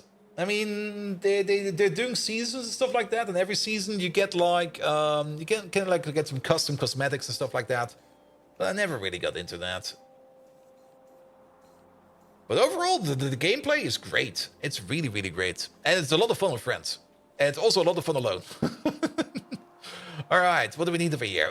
We do need the sorter. We do need the secondary crusher. A ball mill, that's what we're missing. We're probably missing a ball mill or two. Yeah, we're just going to bring this. It'll be fine. Here we go. It's more combined Minecraft with Starship Troopers, or Left 4 Dead, play with destructible terrain and procedural generated maps. Yeah, the Left 4 Dead aspect is pretty good. Starship Troopers, yes. Minecraft, not that much. I mean, you do mine, but you don't really craft that much. I mean, the only person who can actually kind of craft in that game is more or less the engineer, if he just builds like some kind of weird sand fort out of his like sand platform gun. Gewerbeanmeldung. Yes, I did that. Silent Storm. That's what I did. I did do a Gewerbeanmeldung.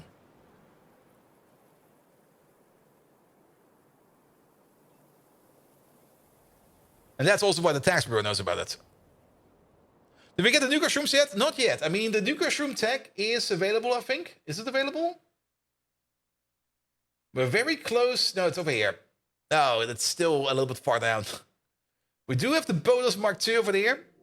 But we still need to get all the way over here for the exploding Bodos. I mean, we are in the correct tier for exploding Bodos, but we are just not there yet. And vanilla Minecraft, not your Gregtech madness? Alright, alright, alright. But still, I mean, it's mostly mining. It's not really building much. It's mostly mining. But that's also the fun part. I mean, you do need to go down into like what's it called? Hots? Hots? What's the planet called again? Hops. Don't forget about the beer. I think it was called Hoss, right? Just Hoss? We need to be further to the left. There we go. And overall, it's a very enjoyable game. There we go. Beer, instant purchase and download from you. Yeah, there's a whole bar where you can get like various beers. And there's also like a special beer permission, which gives you like a bonus. The other beers are only for flavor. But there's always like a special beer that will give you like some kind of a bonus. Hawks, there we go. Hawks it was. Hawks is 6.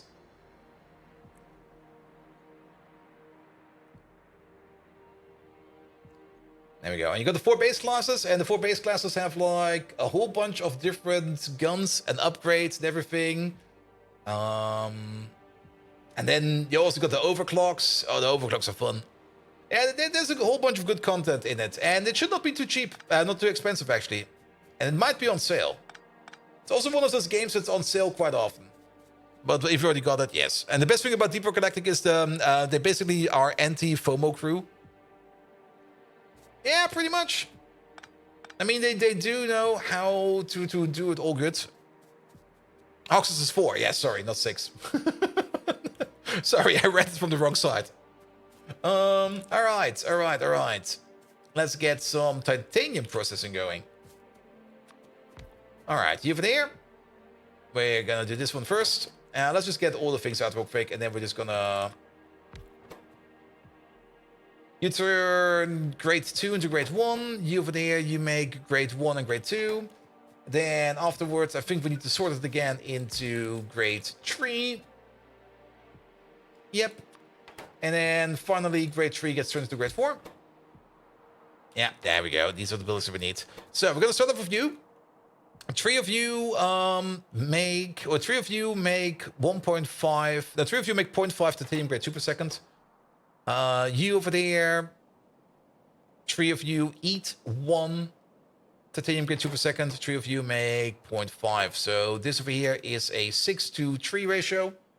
Or in this case, a 2-to-1. That should be the case also over here. We can just take a peek over here if our calculation is correct. It is a 2-to-1. And actually, it seems to be a 2-to-1 and then a 4. A 2-to-1 or a 4-to-2-to-1 over here to turn that into grade 3 stuff. Grade 3 stuff then gets bold milled over there into grade 4 stuff. And then we got some feedback loops. That'll be fine. That seems to be correct. Let's make sure that this is correct. So if we got like 6 of these, we're making like 2 grade 1 titanium and 1 grade 2 titanium. Then that 1 grade 2 titanium will be turned into 0.5 grade 1 titanium. So over here we make a total of 2.5 grade 1 titanium, which then goes into here. I see. We made an assumption over here. You over here, you eat 1 per second. But that will be 2.5 of these over here for those 6 over there. Or it will be a 5-to-12. I see. And then you also get some rejects. The rejects get turned into... What do the rejects get turned into? There you go. That's right over there. The rejects get turned back into titanium grade 3. So that's a localized loop over here. Which means that will reduce the amount over here that we need to consume. Every 3 seconds we make like half a titanium reject, which turns into 30% of that 0.15 grade 3 titanium, which means over here we are only going to be consuming 2.85 titanium grade 1. No, wait, it's the other way around. It goes to this one over there. So we're making 1.15 titanium grade 1 over there. which then goes into this one over there. Did you put your name in yet? No, but we should do that right now before we forget. Carl, let's do that. Because we've already been working on the next project, and if we wait too long on it, I'll just end up forgetting it. So let's get ourselves like a base name, like something where we've got all the important letters in there. What do we need? Carl the Wimp. We do need something like a W in there. Yeah, Mr. Washington. He got all the letters. He got all the good letters. There we go. Let's do that right away. Thank you for reminding me. I do end up putting in all those names all the time, but sometimes we do get kind of distracted. That's the name of the game over here. We always do end up getting distracted over here. Kind of looking for a place over here where we can see a bit more. And yeah, this seems to be good. There's already some random names over here. All right, Mr. Washington, put you over there. Good. Let's start building Carl. Let's start with the D over there. And that could be like our C. Here it is. And then we need to find ourselves an A. There's an A. Give me that A, please. Should maybe also check afterwards if there's some other names in the game in there, because sometimes I do kind of. There you go. Oh, that was too close. Alright, we already got Carl. I do kind of remember something we had last time around. Where is that? Is it over here? No, that was with the... It should be over here, actually. Oh. Here we go. We can Germanify it again. Instead of getting verb, we could get der. Actually, there should be a verb right here somewhere. I'm kind of being lazy again. The one and only. There we go. See, there's one over here. Makes this a little bit easier.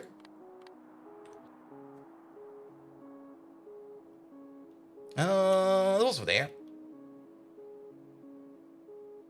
Yeah, put over there, and then put you down. Let me have another look at you. I see. And then we need the P. That's a P. Is a drowning piston catching fire? If you hear a drowning piston is catching fire, go see a doctor. It should not be on fire. Wait a minute.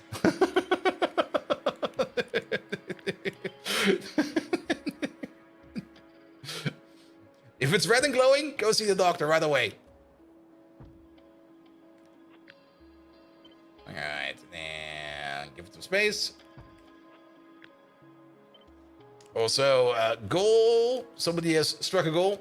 And where do we put you? Let's also put you over here somewhere with the others. Yeah, right over there. Good. Let me just double check if I forgot anybody else over there. Connor Wimp, I see over there. Activity feed. Then a whole bunch of Megatron interactions. Nah, we got you. Perfect. It's in now. Alright. Okay, there's no coverage over here. Perfect. So, still, let's maybe try to figure out the proper ratio again. We can trust the old machine. The old machine definitely does do its work. But we do know that this is going to be a 3-to-2. Oh, a 2-to-1 over here for this one. So that's going to be the proper ratio for you. Then, again, we're going to be making 2.5 titanium grade 1 per second over here. That will be going into 2.5 of these. So it's definitely going to be like 1, 2, and then we could just keep 2.5 over here. We could just keep that going over there. Which is not too bad, because then we just get more titanium grade 1 out of this.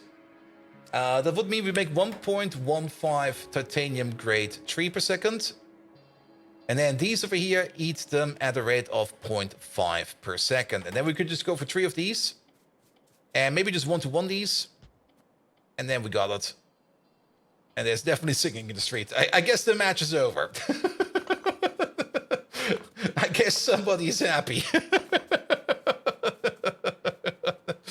Good. And then this over here is what we quickly need to design. All right, and it's going to be your basic beacon setup over here. We're going to go full speed over there, full speed over there. That fits. And then... I mean, all of these do end up going into the same shtick over there. Then let's see. Yeah, that fits. That fits. If we do it the following way, we're gonna place you somewhere over there. Wait, does that fit? Wait a minute. What am I thinking over here?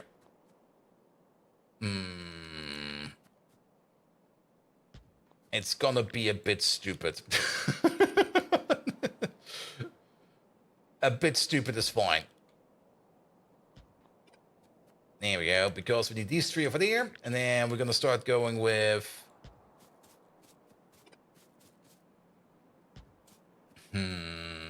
I don't really like this.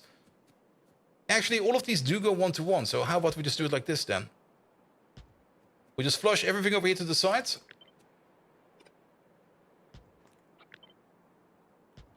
Then you all go into these parts over there. And then we got the final block over here, which will just be a block on the side over here somewhere. I'll just put these in.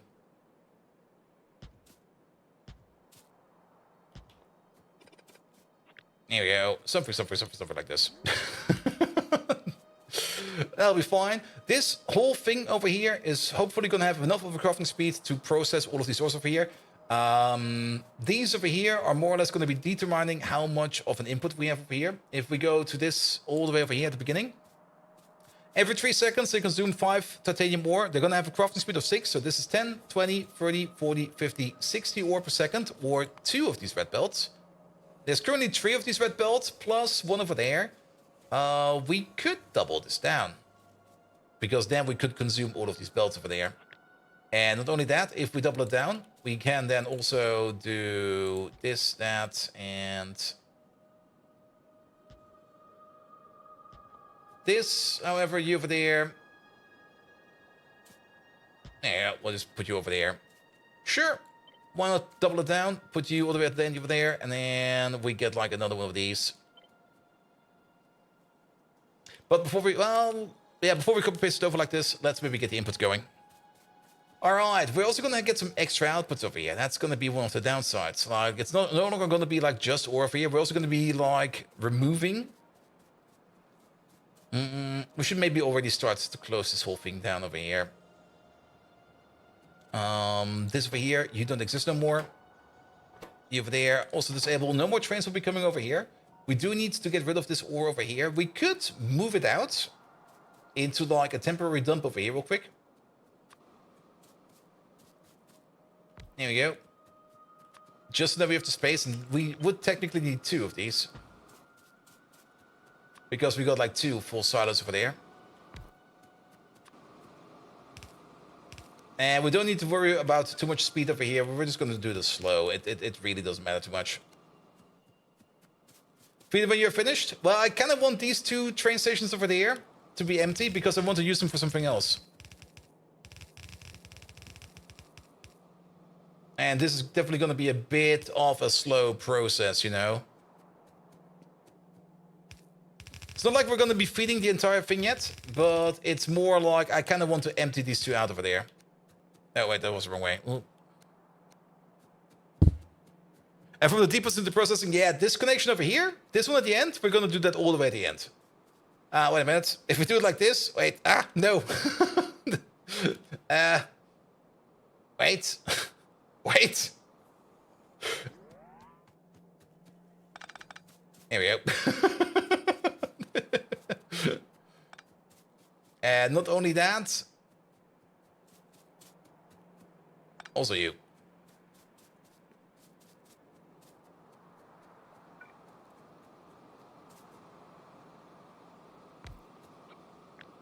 There you go. This is only going to be a temporary thing. Yeah, give it some more space so that we can definitely fill it all in. There we go. And we're just going to like empty out like these belts over here, this belt over there. We're going to empty out these 2 containers over there. Man, yeah, thank you so much for being there today. And then once we reconnect this up all the way into these machines over here, then we will just be injecting this over here first so we can empty out this part over there, and then we're going to be fine. But then we got 2 train stations over there available for something else. Good. We're definitely going to be committing to how this over here looks and feels. So maybe let's get some Roboport networks done over here so that the bots can already come fly over and bring us stuff. Here we go. Here we go. And then the first part of crushing is giving us grade 1 and grade 2. All of the grade 1 All of the... Yeah, we definitely made... Actually, this could be fine. Oh, this could be great, actually. All right, all right, all right. An input over there, an input over there, an input over there. There we go. You do get a split over there, split over there, split over there. Input priority over there from the other side. We don't really care if product ends up on this part over there. That doesn't really matter too much. There we go. That will be your output from over there. That's going to be the titanium grade 1 over there.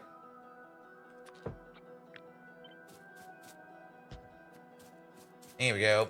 Also, we don't really care too much about this not being able to be upgraded to like a next higher level of beacon.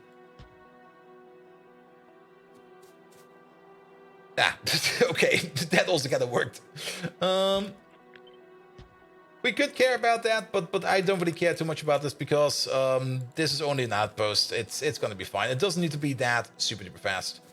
All right, but this way around at least, and we should have enough space around it. Yeah, we should have enough space around it. The stuff that comes from over there will be coming out first, and we're also going to be combining your outputs over there for the inputs over here together, which means we're gonna need like another input over there, another input over there, and another input over there. Rotate these around. Then maybe down and over, side and over. Let's go down and over. Down and over will be fine.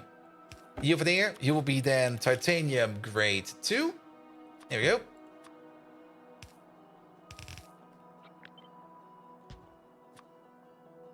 Which will be going over here. We combine them both together.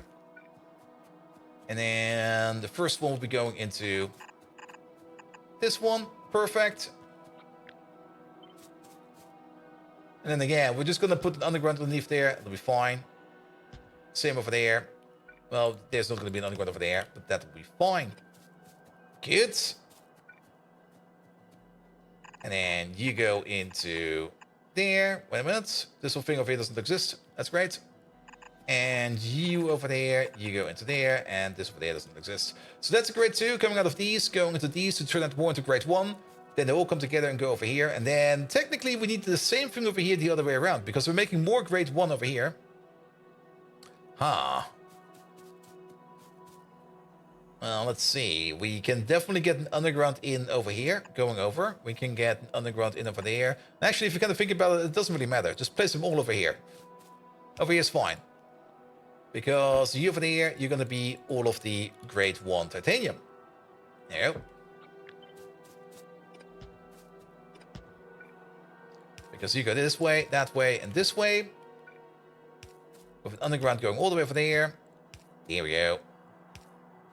Here we go. And then these over here are going to be the ones that are going to be connected over here. We might just need to move all of these over by 1.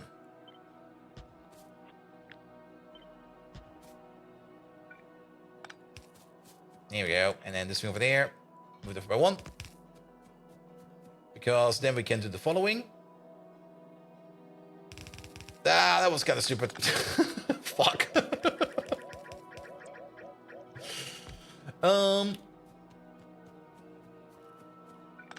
Move you over by 1 more. For this one, we do need to have a little bit more care. Your output priority is going to be on this side. We're going to filter that off so nothing sneaks over there. Then, you over there, you're going to be more of the grade 1 coming out from over there.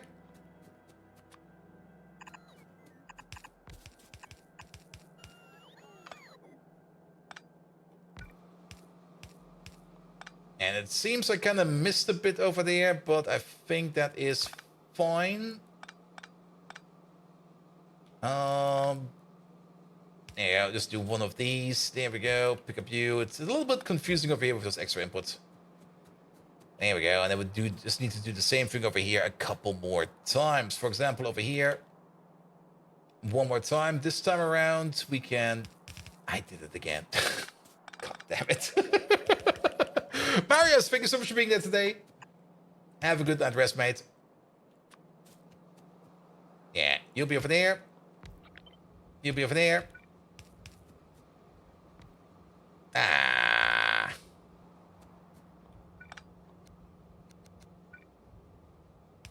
Three more instances of working and then 2-day holiday. For me, 3 more instances of working and then a 1-week holiday. But I'm also very much looking forward to it. Alright, that's connected over there. Yeah, this over here got a bit scuffed. So be it. Let it be scuffed.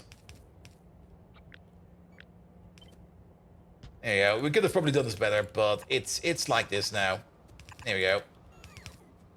Good. That should all be connected. You don't have any kind of weird byproducts. I'm pretty sure that we get some stone out of here. Perfect. But we have a stone export over there, so we just put it in there. And Cortex 3 is fun.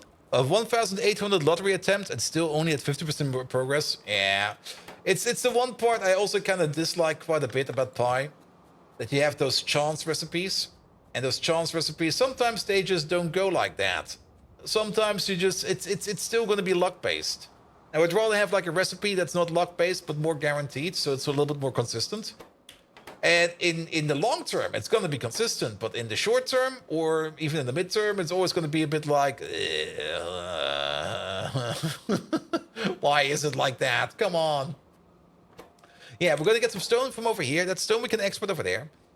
Then these over there, these will not give us anything extra. We did kind of forget, not really forget, but we kind of neglected the titanium rejects over here. The titanium rejects over here go into a secondary crusher. How much do we make over here? We make like 0.5. 3 of these make 0.5. That's going to be like these 3 over there make 0.5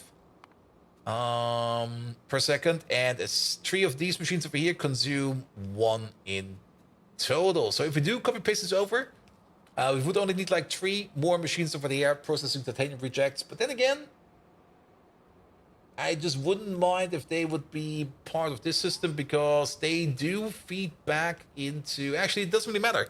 It really doesn't matter. Because the grade 3 will only be turned into grade 4 at the end over there, so it really doesn't matter. All right, all right. Let's maybe get your outputs together then next. Because all of this then will be turned into grade 3 plus rejects. So let's maybe start over there with you. Going to there, and then you. And then you. And then you over there will be grade 3 outputs. There we go. Pump, pump, pump. That should be fine. Skim it all together. Put you over there, put you over there. That's going to be your output. Alright, alright. Now these over there.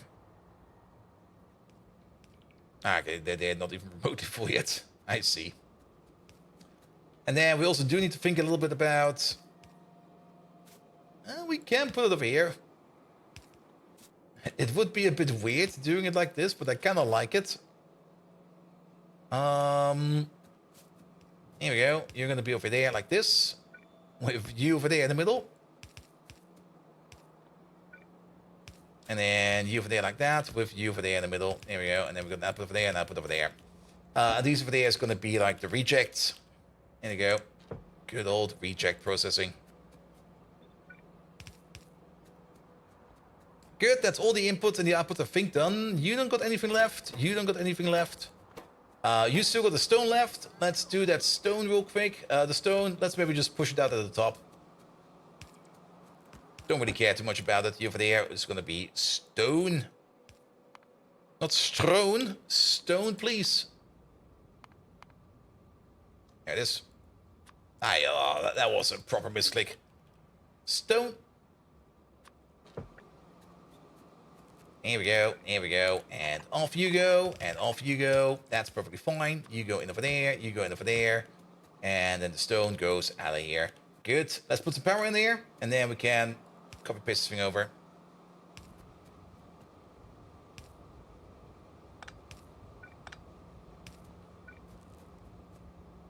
How about over there, and then over there. These power poles are going to be very, very, very arbitrary.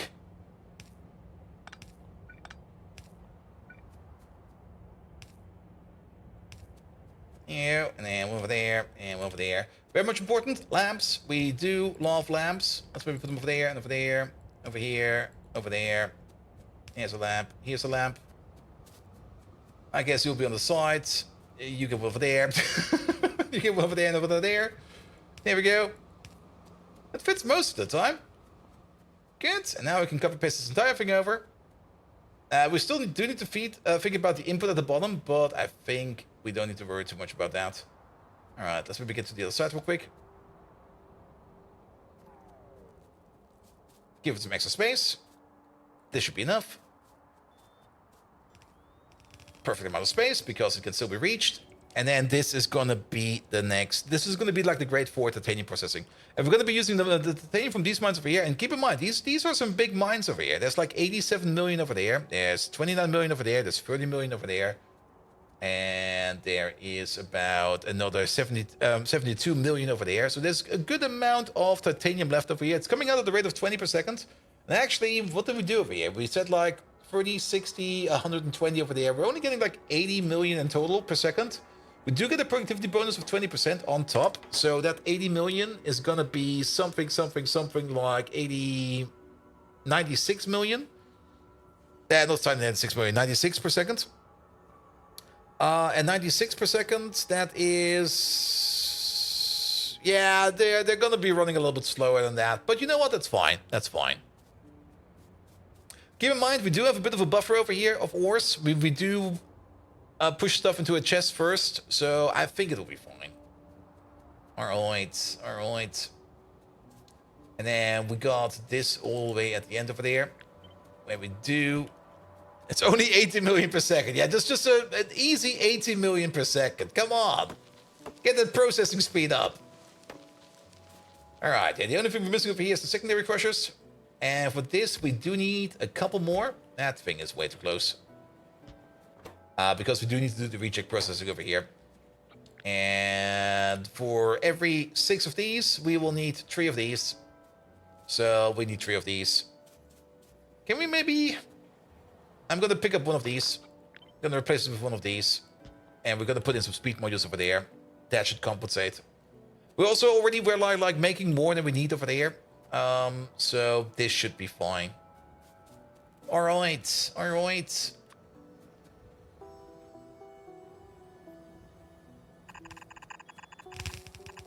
This over here first. This feels a bit off.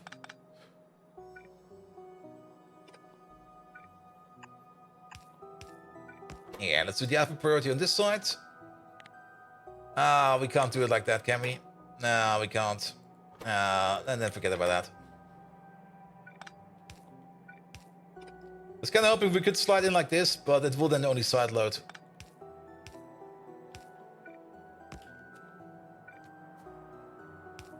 There we go, and then we need to figure out that over there. Then your output over there.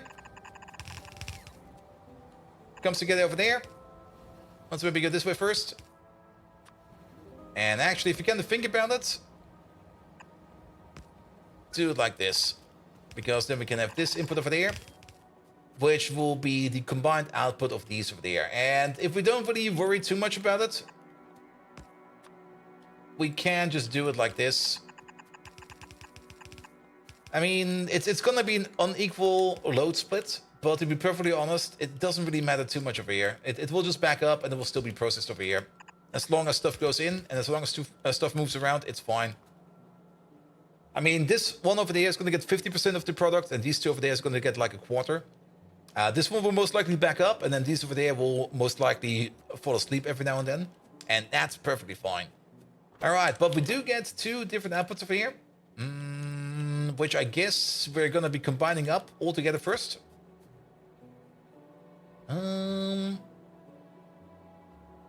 This way and that way. And then we're just going to use like a singular splitter to take it all apart. So put it all on one belt first.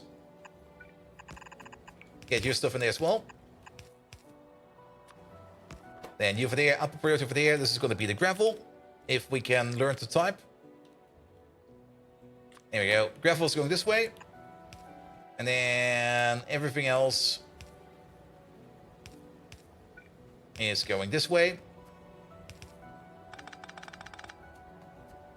This should be the input priority. We do want to use whatever is coming from the rejects first before we start processing anything else, else it might get stuck. And then this stuff over there is just going to go into these crushers over here. And again, we're going to do some very, very terrible splitting over here. Actually, it's not going to be too terrible. It's actually going to be fine for most of it.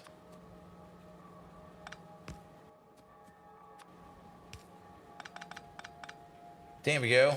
But it's only going to be fine for most of it. There's going to be one that's going to be like being split off a little bit too much, but it'll be fine. Like, we're going to get this one over there together with this one over there. And then we're going to split you like this. In you go, in you go. And the last one over there is just going to get like one more splitter. We're just going all the way in over the end over there. There we go. So that all goes in over there, that all goes in over there, and it will all be turned into grade 4. And then the only thing we need to do at the end is to make sure that we gather everything up and put it on the singular belt and get it out of here. There we go. There we go. You over there, you over there, you over there. Nothing to worry about. And then this is almost done. Perfect. And then this one is still pretty full. That's fine. All right. So one of these stations will then be turned into our grade 4 output. This one, it's perfect. It's perfect, actually. This one will be turned into the gravel output. We already have one for the stone output over there. So the stone will just be put in over here. The gravel will be going into there, and then the grade 4 titanium will be going over there, and then we don't even need to change up too much over here. It'll be fine. It'll be perfectly fine. Alright, only thing we need over here is going to be like a power pole over there, and the power pole over there. We're really spaghetting it up over here. We could probably build this way more gorgeous, but at the end of the day, this works. And that's the important part.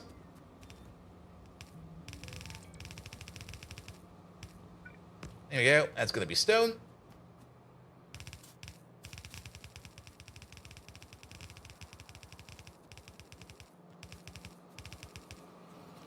Must maybe be a little bit more nice over there. There we go. Put that stone into there. That's done. And then gravel will be going down over there, which is going to be this belt right over there.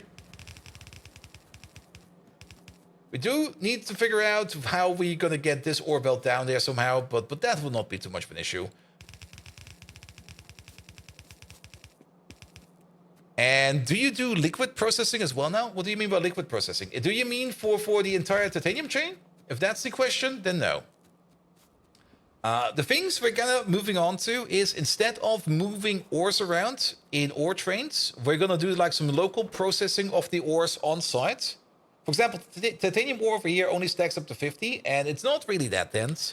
But putting down like at least the production line over here to take the ore in and turn that into like grade 4 titanium dust over here, that's not too complicated. That's just this part over there. And if we have like a big enough mining site over here, and this one over there is about like just over 200 million, which is very much worth it. We can then process all of this titanium ore over here into titanium ore grade 4. And then we're going to pick it up from over there. And the grade 4 process, that's what we're more or less sketching down over here. That's what's going to be happening over here. We're then going to be bringing in the grade 4 ore over here. And then we're going to do the rest of the process down here based upon what we have available in here. And this has multiple advantages, because the grade 4 ore, we could technically also smelt down the grade 4 ore right away. Like the grade 4 ore, where is that even? We should be able to smelt it, right? I think we need to do one more step for the grade 4 ore to be able to smelt that. I thought for sure we could smelt it already. Let's have a look at that real quick. Grade 3, grade 4. Yeah, we can. Okay, we can't smelt it into molten titanium, but we can smelt it down into titanium plates right away. So if we bring the titanium grade 4 over to the new full-length titanium processing line over there, if for some reason we can't process it into the higher grade or the higher tier processing, and we still got space left in our titanium output, Then we just start smelting down the titanium grade 4 into titanium plates, so that at least we can always make some titanium, even if it might not be the most optimal process. But if we do have everything available over here to move on through this process, and we go all the way to through, well, we could technically also smelt it down based upon the titanium enriched dust. But to be perfectly honest, the whole process is not that complicated that we can't just, that we need to go through this output. But we will be going through the entire output over there, all the way up to high-grade titanium, concentrated titanium, high-grade titanium powder, even though it looks like a cube, high-grade titanium powder, concentrated titanium, high-grade titanium, and then from high-grade titanium, we will then be turning it into molten titanium. Technically still with the same recipe, which is heavy oil, limestone, and then whatever we need to push into there. But this would be our preferred output. And that's what we're doing further down below. Alright. Let's make sure that we can get also the rest of the side over here out. No. Wait, what? That's the wrong button. That's... It's always so weird if you're like a little bit off on your keyboard and you press a button and you go like, wait a minute, that's not doing what it needs to be doing. Here we go. Here we go. You pick up all of these, pick them all up. Here we go, here we go, here we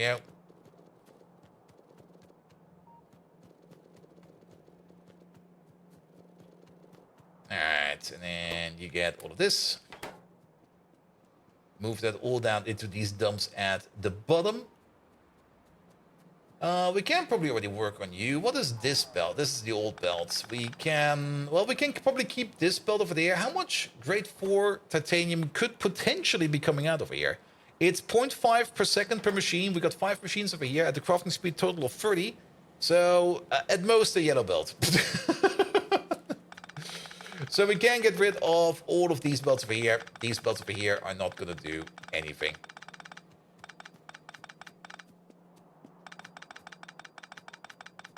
There's one piece of ore left. Is there? Like in one of the outputs? Did I miss one? I can double check. Top right output. Top right. Alright, we're gonna check.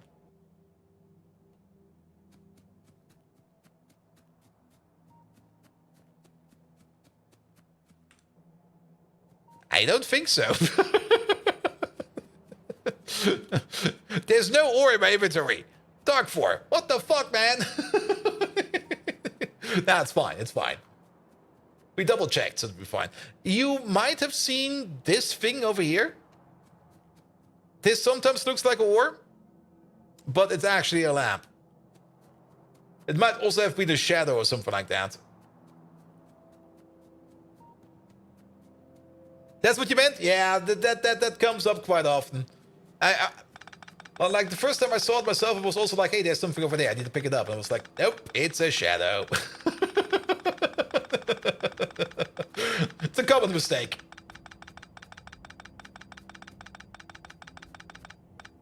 Alright, pick up these. What's the clock say? Okay, clock says we're still good to go.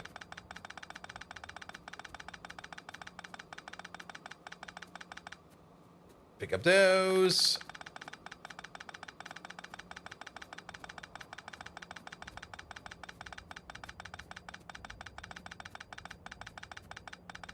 And there we go. Use the belts to insert the leftover ore. Nah, I'm just gonna wait until this thing is empty, and then I'm just gonna pick it up real quick. But we could turn it around, but then I have to turn it around again. I'll just wait. We'll just wait. All right. In the meantime, this guy over there, you're going down.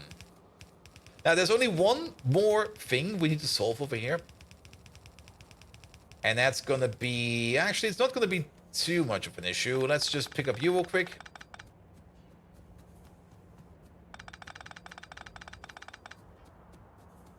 We basically need to maybe 4x4 balance. I think we could 2x2 balance. 4x4 balancing would probably be the preferable solution. We need to get the ores still in here. That's still missing over here. We still need to get the ores in here. It's definitely going to be 4 distinct lanes. Like this one, this one, this one, and this one. And we could most likely easily get some inputs done. Maybe even through the middle, most likely through the middle. Like one over there, and that's that. Nah. Yeah, but we got some more space over there. It'll be fine. It'll be fine.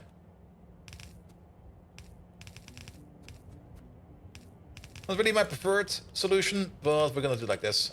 Yeah, you're going over there, in, and then in. Let's take a couple of you real quick. Take the beacon out. Take these belts out. Take these belts out. Same one over there. I think we copy-pasted over a little bit too much.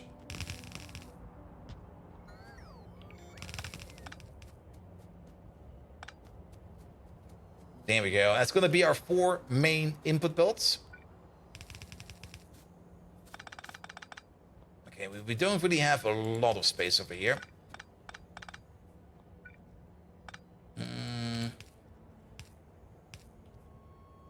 Let's see. You over there. Trying to gain as much space over here as I can.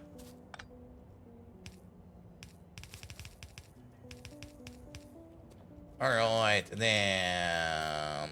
Pum pum pum, pum pum pum. How's it go again? Like one over there? No. Building one of these in reverse is kind of weird, actually.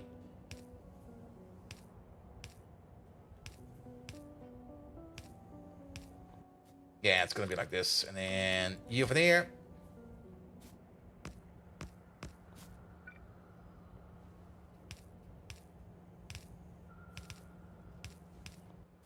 There we go. That should be fine. Good. And now we need to get... Well, this belt over there is fine, but we need to get this belt, and this belt all the way over here. For you, it's probably going to be something like this.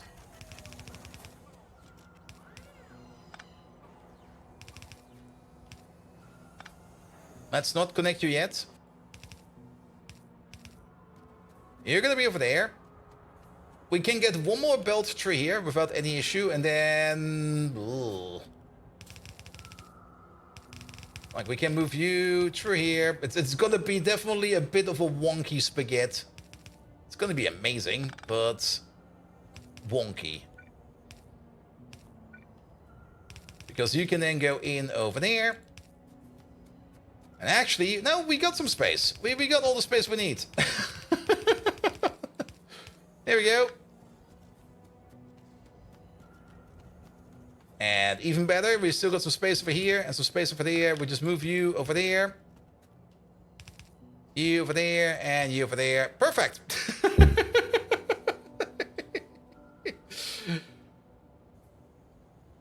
Here we go.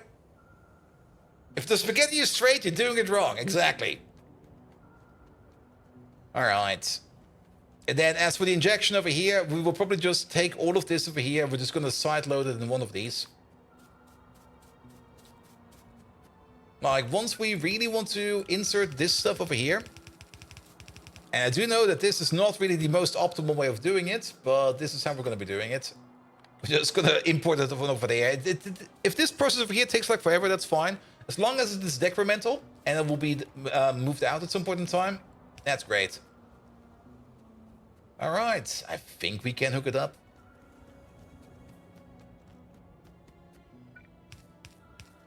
There we go. Start moving this around, and don't forget about speeds. Speed. Speed, speed, speed, speed, speed, speed, speed. Now, it will probably get stuck because the outputs are not there yet. I mean, at least one of these outputs. This output over here, we can already use. Yeah, just do it like this. There we go. We can already use you for the grade 4 titanium going into here. But for things like the gravel, we would still need to wait for this machine over here next to us, or this deposit next to us over here to empty itself out.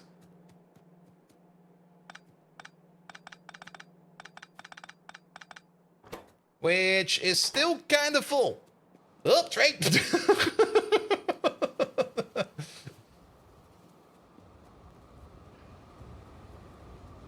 Here we go. Here we go. But we can at least try to see if things get stuck over here, but it seems to be flowing fine.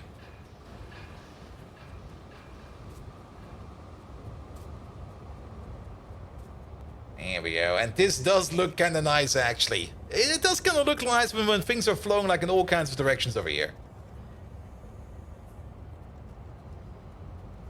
Alright, alright. We're missing some lamps up there. Also, we still got some more titanium in our pockets.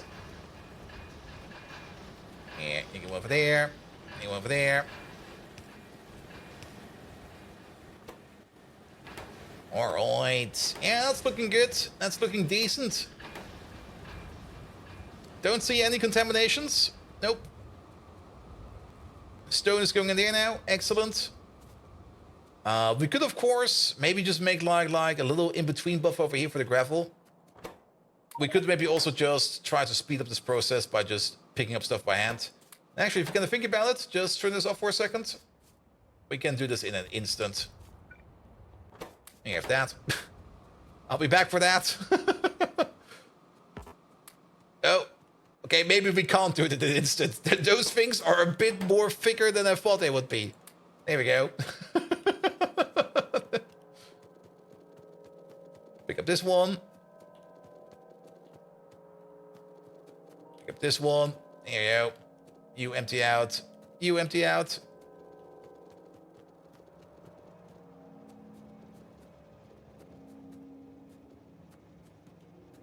Good. And we can pick up these two. And we can immediately... Well, I kind of botched that. And we can immediately put you over there. And we can get rid of these. And then we're done. And we do have stone sinks. We do have a global stone sink. And we do have a global gravel sink. So we don't even need to worry too much about gravel over there filling up. We do need to do a couple things over there. One of that is rename the stations. And the other one is re-raise the limits over there. But that'll be fine. Yeah, pick up this, pick up that. There we go. And maybe just do this real quick. And that. There we go. Now it's a little bit nicer. Perfect! Perfect, perfect, perfect. This'll do great.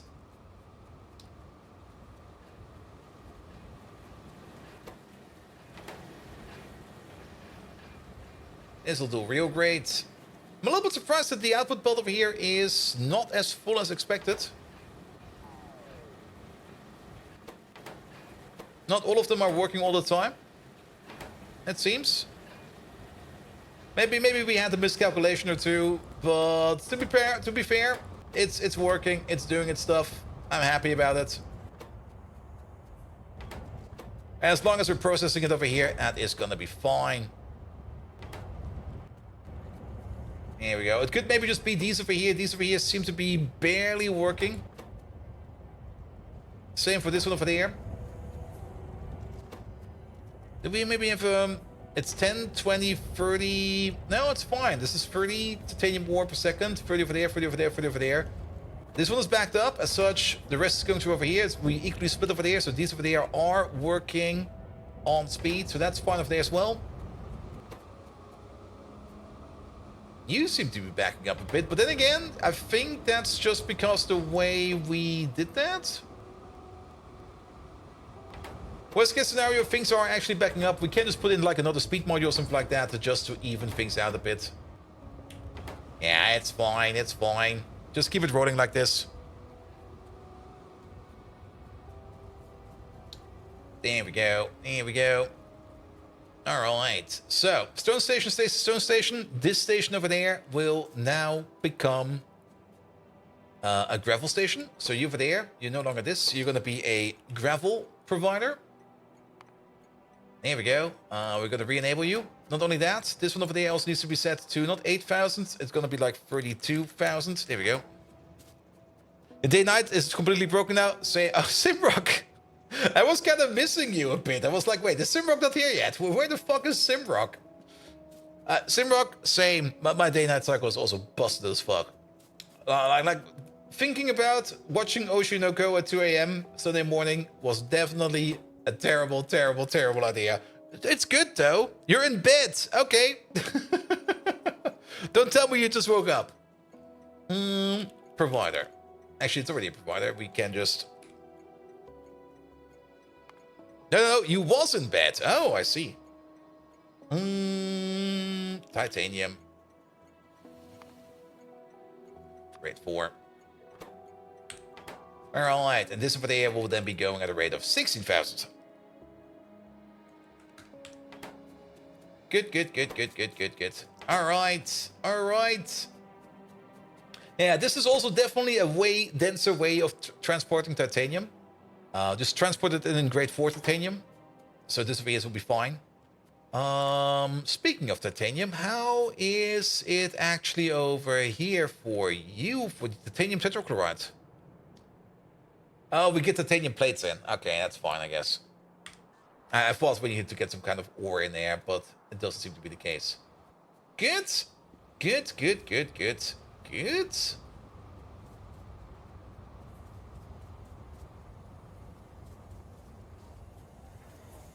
Only takes a month to fill the station, even for one train. Yes, but then again, that will also mean we need less trains to go around. But keep in mind, we're still doing the same kind of processing. The only difference is that instead of having like trains going around filled with ore, trying to go to the destination where we then do like this processing on site, we now do the processing of this like at the mine. It will take a bit longer for this station over here to fill up, which is very, very much true. But we only need one train to do the trip instead of like 10, 20, maybe even 30 trains. Who knows? A new renamed train. We do need one more train, a new train over there to pick up the stuff. Do we also already have this station over here named? Nope. So titanium, tier 4. Oh, it's not showing up like this. What is it? It is TI. Look for tit. No. Titanium. I think I scrolled over it. I'm also getting slowly tired.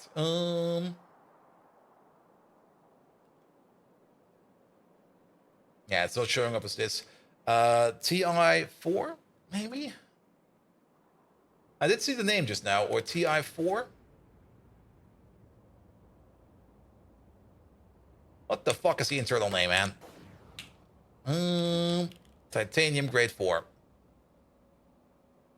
It's called grade 4 TI. Alright. Here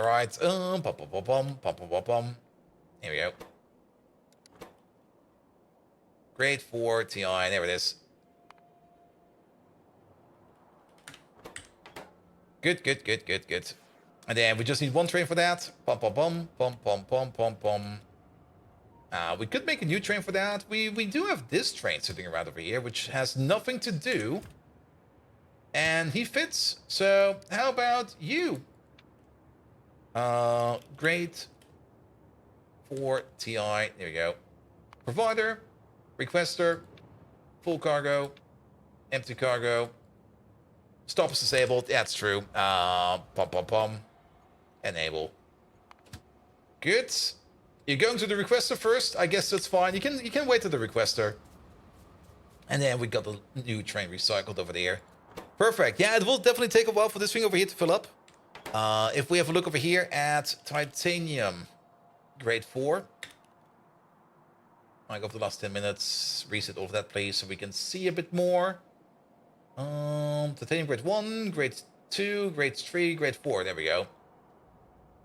We make it an average of, what is that? 400, let's say 450 per minute, if we're very generous.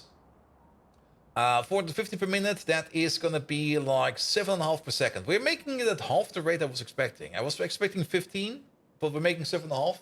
You know what? That's fine. Wait a minute. Is maybe something backing up over there? Are these beacons? No, those are MF5 beacons. But 7.5 per second, which means it will still take quite some time for this thing over here to fill up, but it'll be fine. It'll be fine. Alright. Yeah, it's kind of getting late over here, so let's maybe have a quick peek at our plutonium process over here. if plutonium over here is working as intended. There is a plutonium train over here that picked up 239 that has nowhere to go, which also kind of means then that we are good over here for plutonium. We're doing very good for plutonium. We could also start to bring in the plutonium all the way over here to the mall, because I'm pretty sure that these over here, yeah, we do need to bring plutonium to the mall. It's always good to have plutonium in the mall, in my opinion. Plutonium, it's going to be like plutonium 239, I think it is. Requester, there we go. Bring it to the mall so that we can make some fuel cells in here, so that we can feed the bonus cultures over there. So that we don't need to worry about that for now. So that is fine over there as well. We do got the issue now, a slow issue, but an issue that we're backing up on all of these other plutoniums now. The plutonium over here, if we back up on plutonium 238, great. That stuff is rare, but we will most likely be backing up soon on plutonium 242. We already checked it last time, but of course, I already forgot, because that's how that goes. Plutonium 242 usage. All right. Oh, we can just particle accelerate that into, that's not too hard to do. Why are we not doing this? We definitely need the Americium 243, and we get some more uranium out of it, and we get some helium out of that. We should be doing that. And then the Americum over there, that's what we need for the Mark II fuel rods over here at some point in time. And then the Mark II fuel rods, those are going into, at this moment in time, well, we need them for the bonus upgrade, which we definitely want to do. And they also do go into the control units, which is part of, I guess, production science. Do we need them explicitly for this? Yes, we do need them for that. So technically, that's already doing work on production science. Great. As well as the uranium fuel cell Mark II, which is a thing we could start using up. The uranium fuel cell Mark II... this recipe doesn't exist. No, this doesn't exist. Never mind. That's technically what the MOX cell is over here. So that's fine. There's also some lamps missing over here. But then again, nuclear reactors in the darkness over there is sometimes also kind of nice, because they do have this nice glow going on for themselves. I just noticed that this power pole is off by 1. What the fuck, man? So be it. So be it. But yeah, I do love the plutonium cycle that we have over here now. Molybdenum, we probably do need to increase the molybdenum production. I do kind of hope that we can get through that soon as well. How's it looking over there? We're not really making any new uranium over here, which is kind of surprising, it seems. Then again, it might just be a misconception, because we're also not really making... We're backed up on yellow cake. Oh, are we backed up on... Yes, we are. We are backed up on uranium hexafluoride. Yeah, that's a bit of an issue. That is definitely a bit of an issue. Checking up on some other things, especially over here on the Dingrits. We're sadly not backed up on the Dingrits, but Dingrit production seems to be going. Dingrit. That's not how you write Dingrit. Dingrit, like of the last minute. Dingrit, ding, ding, ding. It's going stable-ish. We had the production increase not too long ago. So we are making lots of Dingrits, but Bodos was the limiting factor over here for the Kaitosan. Yeah, Kaitosan over there is still off and out. We still got more nanofibrils than Kaitosan, because Kaitosan is going straight to the nanofibrils. But to make more Kaitosan, it's not the pineal glands, it's not the Dingrit spikes, it is the Bodos that's missing over here, because we need more Bodhi, and it's not coming from over here. This one over there, that is bone meal. Bone meal's also out. Bone meal, really? Bone meal. Oh. It's still going on with this train over there. There might be something wrong with this train. There's nothing wrong with this train. We are actually not making any bone meal. That's kind of surprising. No Ulrichs? No Ulrichs. All right, Ulrichs. Ulrichs might also need a rebuild, sadly. But I don't really want to commit to that yet. But yeah, there's no Ulrichs being made. Okay. Why? I'm fine with no Ulrichs being made, but the question is why? Because there's no baby Ulrichs, it seems. Baby Ulrichs are not being made because you're most likely missing something. What are you missing? You're missing whatever's coming from this belt, which is coming from over here, which is Ulrich food. God, that icon. What the fuck, man? And Ulrich food is not being made because of whatever is missing on this belt, which is Ulrichs? What? No, what? Excuse me, what? Don't tell me we put a full Ulrich. No, wait, there it is. Because of lack of tin. And it's not really because of a lack of tin. It's because we deleted the tin train not too long ago. The 1-4 tin train. This needs to be a 2-8, man. 2-8.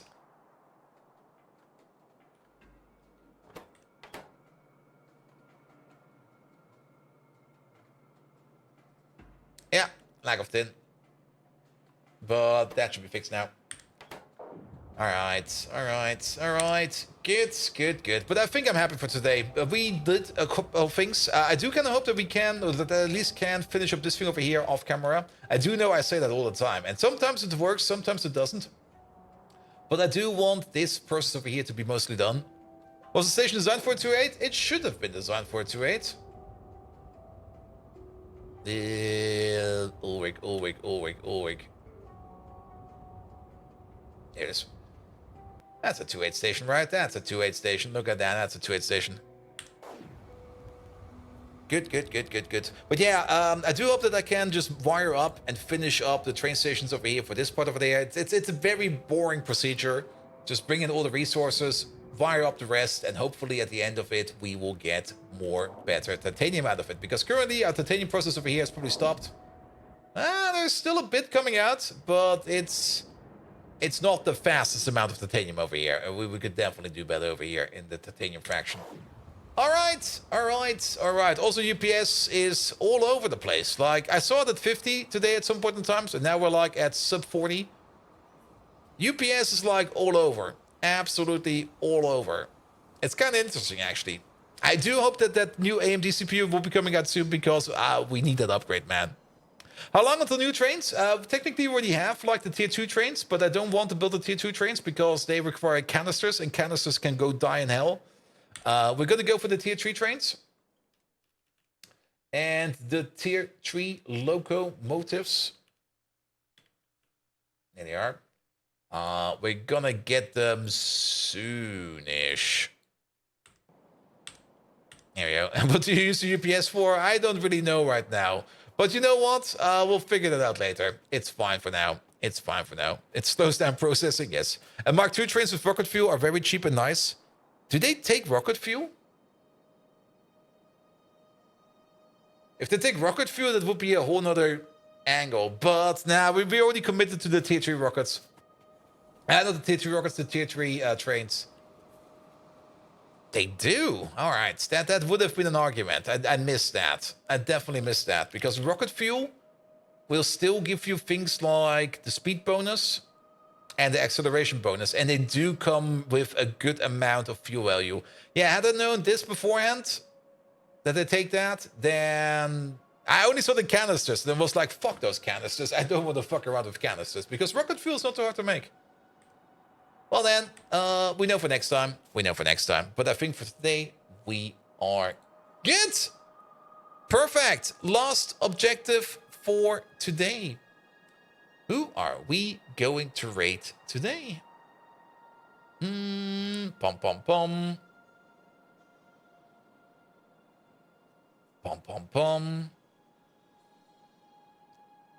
Let's see, who is available? I see Larina again. We could rate her again. Pom.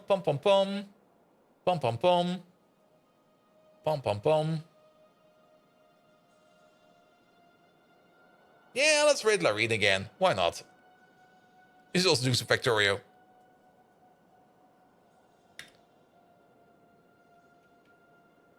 Here we go. Here we go. That should be fine. All right. Thank you so much for today. I'll be back tomorrow one more time with Factorio. And then on Wednesday, one more time with Rimworld. And then on Thursday, sadly, no stream because I will be on my way to Rotterdam. And on Friday, it will be TwitchCon. On Saturday, it will be TwitchCon. And on Sunday, it will be TwitchCon. And then on Monday, I will be hungover. No stream on Monday. Guaranteed hangover on Monday. Good. Nevertheless, thank you so much for all the lovely follows today. Thank you so much for all the lovely rates. The rates. Well, there was also a rate, but also for the resubs. Big Clown, thank you so much for that 1 cent. I will be spending it wisely. Alcader, thank you so much for the resub. Then a whole bunch of follows. Dog Spano, 48 months. Thank you so much for the resub as well. Then Pum. Thunder, thank you for the resub. Evender, thank you for the prime sub. More follows, and then somewhere in between where you see Team McIntyre. Thank you so much for the lovely raid. Perfect. Oh, you hear TwitchCon? Yep, and it's gonna be a very drunken time, and it's gonna be amazing. Nevertheless, thank you so much today. I will be back tomorrow at 7 p.m. with more Factorio, and Wednesday with more Rimworld, and that'll be that. Good night!